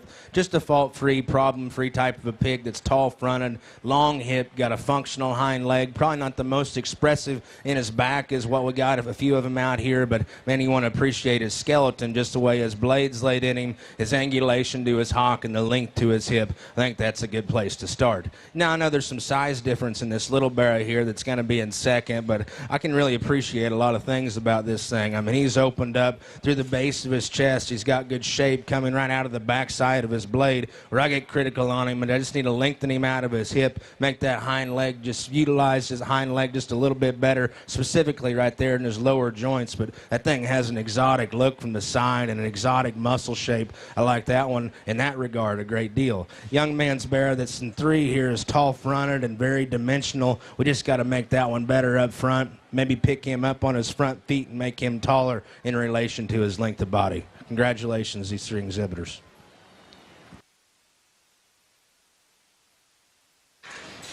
Results from Class 49 Hereford Barrows. First, Clayton Moore. Second, Brenna Snowert. Third, Brandon Winger.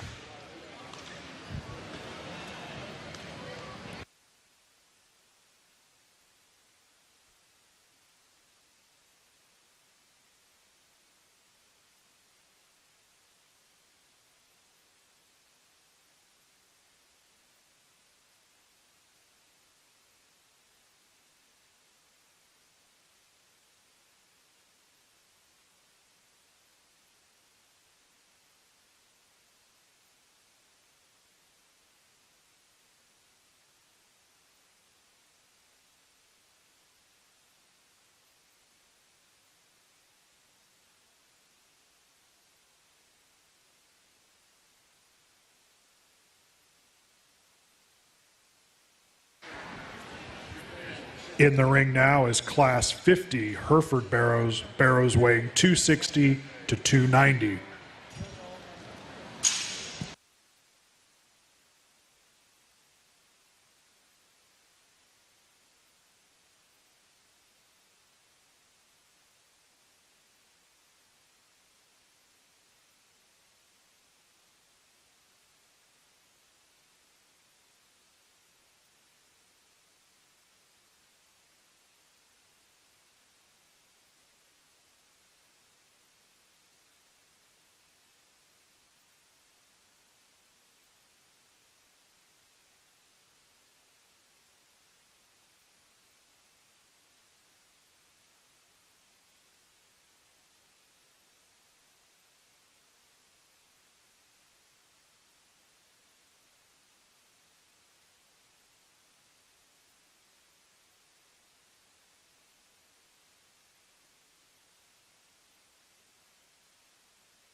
The young man that's been keeping his mullet game strong for a while is going to win this particular class.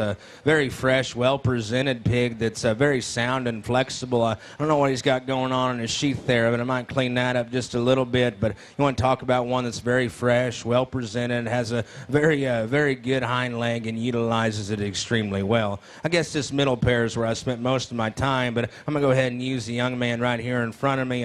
That's probably the taller, bigger framed option there that's got a bigger back, a little shapelier turn to his top there, really big pinned and got good shape to his lower ham. Obviously, we just need to lengthen him from his blade forward. That one's a very dimensional pig that lands in that 2-hole. Young man right here in front of me is going to be 3. That's a very tall-fronted pig that's busted open through his center body. I mean, that one's fleshing abilities out of this world. He's opened up through his chest and got a big pin set. Just need to make him have a little more shape up high, give him a neater look from his blade forward. Same goes with the young lady's Barrow here in front of me. Real tall-fronted pig. Just need to trim him up right there through his throat latch. Maybe relax him in his blade just a shot.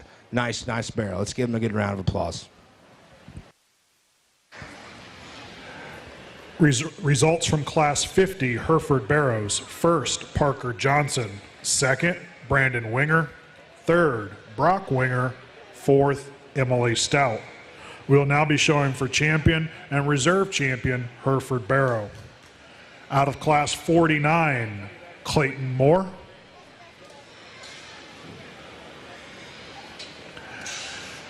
And out of Class 50, Parker Johnson. Our champion Hereford Barrow trophy is sponsored by the Mark Roberts family. Our reserve champion Hereford Barrow trophy sponsored by Series Solutions.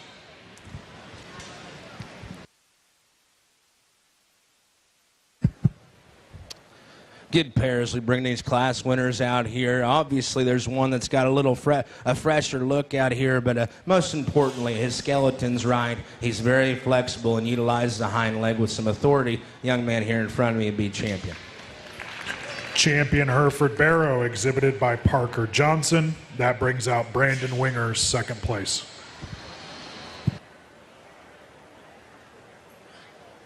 So bring out that second place in that class. As I talked to him in class, just need to extend him from his blade forward. I think the next option is the Barrow that wins that first class, just in terms of that balanced look, proportional look from the side. He'll be your reserve. Reserve champion Hereford Barrow, exhibited by Clayton Moore.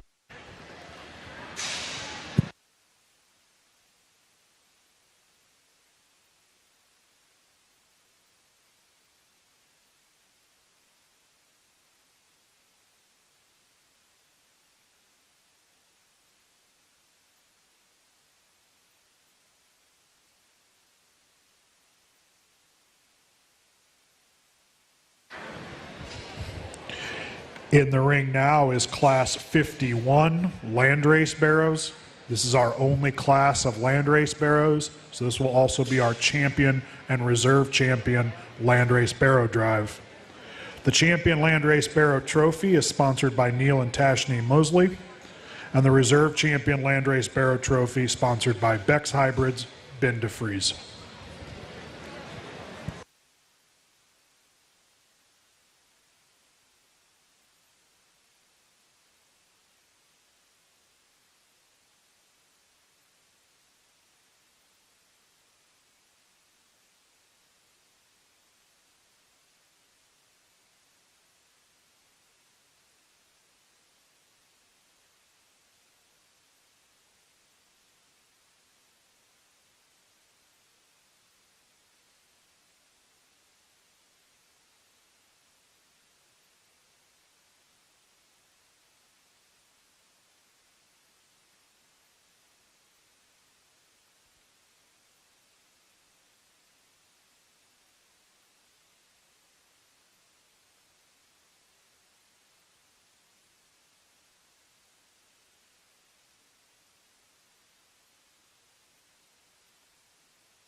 As we get out here for champion and reserve contention, I think there's one that definitely services to the top in my mind pretty easily just from a skeletal perspective and still offers that look from the side that you want to see. I guess that next level kind of a look. Young man right here in front of me is going to be your champion. From there, I'm going to use the young man right here to my right. Once again, from a skeletal perspective, he's got clean joints. His blades body right from the side. He's still very proportional, tall fronted, length of hips extremely good. More importantly, he's really clean in his joints. Nice bear to be in that reserve hold. I guess between 3 and 4 here, I guess we got some issues in terms of just the way their comfort level is. I'm going to go ahead and use the young man's barrow on the far end. Just more dimension there, more cubic inches in that pig. He's dimensional, got a huge back laid in him and very big rib cage. Young lady that rounds out the classes got one that's really extended and neat looking. Just got to clean up that rear joint there and square him up as he goes away.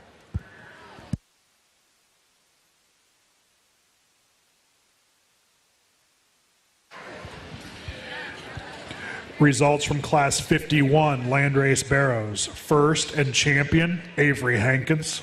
Second and reserve, Casey Canoy. Third, Alton Hedrick. Fourth, Grace Mosley.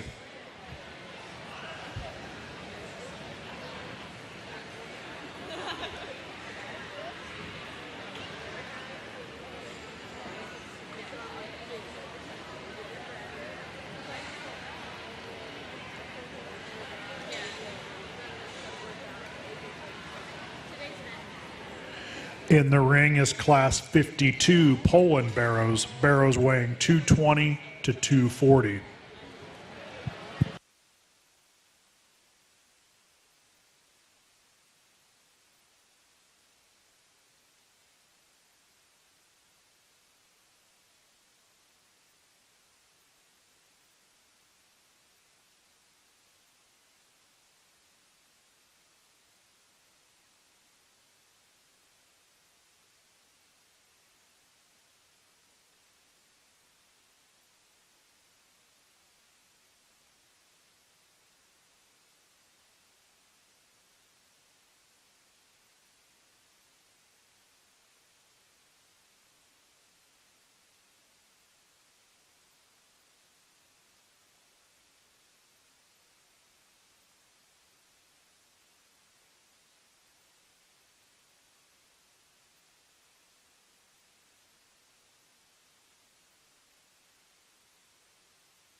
Once again, another one of those challenging classes where you just got to stick to the basics. And I hate to sound like a broken record, but from a structural integrity standpoint, a young lady over here to my left's got to win this class. Just from the side, her design and build is, or his design and build is as good as any. He's tall fronted, the length from his blade forward is extremely good. A little lighter weight in this particular class, but from a quality standpoint, that one's got to win for me. Young lady in the black shirt's going to be second. That's definitely the more muscular option. He's bigger backed. He's got more foreloin shape coming out of the backside of his blade there. Huge pin type of a pig. Just reads a little more ordinary from the side for me, and definitely got to relax him in his lower joints and open up them rear toes. I mean, that's to be expected from this breed, but need to relax him there from that standpoint.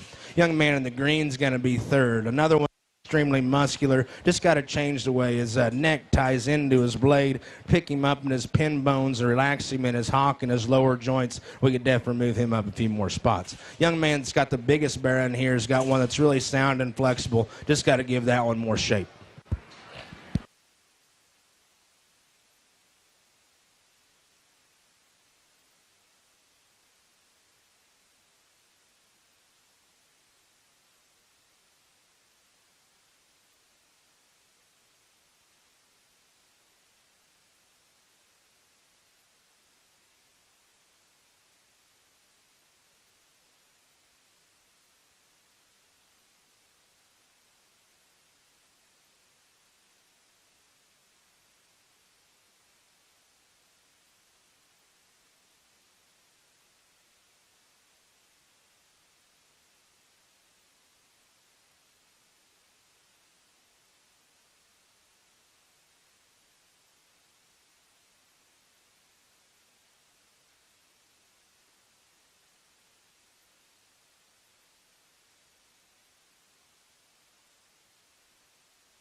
Results from Class 52 Poland Barrows. First, Grace Mosley. Second, Dylan Hamilton. Third, Rylan Hamilton. Fourth, Liam Reed. In the ring now is Class 53 Poland Barrows. Barrows weighing 260 to 287.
Young lady here to my right is going to win this class and does so just from a freshness perspective. I mean, that one's got a big rolled up back laid in him. He's big pinned, and the shape to his lower ham's extremely good. Might clean up them concrete knots just a shot, but I like that one. Some flexibility, freshness, and muscularity a great deal. I mean, kudos to her for her skin and hair there. Hog's very fresh and well presented. I'm going to use a young man's white-faced barrow over here for second. That thing just looks like a behemoth out here. He's heavy boned, he's stout headed, got a big blade laid in him. Probably not quite as muscular or shapely as the bear that wins this class, but you got to appreciate that flexible skeleton and how big legged that one is. Young man here in front of me with this dark pigmented bear is going to be next. I like that one's shape, his foreloin back shape, big pin. Just got to relax him in his hock, push him back in his blade and make him just a shot taller fronted. But you got to like that one's freshness, muscularity from that standpoint a great deal. Young man with this white-tailed bear is going to be next. Really sound, flexible pig. Just got to make that one's lower skeleton match what he has up high. Nice class. Results of Class 53 Poland Barrows. First, Suzanne Roberts. Second, Levi Knoll. Third, Jackson Wise. Fourth, Marcus Kane. We'll now be showing for champion and reserve champion Poland Barrow.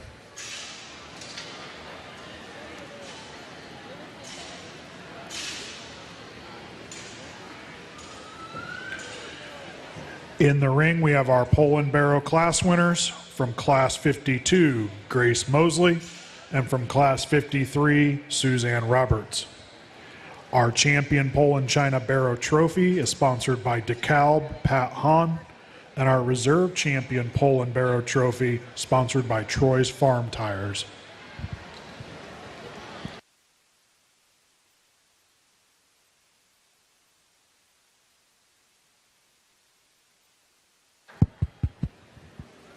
How's it get out here for champion? I think there's an obvious advantage in weight and muscularity out here. For me, the young lady that wins that last class will be champion. Kudos to her.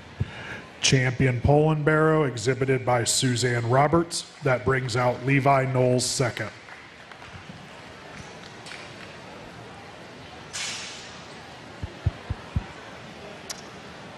I guess it gets a little closer out here for reserve. You got a real stout, burly one, and then kind of a neater made one that's got a bright future ahead of him. For me today, there's just one that just has more cubic inches, more dimension up high, and just a stouter skeleton. Young man with that second in that last class will be reserve. Reserve champion Poland Barrow exhibited by Levi Knoll.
In the ring is Class 54 Spot Barrows, barrows weighing 220 to 230.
Go ahead and start with the young lady on the far side over there to win this class.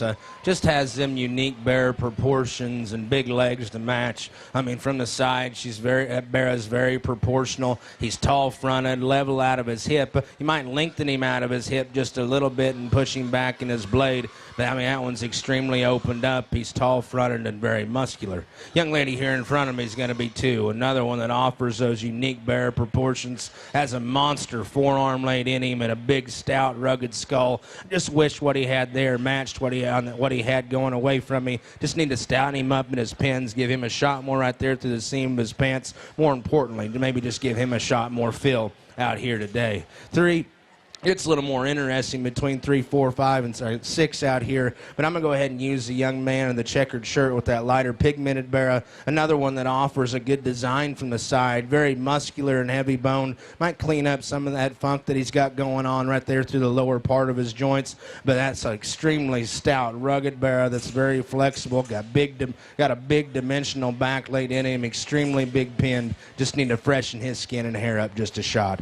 Young man with a darker pigmented Barrow right there on the blue short sleeve shirt's going to be next. Very proportional, balanced, good design pig. Be the first to admit. You need to give him a shot more right there to the lower portion of his rib cage. But his design and the way his skeleton's organized is extremely good. He's long hipped. Just need to make him fresher out here today. Young lady stout, burly centered one's going to go ahead and be fifth out here. Very dimensional pig that's opened up through his chest and stout mugged. Got a big pin set laid in him. Just need to reorganize his skeleton and make him better designed from the side. Same with the young man that's in sixth. One that's really sound and flexible. Just need to give him more shape. Maybe reorganize his front skeleton.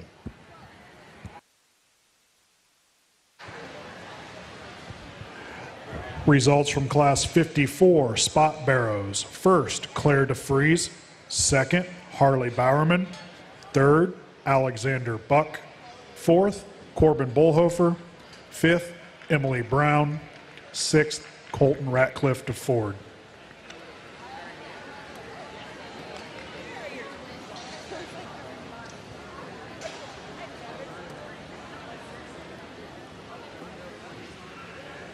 In the ring now is class number 55, Spot Barrows.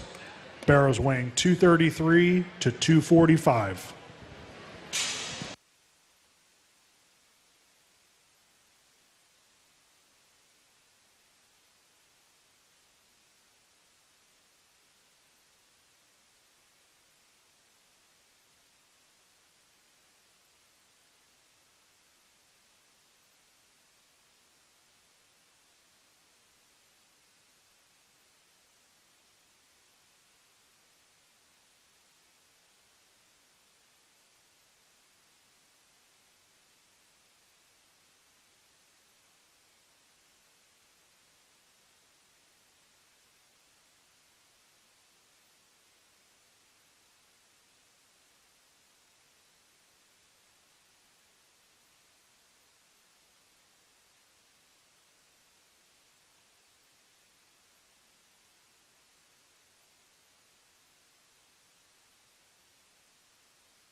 Young man right here to my left wins this class for me. You get on top of that thing, and it looks like he's literally swallowed a little pony keg. That thing has got a rib cage in him like no other. His back shape's very dimensional, and you get behind him and study the way his hip and his rear leg is organized. It's extremely good in that regard as far as flexibility and squareness. He's very proportional from the side as well, very fresh and well presented. Congratulations to that young man. I guess I spent most of my time between two, 3, and 4 out here. I'm going to go ahead and use the young man right here to my right in the center of the ring. And just from a balance perspective, I think that one's very good. He's tall-fronted. The way his hip and his rear leg is organized is just near flawless. Love the way his hip or his tail sits on top of his hip. And more importantly, I mean, that hog's lower skeleton is just extremely good, and he has a neat balanced look from the side, and everything proportions and fits together extremely well. From there, I'm going to use the young lady in the far corner. That's probably the stoutest and most burliest legged one in the class. Very stout skulled, and I guess everything kind of correlates with his ears are a little bigger. That might throw off the way he looks from his front, right up there his front 1/3. But man, he is flexible. He's heavy boned, got a big dimensional rib cage in him. Just reads a little more ordinary from the side for me. Young lady here in 4 has got one that's probably the most shapely backed. Just reads a little more piecey, I guess, from the side. Wants to get a little more forward in his blade. His spine pops up in him just a little bit. The way his ham-loin transitions there, he wants to wrinkle just a shot. Also, I just open up his rear toes, and we just make him utilize that hind leg a little better. But freshness and back shape, and that one's extremely good. Congratulations to that young lady. Young man coming out in 5 has got one that's real sound and flexible. We just need to add some dimension and shape. Same goes with 6. Very flexible pig that's very heavy boned. Just need to make him a shot fresher and more shapely out here today. Results from Class 55 Spot Barrows. First, Keegan Spray. Second, Adam Baugh. Third, Claire Lewis. Fourth, Milena Emmenizer. Fifth, Eli Waltz. Sixth, Elise Brown.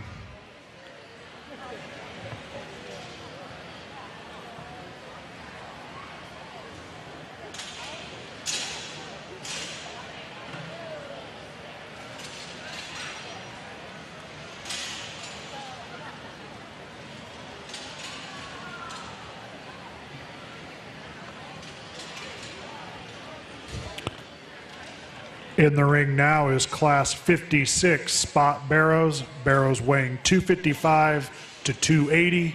This is our last class of Spot Barrows.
Got another easy class winner, this Barrow, coming across the center of the ring. Very fresh, big back type of a pig that's opened up through his chest.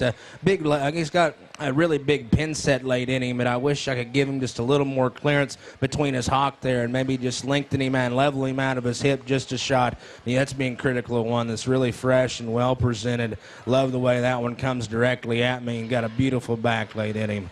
Nice one to start. I guess I spent most of my time here with 2, 3, 4, and 5, but the young man coming directly at me is going to be 2. That's the other sound, flexible option. Got a big pin set that's laid in him. He's opened up through his chest. Just don't see the exotic look that you see in the Barrow that wins this particular class. Not quite as neat from his blade forward, not quite as much foreloin shape, but you do got to like that one's design and his flexible skeleton a great deal as well. Young lady here in front of me is going to be 3. That's a very stout-legged pig that's very, very stout about his skull and his muzzle and his jawline. Just need to clean him up right there in his lower joints and then his feet there. Just maybe freshen him just a shot. But you got to like how flexible he is. He's extremely heavy-boned, muscular pig there to land in 3. Young lady there in the striped shirt is going to be 4. You get behind that one, the flare to that one's stifle, and that one's pin width is out of this world. He's very big-ribbed and muscular and opened up. Just reads a little more ordinary from the side. Probably need to pick his spine up in him and make him just a shot taller right there at the point of his shoulder. That's being critical of one, though. It's got a lot of muscle and dimension. Very heavy bone pig here. We just need to relax him and his blade, push him down in his spine just a shot, and relax him in his lower joints.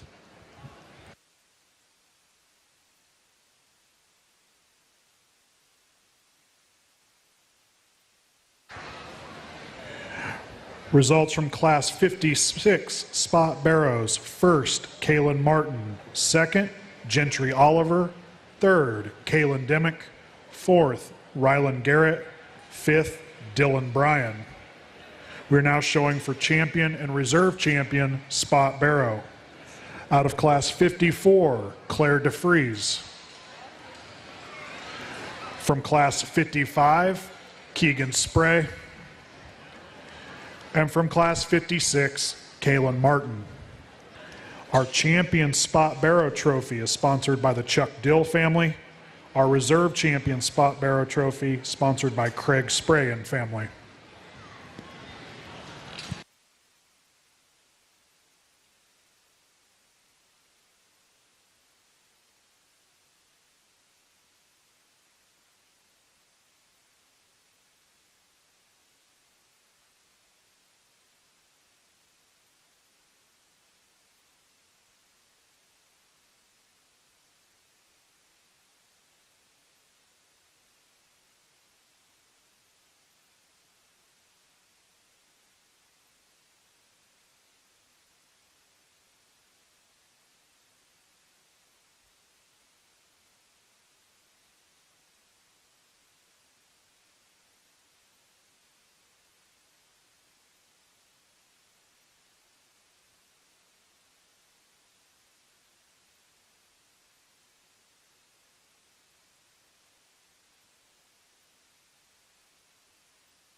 I think it's very close between a pair of Barrows out here. I guess the sort in my mind would be the way they utilize their hind leg, and once you get behind him, one is square from hock to ground, and still very dimensional through his center body. Young man in the green shirt will have your champion Barrow.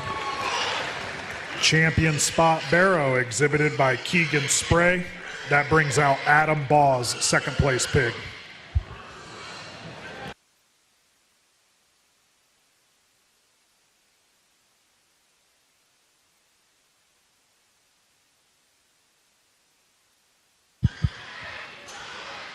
I thought it was extremely close out here for champion.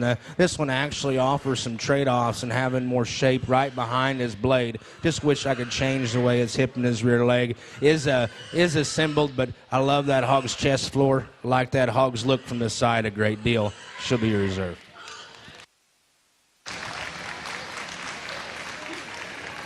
Reserve champion spot Barrow exhibited by Kaylin Martin.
In the ring is Class 57, Tamworth Barrows.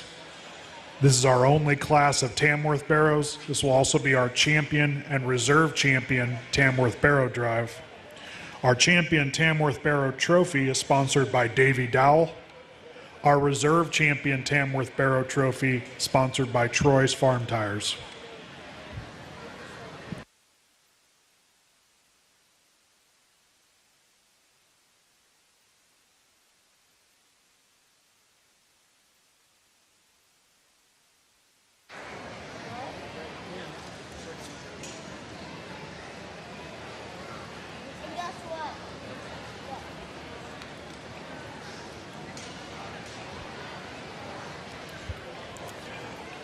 Let us once again welcome our judge today. Our judge is Chris Hofschulte from Miami, Oklahoma. He's been evaluating our gilts this morning and has worked his way through most of the purebred barrows here this afternoon.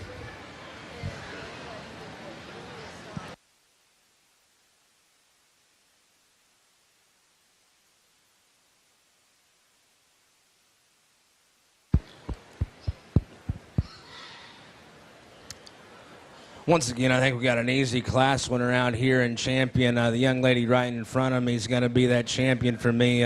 Very fresh, well-presented barrow that's opened up and square as he comes and goes. Got a nice, shapely back laid in him. More importantly, though, he proportions well. His skeleton's right. That's a nice one to be champion there in this particular drive. Next will be the young lady in the pink shirt here. That's definitely the stouter, bigger, more dimensional option. I guess where I get critical on him is just the way his front skeleton is organized. Just need to lay that one's blades flatter on his body, maybe make him a little more extended from his blade forward. But he is definitely a power hog. I mean, that's a dimensional full rib, very opened up, good pig that's extremely powerful. Young lady in the corner with the light pigmented barrow is going to be 3. I think if we could add some more dimension and just bloom to that pig, I mean, that hog's skeleton reads extremely good. The angle to his blade, the set to his knee, and the set to his pastern's extremely good. Then you study his rear leg. His rear leg and his hip is designed just near perfect. Just got to give him more internal dimension right there through the center part of his body and open him up just a shot. Young man in the corner is going to be next. Very long and extended pig, just needs more dimension down low, right through the lower portion of his body cavity, and maybe pick him up in his pins as well. Young man that rounds out the class has got one that's real dimensional. The width of the ground just doesn't correlate with his top side dimension. We need to open him up underneath and stouten him up in his bones.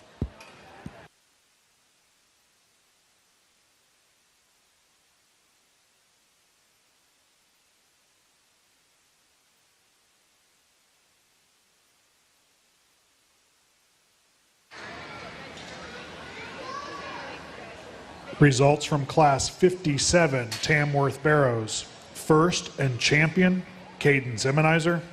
Second and reserve, Sarah Hoy. Third, Caroline Petrie. Fourth, Evan Purcell. Fifth, Jackson Probst.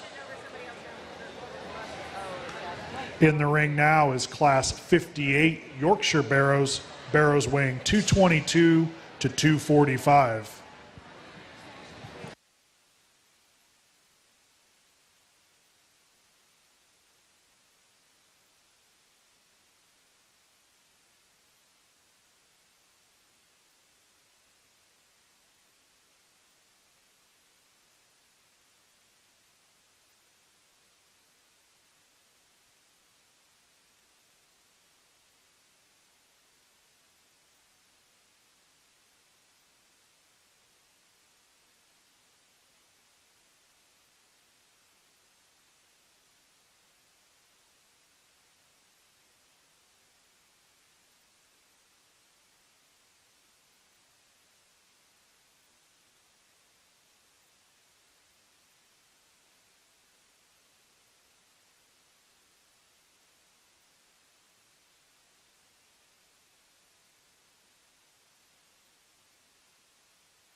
Another interesting class that kind of offers some difficulty out here. Once again, you just got to place your priorities where you want to. For me, the one that offers the most uniqueness and unique look from the side is a young man right here in front of me with this painted up Barrow. A very heavy bone pig that's very extended. He's tall fronted, got a fresh back laid in him, and yet he's still got some turn to his cage. I'd be the first to admit he'd probably pick him up on his pasterns, make him move with a little more comfort out here. But like I said, I feel like that's the one that's the most offers the most unique pieces. From there, the young man here in front of me is going to be second. One that's really big, dimensional, rib caged. I'd be the first. I guess what bothers me the most about him is just got to peel some bark off that pig. You just don't read as genuine in his shape to me as what he could. If we could give him just a notch more genuine shape up high, we could definitely move him up a few more spots or one more spot. He just needs to peel. We just need to peel a little bit of finish off of that one. Young lady here in front of me is going to be 3, and I really like this pig a bunch from the side, but he just reads a little deceiving to me. Whenever you step off the side of him, he reads like a really stout, robust pig that's really stout skulled and really stout about his features, and then you step in behind him, and that's really not the case. We need to open him up in his pin bones, give him more shape and turn to the center portion of his body. He reads like one to me that'd be really tough to feed, because what you're doing to him is just trying to spread him the entire time. I don't know if his I guess his gauge to his body cavity will allow that, but I do like that one's dimensional looks from the side, his stoutness to his skull, and how conventional he is in his length of body. Young lady here in front of me's got one that's extremely muscular backed. He's opened up through his chest, got good shape and turn to his stifle and through the lower portion of his ham. Just reads a little more fragile out here to me. Need to probably give him just a shot more fill out here today, but more importantly, let's square him up in his hock and make him utilize that hind leg with a little more security. Same goes with the Barrow coming out here next. It's a really big rib pig. We just need to change the way he goes off of his hind leg. He's stout featured. He's heavy bone. Got all the stout features one would want. Just need to make him a shot taller. Also clean him up from a composition standpoint. Young lady coming out here in 6. Got one that's really heavy bone. He's got big features. Just got to square him up from hock to ground, lengthen him out of his hip. And in relation to his body length, I'd make that one probably 2 frame scores bigger out here today. Young lady that's in 7's got one that's real tall fronted. Just need to give that one a fresher look and add more internal dimension. Results from Class 58 Yorkshire Barrows. First, Parker Johnson. Second, Brock DeFries. Third, Carly Bymaster. Fourth, Landry Spray. Fifth, Brianne Miller. Sixth, Addison Garrett. Seventh, Marcinda Kane. In the ring is Class 59 Yorkshire Barrows. Barrows weighing 249 to 260.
really fun class to sort through because you got different types and kinds to evaluate, and you just got to place your priorities where you want to. I think there's an absolute man out here to win this particular class, and whenever he hit the ring, I had to take a double take. Just whenever he went away from me, had to get in front of him to check everything out just to make sure he did check all the boxes. But the young lady here in front of me in the center of the ring is going to win this class, and I mean, just an absolute stout head. I love that one's brim of his nose, the stoutness to his muzzle, his forehead, how stout jawed he is, and then he study his angles to his skeleton. He's extremely good, and the main thing, whenever you get on top of him, that one just wows you. I mean, that one he has a humongous back, big rib cage laid in him, and he's still extremely square and big pinned as he goes away. Nice, very nice pig to win this particular class. I went back and forth on 2 and 3 here. One's got some genuine shape, one needs more genuine shape, one's probably a little more fragile in his features, and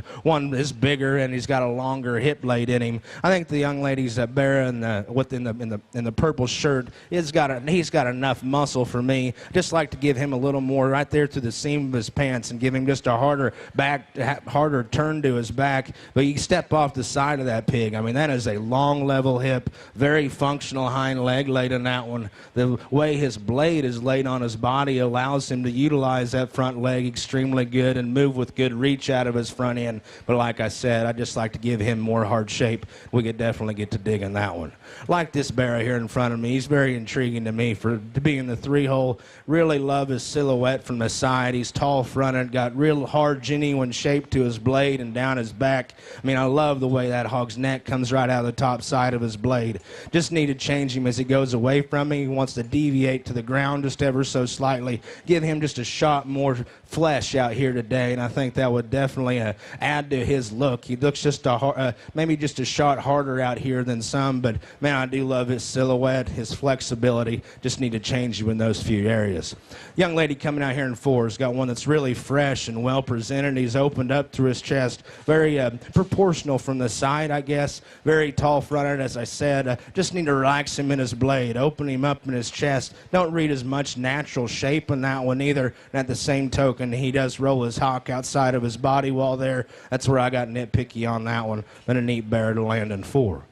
Young lady's Barrow coming out here in 5 is very intriguing to me as well. I mean, love how stout his features are and how stout his mug is, but at the same time, that kind of works to his disadvantage. We just need to stretch that hog out, lengthen him out of his hip. We could probably see that hog take a longer step off his rear leg. Very dimensional pig. Probably has the biggest and fluffiest back we've seen in one all day. Just need to stretch him out. Young man coming out here in 6 has got another one that intrigues me. He's extremely heavy boned. He can raise his head extremely high over the top side of his over his top line there. He's really long hipped. Where I get critical on him, just need to change him in the way his hock placement is. Gets outside of his body wall there. Doesn't have quite the natural shape that you see in some that are preceding. That's a really heavy bone, flexible pig there. That's extremely unique in a lot of different areas. Young man that rounds out the class has got one that's really extended. Just needs more internal dimension.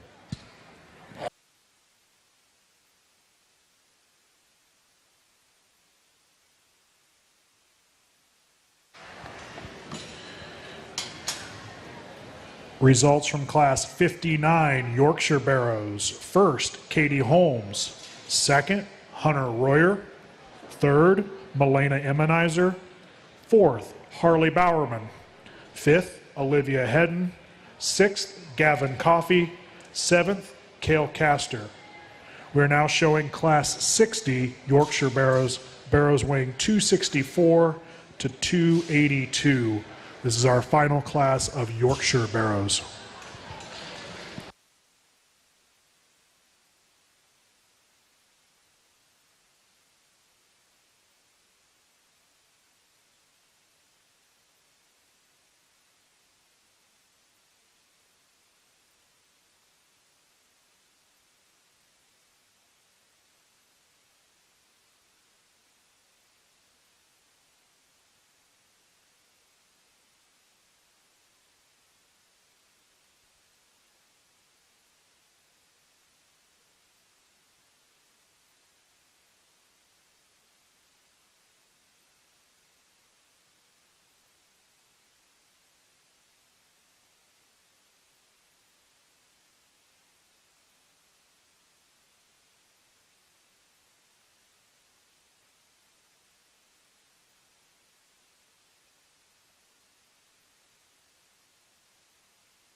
Very interesting class in the top end here. I'm going to go ahead and use the young lady on the far end to win this class.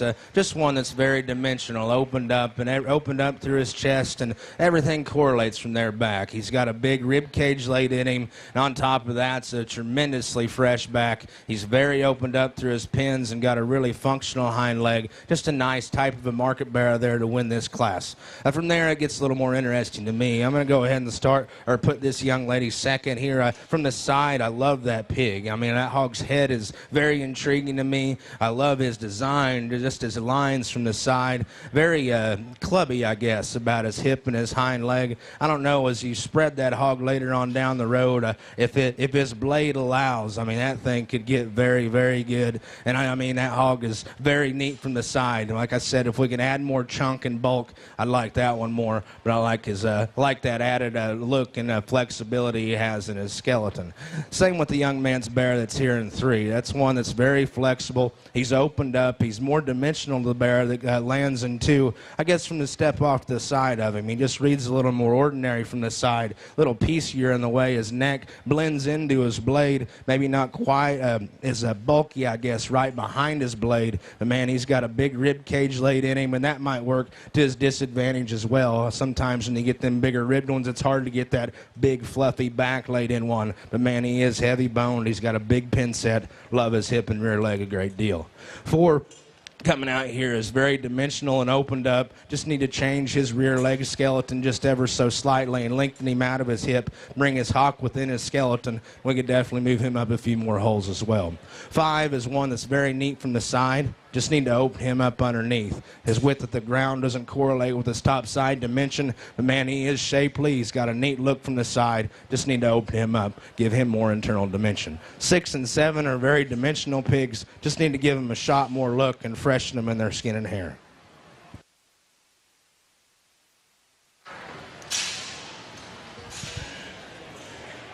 Results of Class 60 Yorkshire Barrows.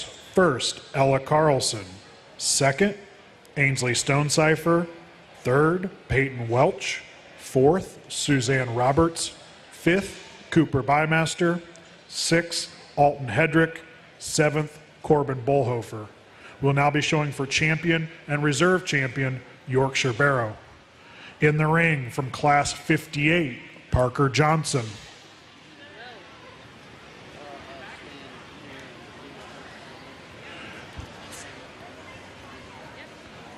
From Class 59, Katie Holmes.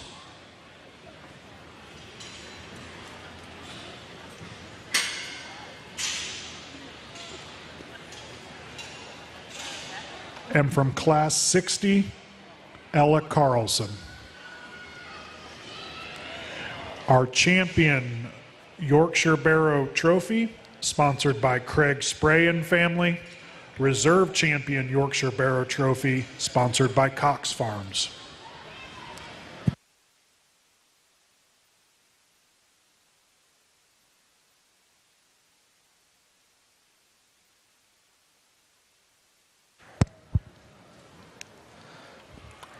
I don't mean to keep beating a dead horse out here, but I mean, these 3 classes have been extremely fun to work through. With that being said, too, I mean, I think we got a man out here to win this particular drive. Just to couple everything that he does put together with that stoutness and added bulk up high and that squareness down low and the angle to this one's joints is very hard to do. Young lady right there in front of me will be champion York. Champion Yorkshire Barrow, exhibited by Katie Holmes. That brings out Hunter Royer's second place pig.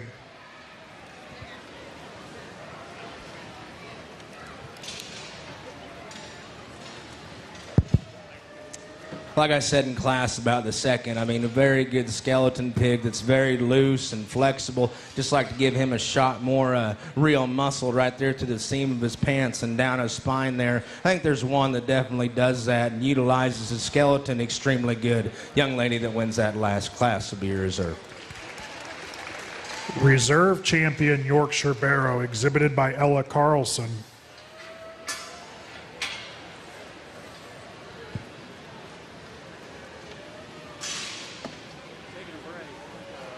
be back in a little while. You may be done before I get back, though. Thank you. That concludes our purebred barrows.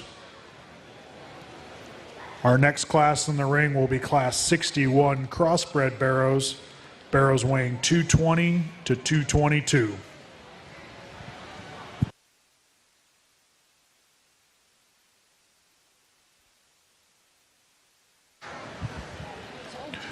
A reminder, exhibitors, if you received an orange card earlier about the Bred and Owned program for your barrow, that show will be following our Crossbred barrow drive.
Young lady in the yellow shirt with that chromed up barrow is going to win this class.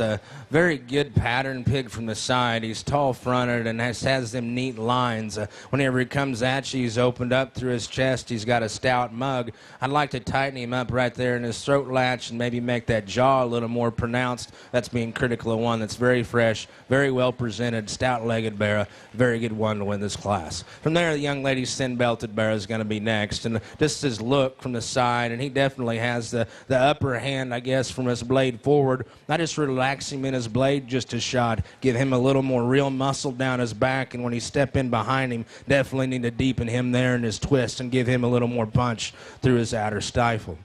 Young lady with the red calico barrow is going to be third. That's a neat barrow to me. He's very stout-skulled. His blade's laid on his body right. I just wish we could relax him in his spine, pick his pin bones up, and maybe just allow him just not take quite as long of a step. He wants to throw his hind leg up underneath him just a little too much, but I like that one's bone, his stoutness, his features a great deal. Very muscular pig to land in that 3-hole. Young man's calico barrow here in front of him is going to be 4. Very proportional, good balance type of a pig. Just need more shape up high. Might open him up underneath and get stout in his lower joints just a shot. Young man's belted barrow is going to be next. Very heavy bone. Just need to make him probably about 2 frame scores taller in relation to his length to allow him to balance a little better.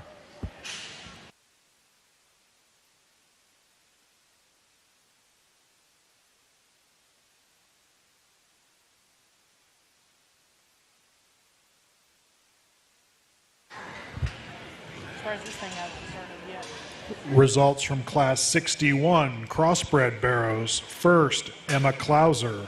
Second, Jaden Emmenizer. Third, Carly Bymaster. Fourth, Samuel Cox. Fifth, Carson Bates. In the ring now is Class 62 Crossbred barrows, barrows weighing 225 to 231.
A little more challenging class to sort through here. I'm going to go ahead and use the young lady's blue mass bear to win this class. A very muscular pig. It's got very good turn to his blade. His foreloin shape's extremely good.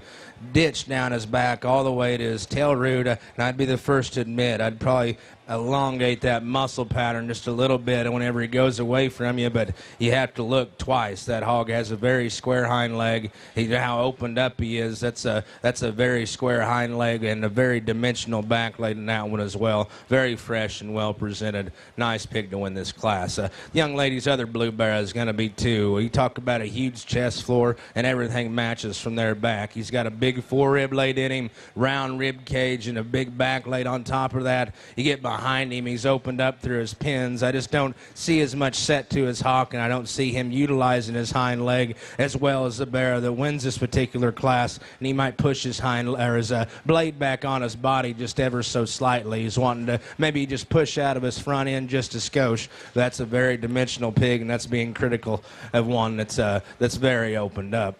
One that posed the most problems for me is this Calico Barrow, because I love that hog from the side a great deal. He's tall-fronted. He's opened up through his chest. He needs to spread, and I don't know if that hip and rear leg will allow that on down the road. But, I mean, he is very unique from the side. I just need to give him more punch right there through the seam of his pants, lengthen him out of his hip, and give him just a little more set to his hock. That's a very intriguing Barrow that just reads like one that'd be a little tougher to feed for me out here today. Young ladies, belted Barrow is one that's very dimensional through his center body. Need to open him up in his knee and maybe just make his width down low correlate with what he has up high. He is a very dimensional pig. Just like to peel a little more bark off of that one and give him a shot more real hard look from the hard shape to his back and through his lower 1/3 especially. Young man's black Barrow here is one that's very fresh and well presented. He's tall fronted and short backed. Just gets a little narrower pinned and shorter out of his hip. He wants to twist his hock and his hip just ever so slightly. Doesn't read to be real comfortable out here. Might just rotate his blade a little further back on his body as well. But he is very trendy from the side. Tall fronted and heavy bone. Young lady's sin belted Barrow's opened up through his chest. He's dimensional through his center body. Extremely big backed. Just need to make that hip and hind leg just a little more flexible and a little more comfortable out here today. Might stouten him up in his lower joints there as well and square him up as he goes away. 7's one that's got all the muscle he'd ever need. He's very dimensional. Just got to make him taller, make him more extended from his blade forward. Very muscular, dimensional Barrow there. Same goes with 8. Very dimensional. Just need to freshen him up a shot.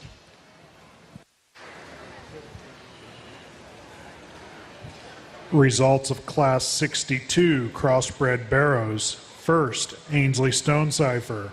Second, Ava Carlson. Third, Leah Emmenizer. Fourth, Mara Farrell. Fifth, Peyton Welch. Sixth, Suzanne Roberts. Seventh, Tayton Mosley. Eighth, Reagan Hedrick. In the ring is Class 63 Crossbred Barrows. These are barrows weighing 235 to 238. This is our last class of Division I crossbred barrows.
Neat pair on the top side of this class. I'm going to go ahead and start with the young lady's, I guess, black bear on his left side here to win this class. Just reads the most genuine to me. He's the most opened up through his chest. He's got real muscle shape right down his back and just reads a little stouter about his muzzle and his forehead. Also, whenever you get behind him, he's deeper in his twists and he maintains a square hock to the ground. Young lady here in front of me is going to be 2. I like that hog's mold from the side a great deal. Maybe don't read him quite as stout headed as the bear that wins this class. Maybe just change the way his pole hooks up, or the way his forehead hooks up to his pole, just stouten his jaw just ever so slightly as well and lengthen him out of his hip. He wants to push outside of his hock just ever so slightly, maybe just to open him up underneath as well. Young man's bear here in front of me is very intriguing to me. I guess if you could get a little more fluff on that one. That one's extremely heavy boned. He's tall fronted, got a big muscular shapely back laid in him. Probably just need to relax him in his blade, and he definitely needs to move with a little more reach out of his front end. But I like his bone density, how stout his skull is. Maybe just give him a shot more fluff through the middle portion of his body as well. Sandy colored bear coming out here next. Hit me really hard from the side. When I step in behind him, I just got to square him up from hock to ground. But man, that one is a very round ribbed one. He's the right length of body. He's opened up through his chest. Like I said, we just got to fix him off that rear leg. Now, and coming out here in 5 and 6, those things are very long and extended and flexible. Just need to give him a shot more shape and freshen him in a shot.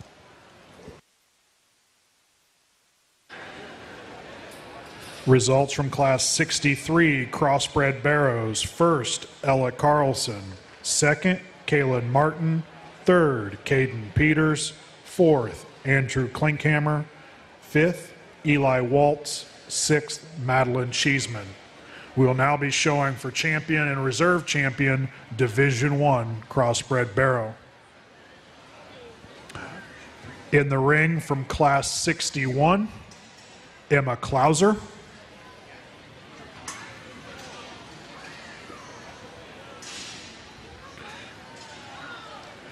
From Class 62, Ainsley Stonecipher.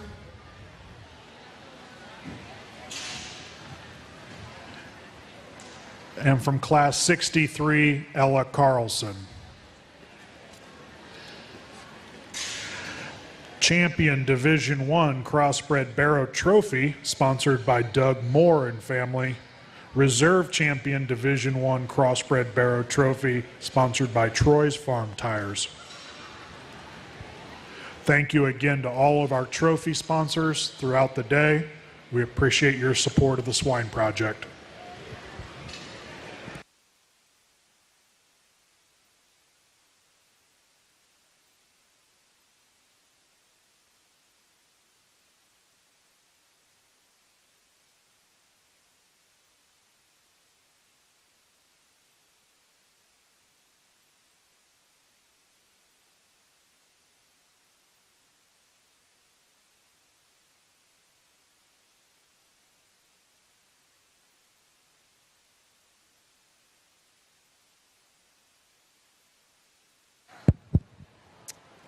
Nice way to start off our first division of crosses. I think all three of these things offer their own superlatives. I guess the one that kind of puts it together for me, that having that extra dimension up high and still having a neat enough look from the side, is the young lady that wins that last class. Congratulations to her. Champion Division I Crossbred Barrow, exhibited by Ella Carlson. That brings out Kaylin Martin's second place pig.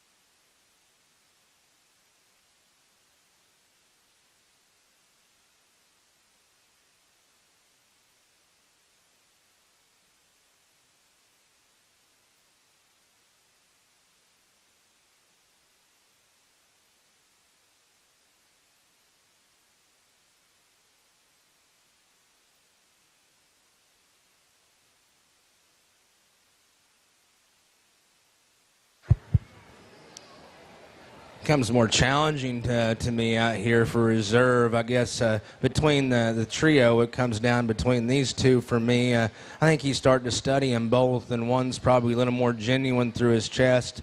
He's opened up more at the top side of his blade. I'd be the first to admit you need to elongate that one's muscle pattern just a shot and chill him out. But for me, the young lady's Blue Barrow will be reserve.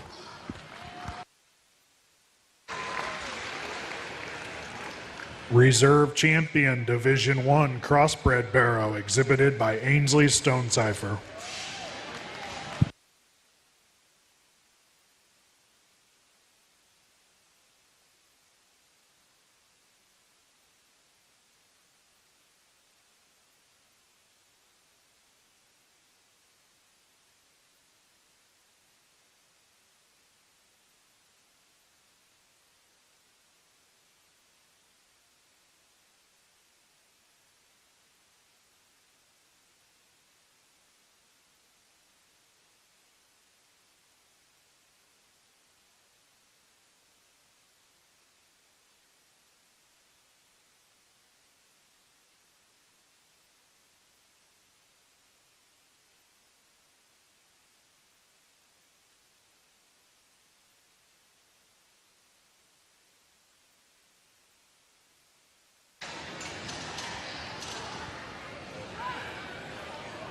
In the ring, class 64, crossbred barrows weighing 240 to 245.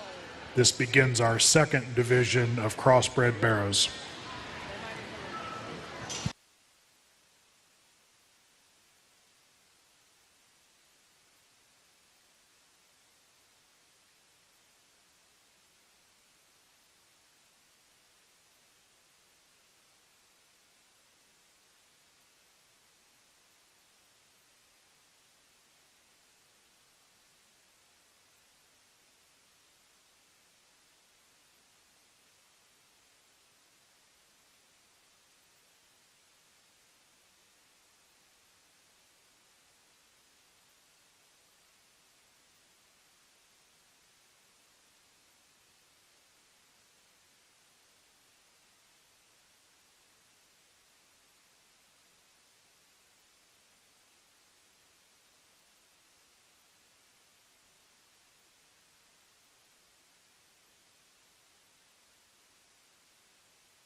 Young lady's Black Barrow is going to win this class for me, and just from a freshness and dimension, muscularity standpoint, I think he stands out and does so quite handily. I love that hog's head a great deal as well, and man, he's just creased up from the feet up. I mean, he's got a ditch down his back that runs all the way to the crest of his neck and all the way back to his dimple in his tail. That hog's extremely opened up and bold through his center body. I'd be the first to admit we need to relax some lower joints and open up them rear toes and claws. That's being critical of one that's very fresh and well presented out here today. Young lady's Barrow in the orange shirt's going to be second. I love that hog's build and mold from the side. He's very tall fronted. The way his tail sets on top of his hip is ideal. Very long hip type of a pig. Just reads a little more fragile at the ground and might have just a little more bark on him than I'd term ideal. But I like that one from a design and balance standpoint. A very stout-headed pig as well. It's opened up through his chest. Young man's Black Barrow here is going to be next. Very sound and flexible pig that's square off of both ends of his skeleton. Maybe not quite as much dimension as the two that precede him, but you got to love his look and design from the side a great deal. Very flexible also. Young man's Blue Bear coming out is very opened up. He's heavy boned. He's dimensional through his center body. Just need to give him more set to his hock and square him up from hock to ground. That one is very muscular, very stout featured. Good hog, we could just change his rear legs. 5 is one that's extremely stout and very opened up. Need to change the way that one's blade sets on his body. Pick him up right there at the top of his shoulder as well. Very dimensional though, and got a lot of internal dimension to go along with that. 6, 7, and 8 are all hogs that are dimensional and shapely. Just need to alter their rear legs just ever so slightly.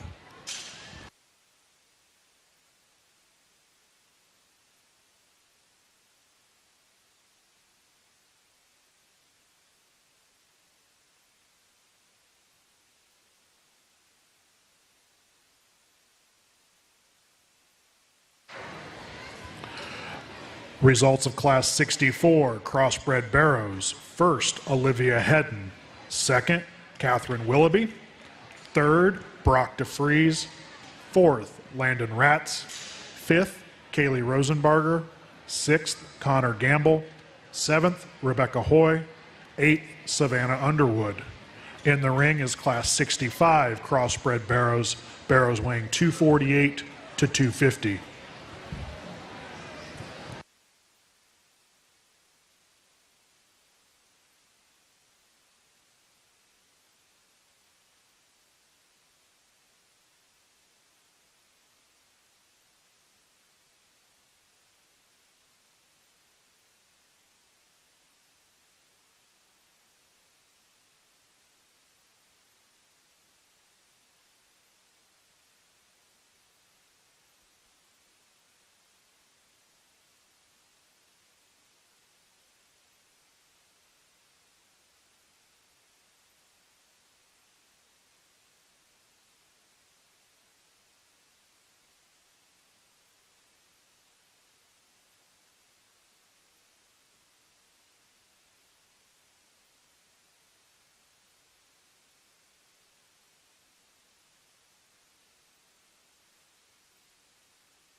Another class, it's kind of challenging to sort through here. These top three, I mean, they both have their own superlatives and offer their own unique traits here. I think once you study their skeleton, though, and study their reach and range of motion out here, I'm going to have to use young lady's belted bear right here in front of me to win this class.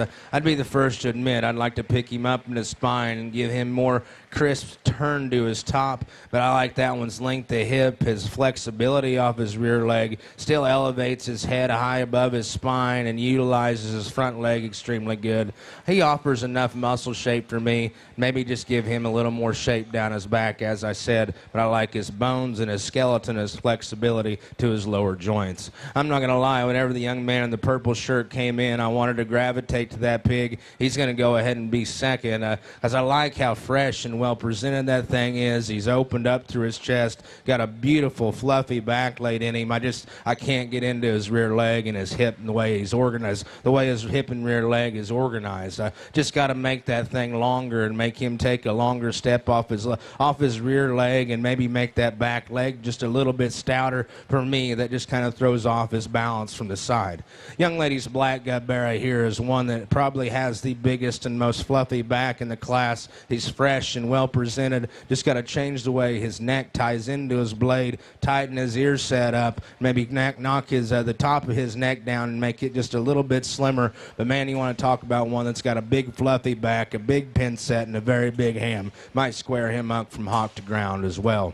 Young lady's black bear coming out next is one that's perfect from the side. He's tall fronted, he's level hipped. Just need to open him up underneath and stouten him up in his arm to his knee to his foot up front. Mainly just give him more punch up high. We could definitely move him up a few more spots as well. Young lady's blue bear is stout and burly. Maybe just reads a little more waisty, I guess, through his lower 1/3 due to that lymph node swelling in the back. Probably need to elongate him from his blade forward just a shot. You want to talk about one that's got a neat proportional look from the side in terms of being tall fronted, level hipped, and he's very heavy bone. Young man's blue bear is one that's fresh and well presented. Just wanting to act a little more hesitant up front out here today. Need to probably relax him in his blade and maybe change the way his dew claw sets on his front foot.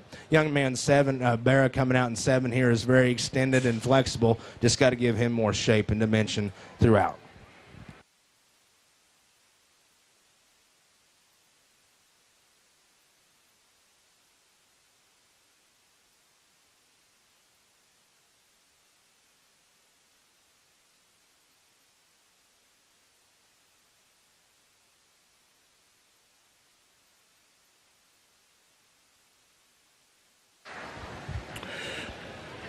Results of Class 65 Crossbred Barrows. First, Michaela Sprague. Second, Cash Holmes. Third, Emma Clarkson. Fourth, Sophie Royer. Fifth, Emily Kendall. Sixth, Clayton Moore. Seventh, Luke Weston. In the ring is Class 66 Crossbred Barrows. Barrows weighing 252 to 258. This is our last class of Division 2.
Young lady's Calico Barrow here in front of me is going to win this class. Just a nice fundamental type of a pig that's really tall-fronted and stout-headed. Maybe not the most crazy-shaped barrel we've seen out here today, but you really study that one's angles from the side. I mean, he's extremely good and flexible at the either end of his skeleton, and yet his features are extremely stout as well. And his hips long, utilizes his hind leg with good authority and flexibility and stability. That's a nice pig to start this particular class. The wide-belted barrow is going to be next. In terms of back shape, that one definitely has the upper hand, and man, he is extremely fresh and well presented, and he has more shape to his stifle. Just need to give him maybe just a shot more down low through the seam of his pants and change his ear set just a little bit. Then his color pattern almost throws off his look from his blade forward just a shot. But I like that one's muscle shape and added dimension. Maybe just crack him open just a little bit more underneath and lengthen him out of his hip. Very fresh and well presented though. A young man's barrow here next in 3 is one that's very sound. He's very flexible. Got a neat enough look from the side. Just reads a little drier, I guess, than the 2 that precede him. And when he step in behind him, he wants to twist that hock in, and his toes want to point east and west from behind. Just need to change him from that regard and give him a shot more turn to the center portion of his body cavity. 4 is one that's very neat and balanced from the side. Just needs to have more set to his blade and his hock. Might clean him up there in his lymph nodes area. More importantly, though, we just need to make him take a longer step off either end. Very muscular, well-presented pig, though, and very, very muscular and well-presented. Congratulations to her. Young man's barrow coming out next is definitely creased up from the feet up. He's heavy bone, got a big back laid in him. Just need to lengthen this one in his growth curve and make him more extended from his blade forward and square him up from hock to ground. Same here in 6, one that's very tall-fronted. Just got to clean him up in his rear joints. Results from Class 66 Crossbred Barrows. First, Ainsley Stonecipher. Second, Reese Arnold. Third, Caleb Surveys. Fourth, Ella Carlson. Fifth, Kane Storms. Sixth, Robert Larman. We'll now be showing for Champion and Reserve Champion Division II Crossbred Barrow. In the ring from Class 64, Olivia Hedden. From Class 65, Michaela Spray.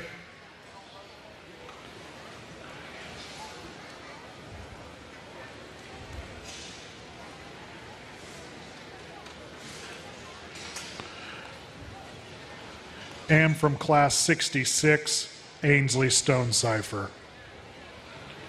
Champion Division II Crossbred Barrow Trophy is sponsored by Craig Spray and family.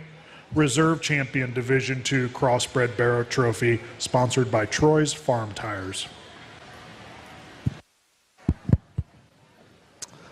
As we get out here for Division II, there's one that hit me the hardest in terms of just freshness and build and stoutness of feature. Might change him just a little bit up front at his front toes. He might turn in just ever so slightly. The young lady's Calico Barrow will be champion.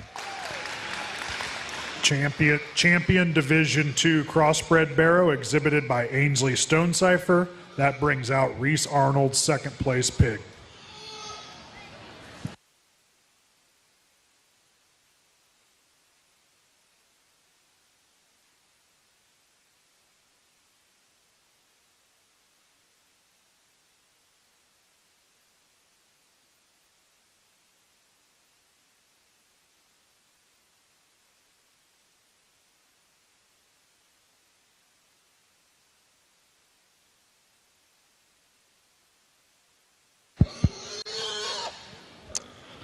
A little more challenging out here. All 3 of them are different in their own right. I think once I start to study them, I guess it comes down between the second place and the young lady's black barrow. And obviously, I'd like to change that black barrow in her lower joints. I'm telling you, if we could change that, that thing would be an absolute rock star. But for me, the most flexible pig out here that's got the most fresh look and shapely back coupled with that flexible skeleton, it's going to be that second place. Congratulations to him.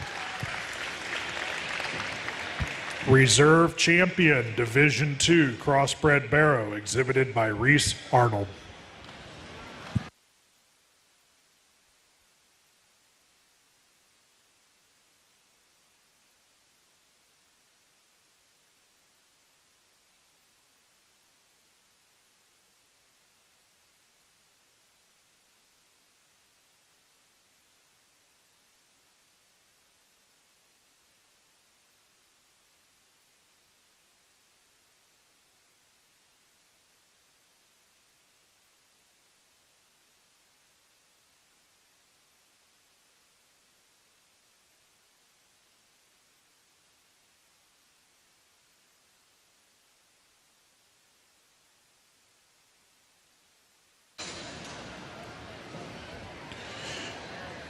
In the ring now, Class 67, Crossbred Barrows. Barrows weighing 260 to 268. A reminder about our show schedule. Following the selection of our champion Division 3 Crossbred, we will then choose an overall Crossbred and then finish up our Barrow show with the bred and owned class. Reminder, if you got that orange card from Kayla earlier during the Barrow show, please make sure you bring your Barrow back for that bred and owned class.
Young lady here to my right with that chromed up barrow is going to have your class winner out here. A very good skeleton pig that's fresh and well presented, tall fronted, utilizes his hip and hind leg with some authority. I'd be the first to admit I bust him open underneath whenever he comes directly at me, but he's a fresh back pig that's got good turn to his center body cavity. That's a nice, fresh, well presented pig to win this particular drive. Next is going to be the young lady's Gilt or barrow right here in front of me. Very conservative in his length of body. He's bigger backed, probably has more shape and turn to his center cage in comparison to the barrow that wins. Just like to clean him up in his lymph node, stouten him up from his forearm knee to his foot to the ground, maybe just give him a little more stoutness off his rear leg as well, but you got to like how stout that hog is up high. Maybe just clean him up there in that lymph node area just ever so slightly. Young lady's barrow here in front of me is one that's opened up and powerful. We just need to see him take a longer step off of either end. Very big up high, very muscular as he goes away. Just need to take a longer step off either end. 4, 5, and 6 are all stout, burly pigs. Just need to make them a little neater from their blade forward, make them a little fresher in their overall presentation.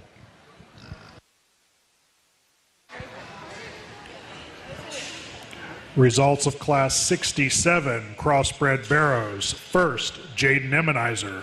Second, Ava Carlson. Third, Brenna Snowart. Fourth, Allie Moore. Fifth, Jackson Burton. Sixth, Sterling Guesswine.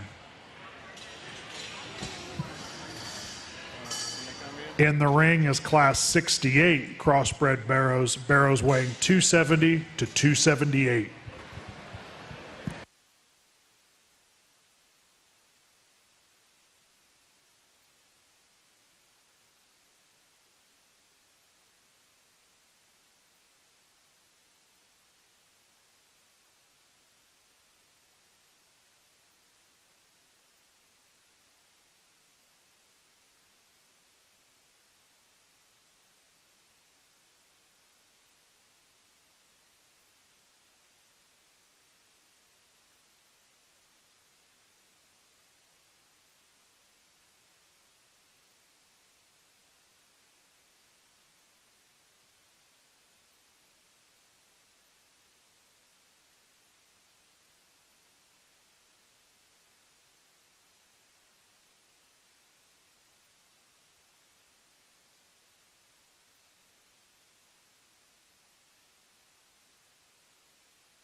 love studying this top pair of hogs, and I apologize for taking a little longer, but both these barrows are extremely unique in their own regard, and just wanted to sit here and study and break them down and really utilize the one that I want to use out here today. And for me, that's the young lady's black barrow right there in the center of the ring. I think when he comes directly at you, he's more opened up through his chest. He's got more natural muscle coming right out of the backside of his blade, a little more turn right there to his forerib. Also, he's leveler out of his hip and takes a longer step off his rear leg. The young lady's barrow that's going to be second is one that's very conservative in his length of body. He's tall fronted. He's heavy boned. I dig that one's head and skull. Just got to lengthen that one out of his hip and maybe take a little longer step off that rear leg. You want to talk about one that's very well presented. He's fresh. Looks like that one's been tanned to a T. Very fresh, well presented pig. That's very nice. Nice pair of pigs to sort through that particular pair. Young lady, it's going to be in third with the barrow that's got the blood wart on his ham loin. So we got one that's really heavy boned. He's sound and flexible off of both ends of his skeleton. Obviously doesn't have the punch up high that the two do that precede him. Just needs more shape right behind his blade and all the way down his back, and especially right there through the seam of his pants. Young lady's barrow coming out here next is heavy boned, stout and long bodied. We just got to extend that one more from his blade forward, pick him up in his spine, and maybe just strengthen him. Maybe as he goes away from you, square him up just ever so slightly. The blue barrow here is very muscular and dimensional. Just got to change the way he goes off his rear leg. Young man's black barrow coming out next is one that just reads a little more ordinary from the side and just need to give him a little more shape.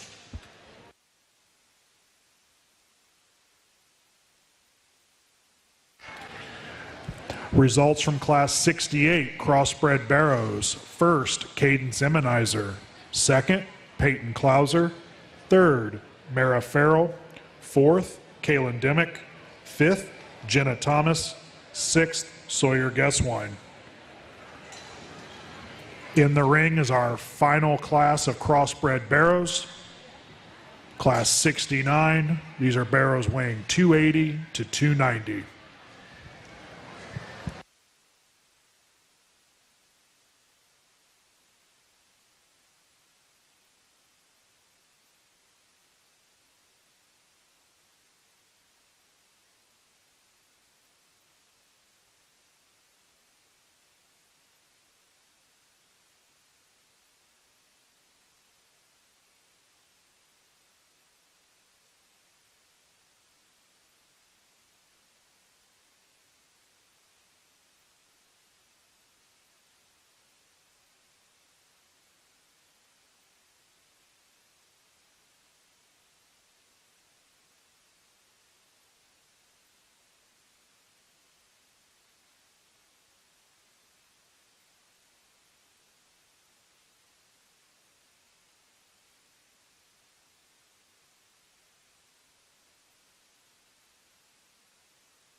Well, as we get into these heavier weights, we obviously get into a little stale and freshness issues out here. There's one that's obviously the freshest and the biggest backed. That's the young man's Blue Barrow. He's going to win and does so quite handily for me. Not only is he the biggest backed and the boldest through his center body, or the freshest through his center body, he's the squarest off both ends of his skeleton and still uses his skeleton relatively well. Nice Barrow in this particular weight to win this class. Next is going to be the young man's chromed up Barrow. I like that one's presence from the side. He's tall fronted. He's got a really long level hip blade in him, and he utilizes that hind leg good. Probably need to pick up his front feet just a little bit, but more importantly, probably just freshen him right there at the top of his shoulder, at the top of his blade, and give him more shape and more crisp shape right down his back to move him up one more hole. A young lady's Black Barrow is going to be next. I like that one's flexible skeleton. I mean, his blade's laid on his body right. Whenever he drives directly at you, he's opened up through his chest. Obviously, he reads a little drier through his center body. Maybe just not wanting to eat today, or maybe we're setting on him in terms of weight. That hog's very flexible and got a really good skeleton and a shapely back laid in him as well. Young lady's wide belted Barrow is going to go ahead and be fourth. Really stout featured Barrow that's opened up and dimensional, and just got to push his blade back further on his body, make him a little longer faced, and extend him from his blade forward. Maybe just stretch his hip out as well. Young lady's Calico Barrow is real tall fronted and muscular. Just got to reorganize his skeleton.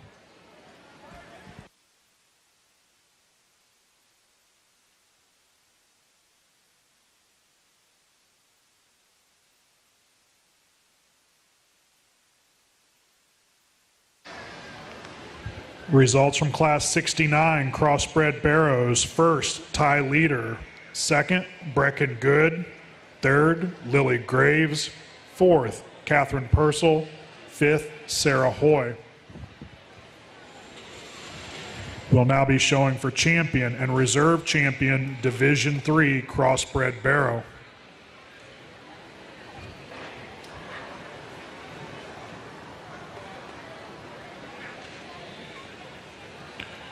In the ring from Class 67, Jaden Immenizer. From Class 68, Cadence Immenizer.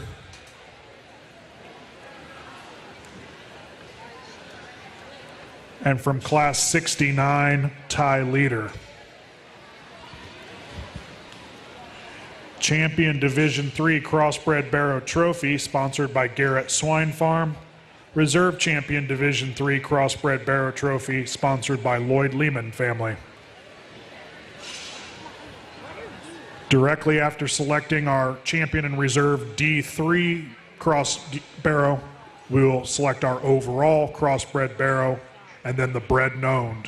We will take an approximately 10-minute break after the Bred Known class before going to Showmanship.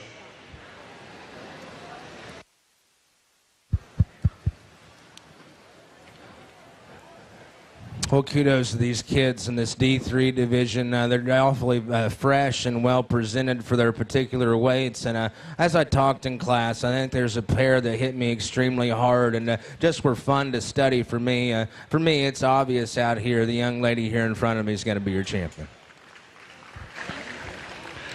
Champion Division III Crossbred Barrow, exhibited by Cadence Immenizer. That brings out Peyton Clauser's second place pig.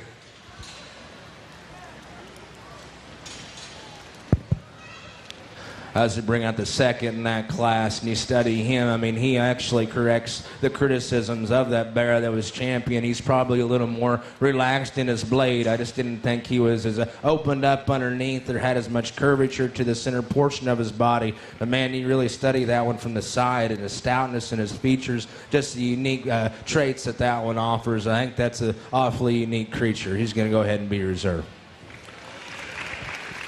Reserve Champion Division III Crossbred Barrow, exhibited by Peyton Clauser.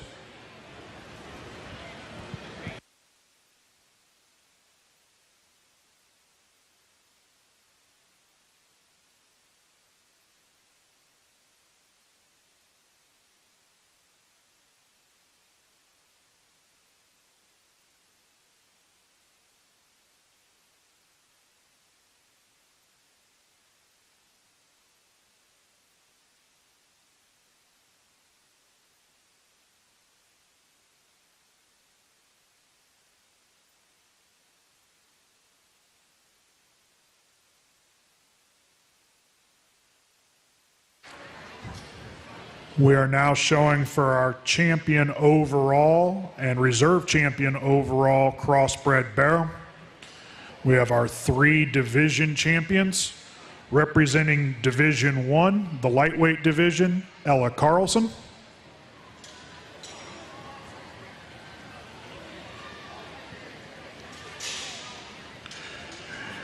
Your champion Division 2 Crossbred Barrow, exhibited by Ainsley Stonecipher.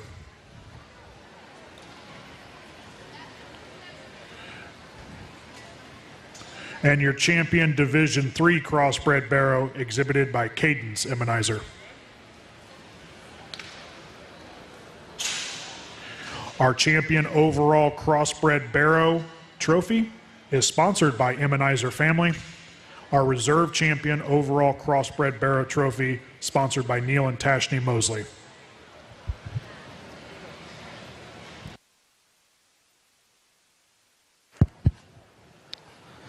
I think all 3 of these division champions are awfully good and kind of represent what I'm trying to do. They're long-hipped, they utilize their hind leg extremely good, and still have that the extras in terms of just big back, fluffy backs laid in them, and they still get out and go extremely good and have that next level kind of a look. And for me, the one that does that to the highest degree is the young lady who wins that Division 3.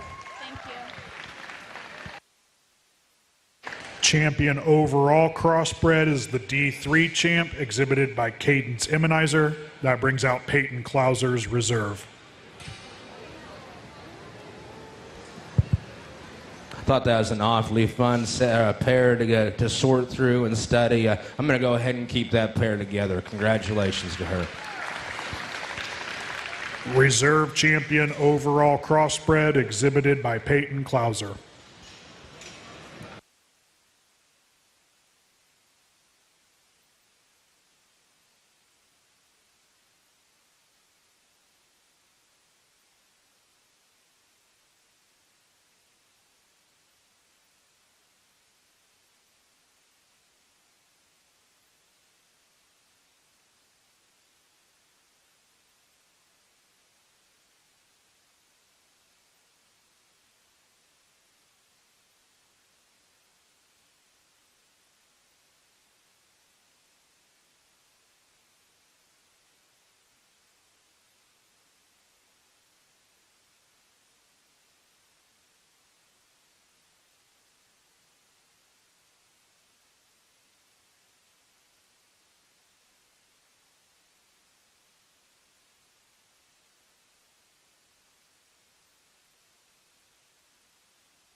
As we conclude our Barrow show today, we have one final class.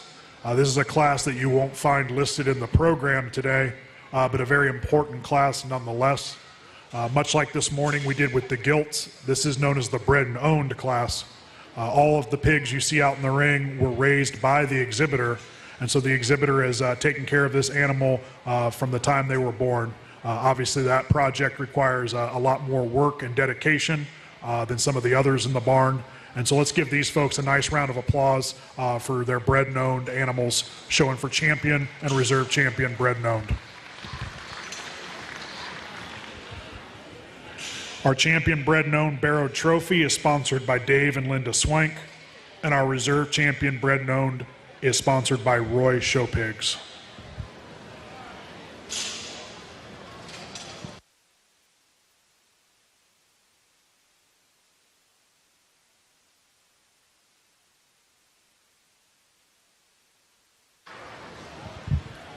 A reminder, when this class is over, we will take a very, very brief break before we start right in with our beginner showmanship classes.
As we get all these back out here for the champion bred and known, congratulations to these kids for being the top honor in their class and being the top bred and known in their particular breed. For me, I think it comes down between two, the Yorkshire and the young ladies Duroc bear right here for champion contention. I think between the two, one just utilizes his hind leg with a little more comfort and ease. That young man's Yorkshire Barrow will be champion. Young ladies Duroc will be reserve.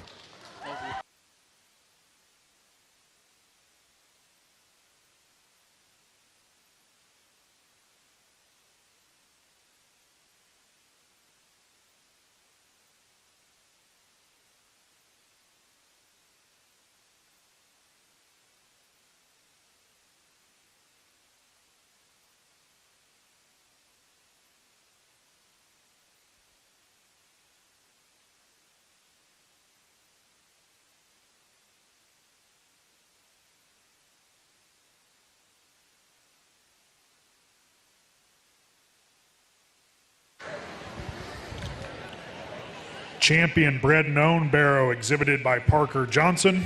Reserve champion bred and owned exhibited by Sarah Hoy.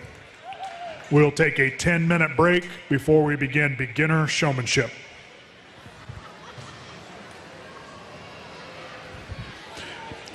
As the crowd does start to thin out a little bit here today, please make sure that we're putting all of our trash in the trash receptacles. We want to make sure that we keep our brand new Coliseum nice and clean today. Thank you.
Good afternoon and welcome back. We have begun the most important part of our show today, the showmanship classes this afternoon. For those of you unfamiliar, at this point in time, we will not be evaluating the pigs, but instead how the showmen present their animals. We have several age brackets, and within each of those age brackets, usually a couple of heats. Within this first group, our beginner showman, we will have 2 heats before we select our champion beginner showman. This is Heat A, Class 100 of beginner showmanship.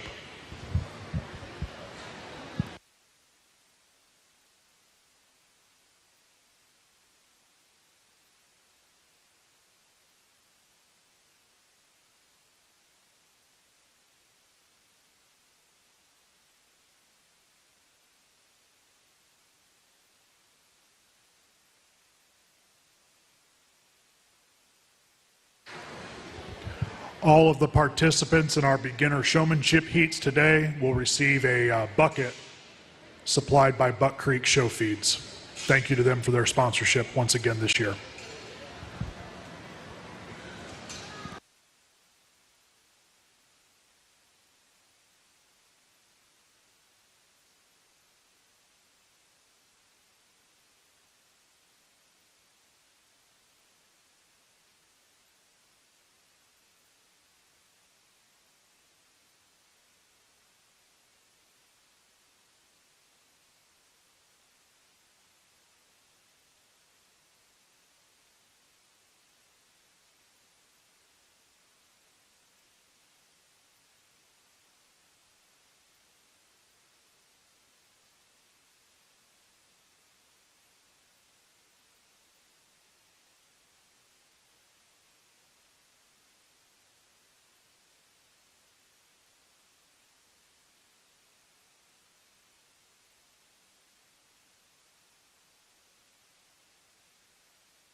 I'll tell you, there's some young men and women out here that I didn't realize were just beginners in this particular heat, and it's kind of overwhelming how mature these kids get at such a young age at this showmanship. And the main advantage that I have out here is I got to watch all these youngsters show their pig throughout the show, so I got a few of them to stick in the back of my mind, and we got another heat of these beginners coming out here in this next round, so I'm just going to go ahead and keep 2 back in this particular heat. Young lady with that pink bow and the young lady over here with the Duroc. We'll go ahead and we'll keep them back for that final round.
In the ring now is our second heat of beginner showman, Class 101.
tell you, at this particular stage in the game, I think what I'm looking for more than anything is eye contact, whip placement, and just intensity out here. I think there's definitely two young men out here that are doing an extremely good job. For sure, one in particular, the young man with this belted gilt, he's going to be one that comes back for that final round. Another one will be the young man with that Duroc gilt. We'll go ahead and get ready for the final round of the Pee-wees.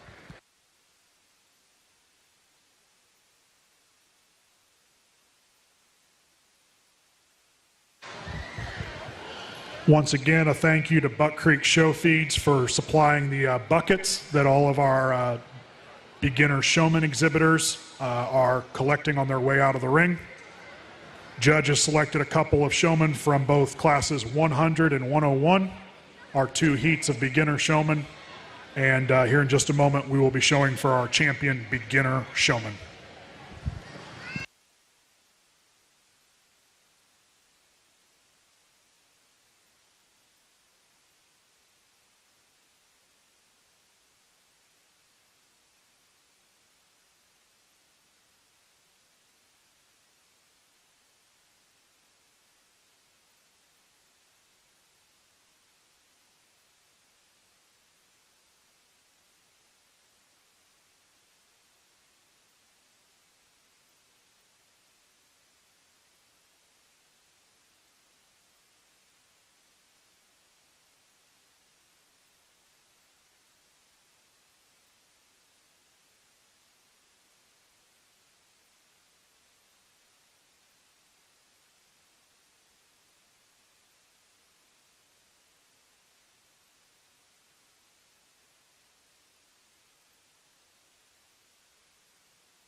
That's unfortunate. These two young ladies are extremely cute out here, and they definitely have their I mean, they're on point. I mean, their whip placement is on point. Their eye contact's on point. There's one lady in particular that's done an extremely good job all day, and I've noticed she's had not more. I think she's had more than 3 or 4 that's been in the top 3 of her class.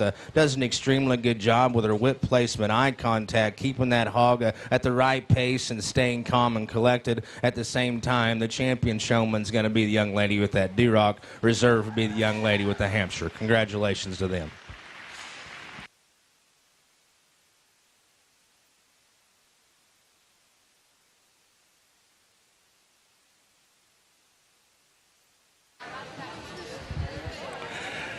Your champion beginner showman is Milena Immenizer.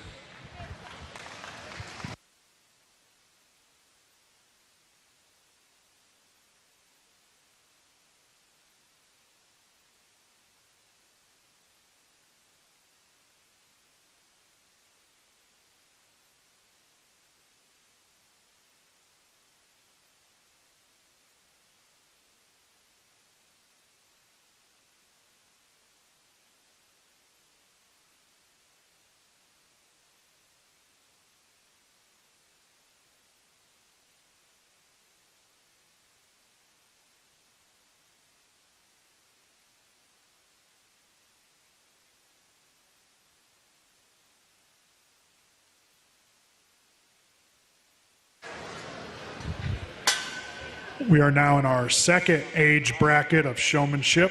This is our junior division. There will be 4 heats of junior showmen.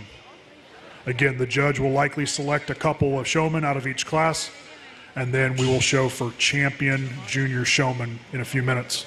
In the ring should be class 102, junior showmanship, heat A.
Once again, we're in this first wave of another division, and I think we got two absolute rock stars out here showing, and it just so happens they're right here in the center of the ring. Young man with the blue shirt and the young lady with the leopard print. They're going to go ahead and come back for your final round.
Again, we are working through our junior showman division, age-wise.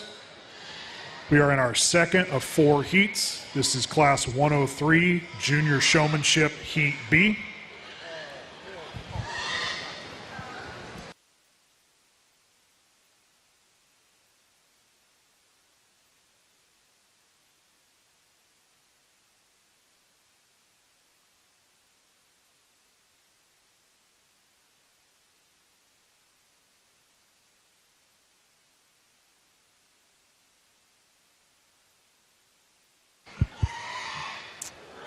Well, I'll make this short and sweet. I understand some of these hogs are getting worked up, and I completely understand that. I've been out here since about 7 a.m. on my feet, and my feet kind of hurt as well. So there's 2 individuals out here that are doing an extremely good job, and I remember them throughout the show. Once again, they're right here in front of me, the young lady with the Yorkshire, young man with the Berkshire Gilt. Congratulations to them.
We continue in our junior age bracket of showmanship.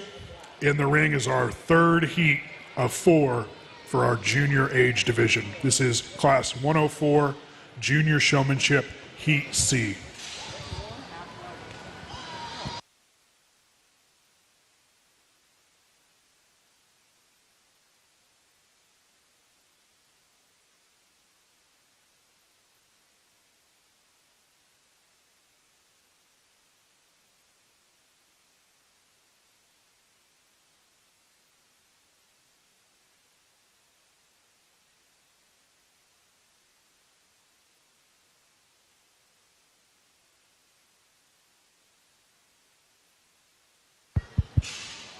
Went ahead and kept 2 more back in this particular division. We're gonna go ahead and keep them back and work them on to the final round. The young lady in the far end with that Duroc Barrow does an extremely good job with eye contact. Maybe just gets a little whip happy at times and rocking her back and forth on each side of the head, and maybe just let that hog go a little bit, and we could definitely move you back into that spot. But congratulations to these youngsters as they go back to their pins.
As we wind down our junior showmanship, this is our 4th and final heat of junior showman.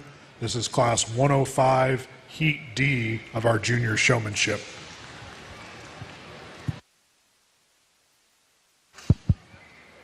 Went ahead and kept 2 more back. We're going to work through 8 in this final round of the juniors. Nothing against these youngsters out here right now. Just kind of maybe just keep on going home and keep working with them and make sure they keep a constant pace. There's times that I catch you turning that pig sometimes more so than what you should. Make sure you just make big circles, keep that hog's head up and going at a constant smooth pace. And we can, just like I said, just go home, work harder. That's what it's all about. We have shows like these about every other month. not like this county show, but I mean, once on down the line, you go to state shows and stuff like that. You can definitely keep working harder. Don't ever give up. Keep working.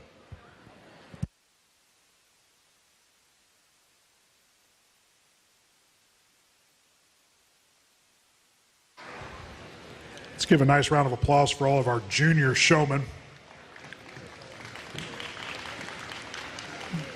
In the ring now, the judge will be evaluating our champion junior showmanship drive.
Well, once again, I mean, this is a very high-class event and probably one of the best stadiums that you could ever have in a county show. And to be out here in the showmanship for the junior sweepstakes out here is definitely a high honor. And I think there's two young men that just do an extremely good job out here. And I'll be honest, I'll be the first to admit, I don't care how low you got to get. I don't care how aggressive you are. I actually like that aggression and that eye contact. The only thing I ask is just don't get too whip-happy and get your hog maybe a little more worked up than what it should. There's one man in particular that's done an extremely good job out here, and just love his eye contact. He always sets himself up for them perfect views and never gets too whip happy. For me, the young man with that Duroc is going to be your champion senior or champion junior showman. Young man with that thin belted Gilt to be reserved.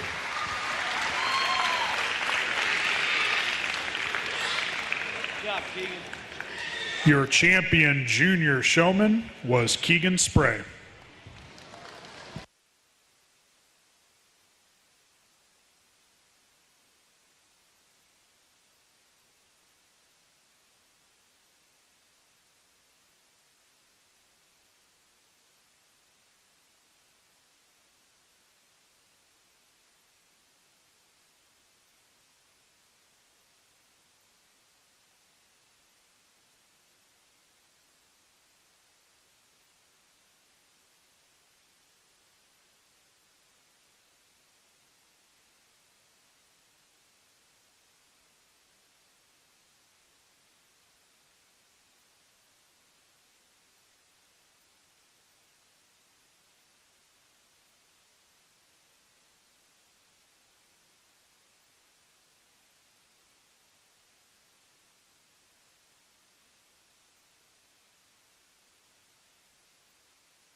As we move through our showmanship classes, we are now in our intermediate age division.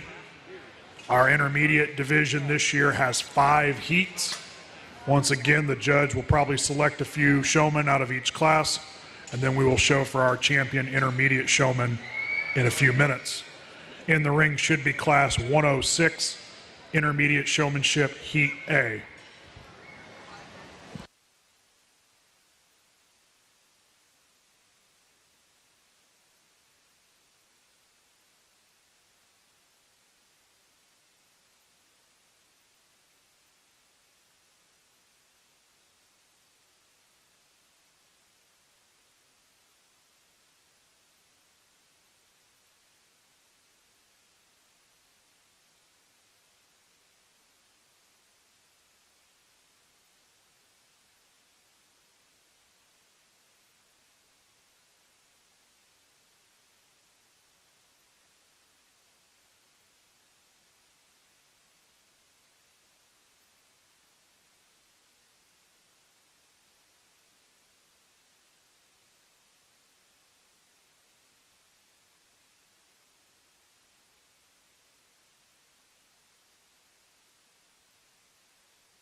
I'm going to go ahead and just keep one back in this particular wave.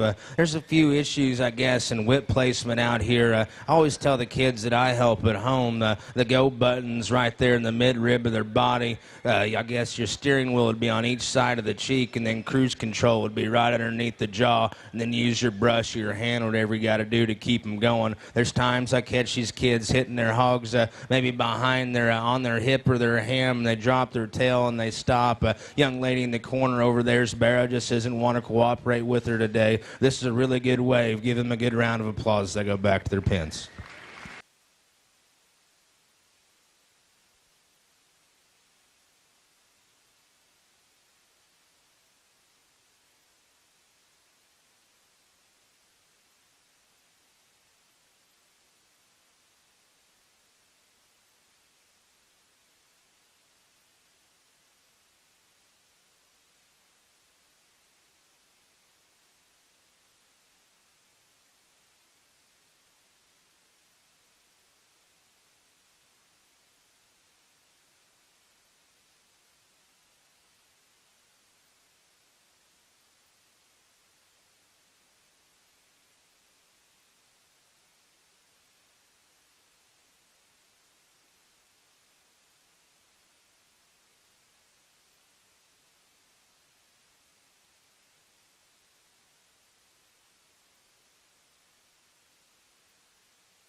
We are still in our intermediate age bracket.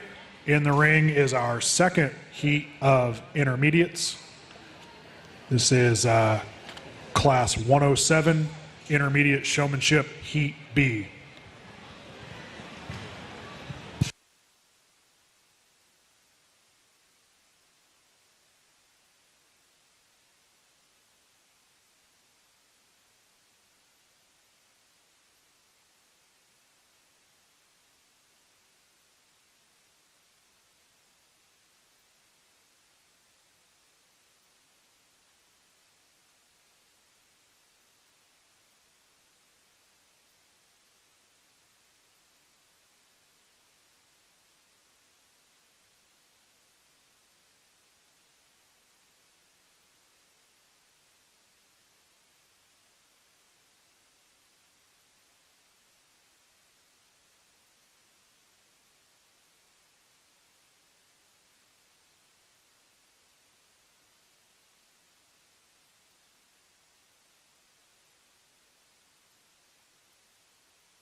Go ahead and keep going on this particular group. Once again, I can just reiterate the fact with whip placement, don't get too whip happy at hitting them on each side of the head and making them stop and stammer. And definitely don't. It's a pet peeve of mine to see them hitting them on the back side of the ham or the hip. Always make sure that go button's right there in the center part of the body. And like I said, cruise control is right underneath the chin, and the steering wheel's on each side of the cheek. Young lady with the Duroc Barrow does a nice job. The young lady's Barrow just didn't want to work with her today. Rest of them are doing an extremely good job as well. Congratulations to them as they go back to their pens.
As we continue our intermediate showmanship heats, in the ring is Class 108, Showmanship Heat C.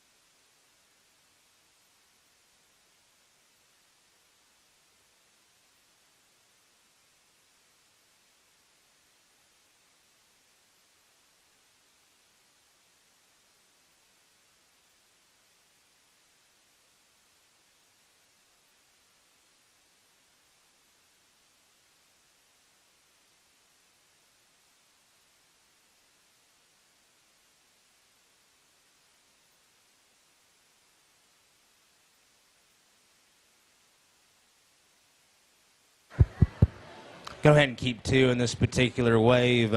Young man and the young lady over there doing an extremely good job with keeping their hog going at a constant speed. Once again, I'll reiterate the fact of whip placement. Let's not hit them on the hip or the ham. Let's make sure we keep it right there in the center part of their body, and make sure to stay intense. We're in showmanship out here, but keep an intense attitude, eye contact. I mean, no one ever got on anyone for going a little extra mile out here. Whenever you're doing anything, whether it's football, basketball, you run that extra mile, it doesn't matter. You just always got to stay intense and always keep working to the highest degree to where you can do the best you possibly can. So congratulations to these youngsters that got back their pins. We went ahead and kept two more out here.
In the ring is our fourth heat of intermediate showmanship.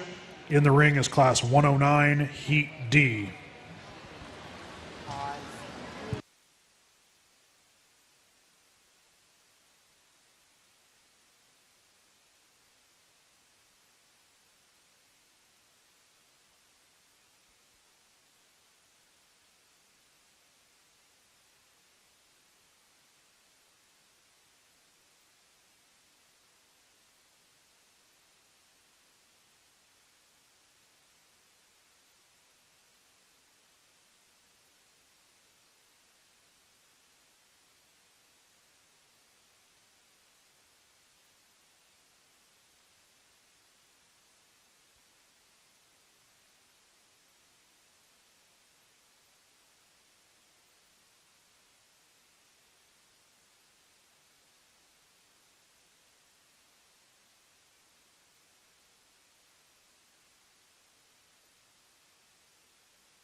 Went ahead and kept two more in this particular setting here. Let's give these four a good round of applause as they go back to their pins.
In the ring, we have class 110, intermediate showmanship heat E.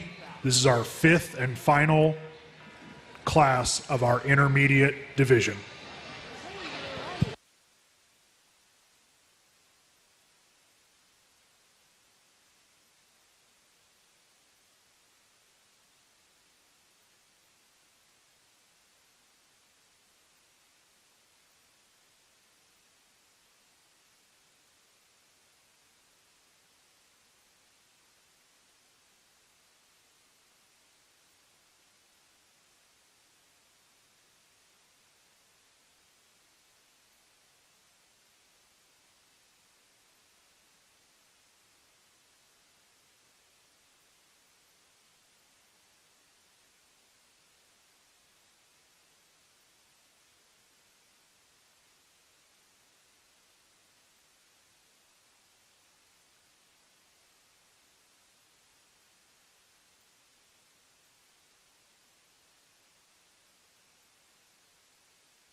probably the deepest group we went through all day. I mean, doing an extremely good job out here. The young lady in the paisley shirt, there's Gilt, just didn't want to cooperate with her today. Young man with the spotted bear does a really good job with eye contact. Same with the young lady in the blue there. I mean, an extremely deep group. Let's give them all a round of applause. They got back to their pins. We hadn't kept 3 in this particular group.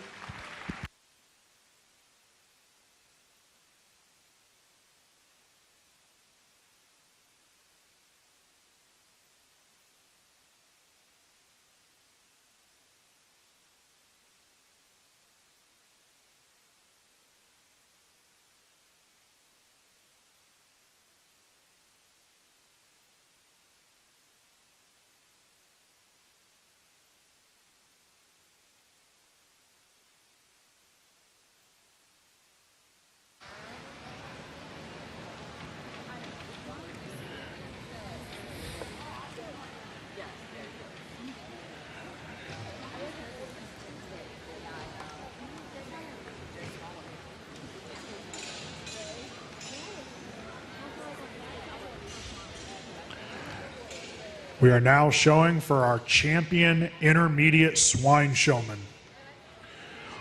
Our intermediate swine showman plaque is sponsored by Evan and Kayla Martin family. Previously, we gave out the junior showmanship plaque. That was sponsored by Courtney Dill. And the beginner showmanship plaque is the Donald W. Brown Memorial. Thank you again to all of our trophy sponsors throughout the day.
Wow, the intensity level is high in here. Everyone's eyes are on me, and they're trying to stare a hole right through me. I mean, just the intensity. I love it. I love the intensity, and you can definitely tell all these youngsters are doing a really good job. Just maybe at times, whenever you get caught up in a group out here, don't be afraid to get out by yourself. Just because, I mean, the way I look at it, it's easier for me to look at the pig whenever you're out by yourself. Maybe that's not the right way to think about it in a showmanship sense, but that's the way I look at it. And once you're in this stage, I just want to see certain views, maybe chest view, just kind of know their positive traits and show that off. And I'd like to see that more often. There's one in particular, though, that just does a phenomenal job and doesn't really ever get caught up in a predicament at times. She stays out and kind of sets herself up to make them certain views. For me, that young lady with that Yorkshire Gilt is going to be your champion, and I think it gets pretty close between reserve and third out here. Just remembering back to the shows and stuff, just the intensity level and how they performed whenever they were in the actual show. There's one that just does an extremely good job with keeping her. I mean, she showed this hog's chest to me numerous times, and that's one thing I think is extremely good about this particular animal. I like her eye contact and her intensity. Her posture is very good. Young lady with that calico Barrow is going to be reserve. We had a third and a fourth. This young man would be third at times. I just catch him with his hand on his hog. That's just a little pet peeve of mine. That hog was wanting to get a little stilty up front, and he's wanting to push that hog maybe just a little too hard. Just back off. Let that hog go at his own speed right now. Don't get him too worked up, but he does a phenomenal job as well. Young lady with this big Duroc gilt would go ahead and be fourth. Does a phenomenal job with her whip placement and eye contact. At times maybe just gets caught up in the crowd at times. Maybe just get out and let me see that hog at a further distance. That's another thing. I guess I'd like to see him preferably about 8 to 10 feet out, just so I can get a good look from side view. And then for fifth, I'd use the young lady in the green shirt there. I love her eye contact as well, and whip placement. Does a good job showing me other views. Congratulations, these intermediate showmen. Really deep set.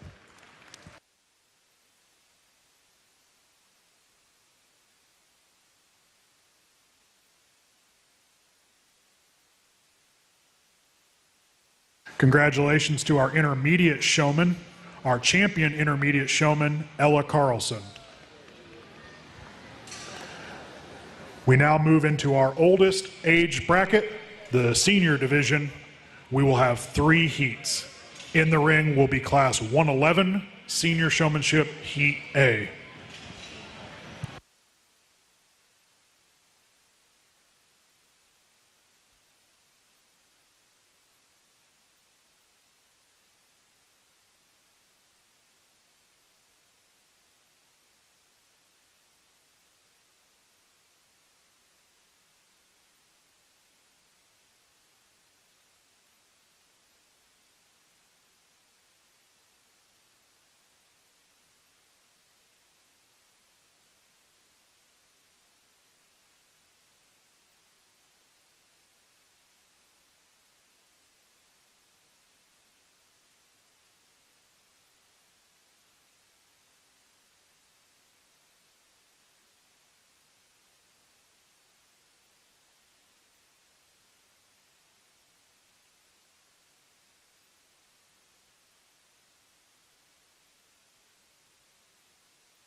we'll go ahead and keep one back in this first group of seniors. Obviously, there's 3 over there that's wanting to act up on these youngsters out here. And young man with the York Gilt, maybe just keep your rush off your pig at times. Young man with the Chester Barrow, just kind of maybe just watch your whip placement at times. But really good first start to these senior groups. Let's go ahead and give them a good round of applause as these go back to their pens and let their pigs rest for the day.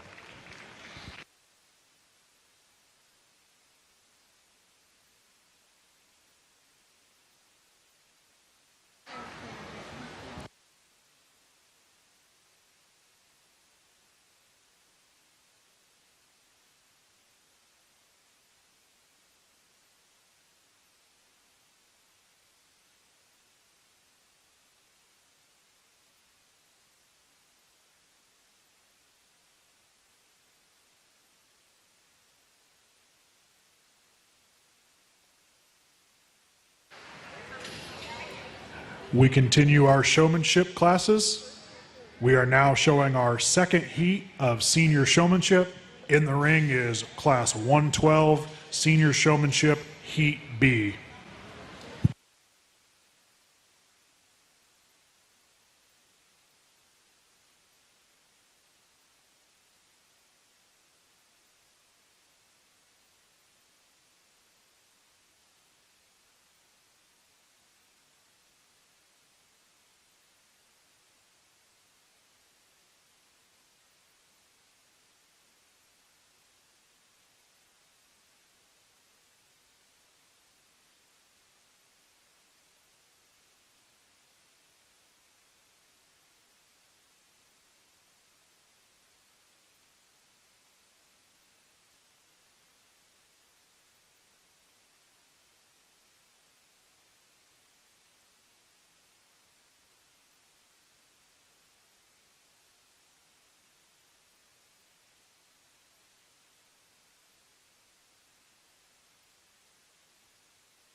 Just going to go ahead and keep one back in this particular group. A young man with a white bear there just wanted to act up on him just a little bit, and at times he just hits that hog just a little too hard and makes that whip pop just a little harder than what I'd like to see. But congratulations to these seniors as they go back to their pens.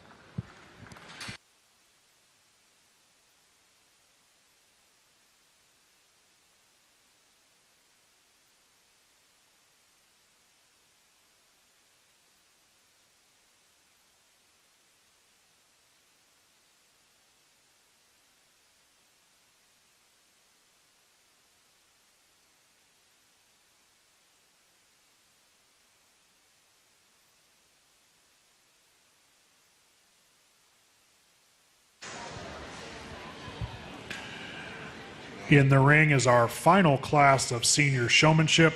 In the ring is class 113, senior showmanship, Heat C.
A really deep final class of senior showmen out here. Young man with this chromed up gilt does an extremely good job. Maybe just grip that whip, maybe have a little stronger hold on that instead of maybe just holding that like a pencil. You'd have a lot more security of that thing whenever you hold on to it and actually grip it. But does an extremely good job with eye contact. Young lady with the Yorkshire Barrow here, maybe the Barrow doesn't want to respond as well to the whip as what some do, but does a really good job with eye contact. Let's go ahead and work through these final group of seniors.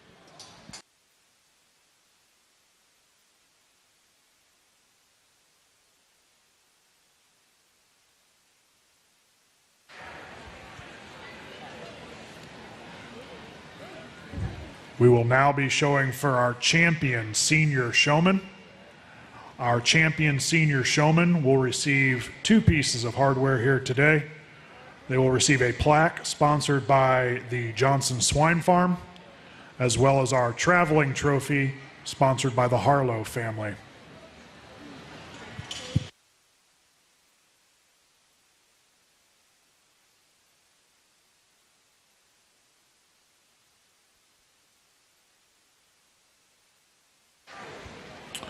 My apologies, the senior showman plaque is sponsored by Dave and Linda Swank.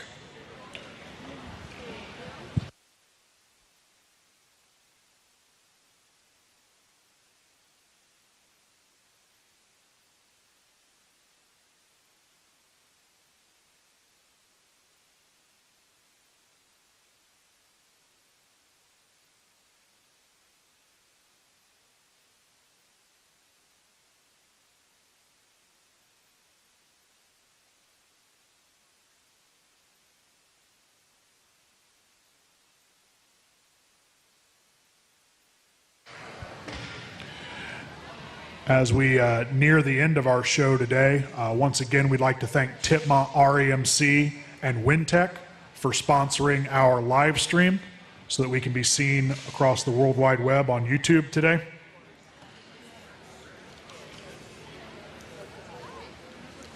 We'd also like to thank the Tippecanoe County pork producers for all of their financial support, and everybody who helped set up and make this current show ring a possibility. And while we're at it, let's go ahead and give a nice round of applause to all of our ring staff, our ring crew, the people putting on the show today. They do a phenomenal job here as we start to wind down our day show.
Another deep set of showmen out here. The intensity level is definitely very high. I just asked him one question out here, and it just sorted one individual, so I had to sort through 4 of them. And I think it's very hard to pinpoint and just kind of get, I guess, just a personal opinion and personal preference. I'll be honest with you, it's never been easy for me to criticize an actual showman. It's a lot easier to criticize a pig than it is a person, in my mind. But they're all doing an extremely good job. But one in particular just always shows me the certain views that I like to see and stays at the right distance from me, and then doesn't get too whip happy at times. Young man with that Hereford Barrow is going to be your champion showman out here today.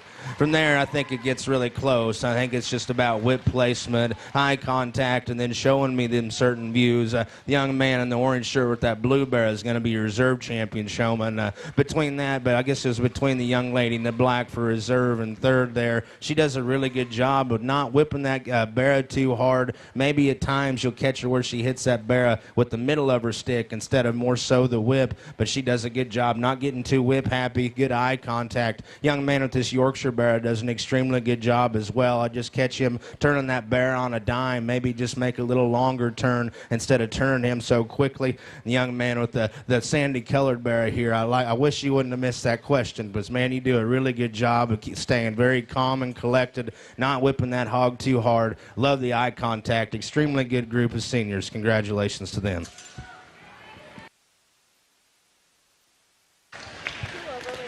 Your champion senior swine showman, Parker Johnson.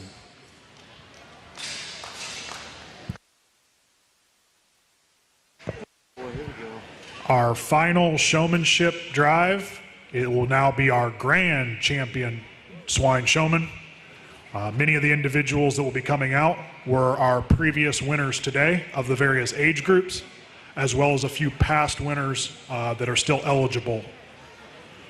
Our grand champion swine showman will represent the swine barn in Thursday's Supreme Livestock Showmanship Contest.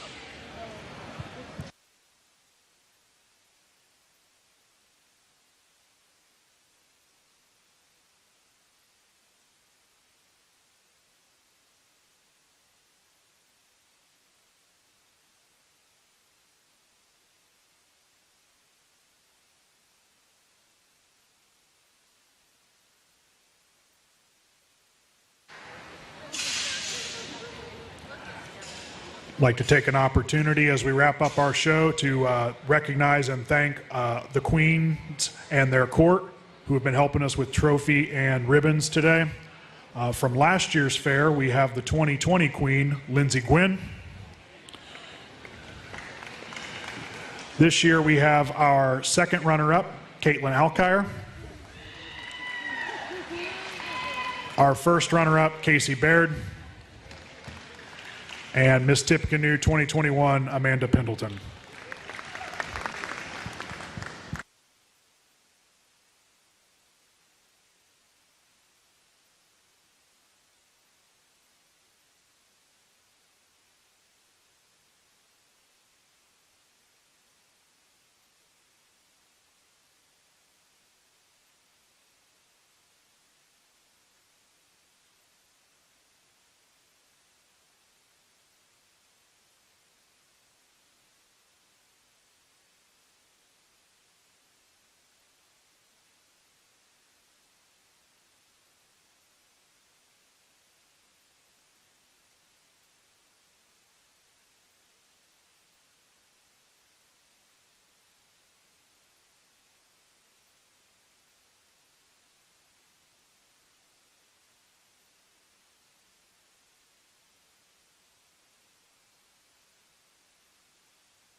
Our grand champion swine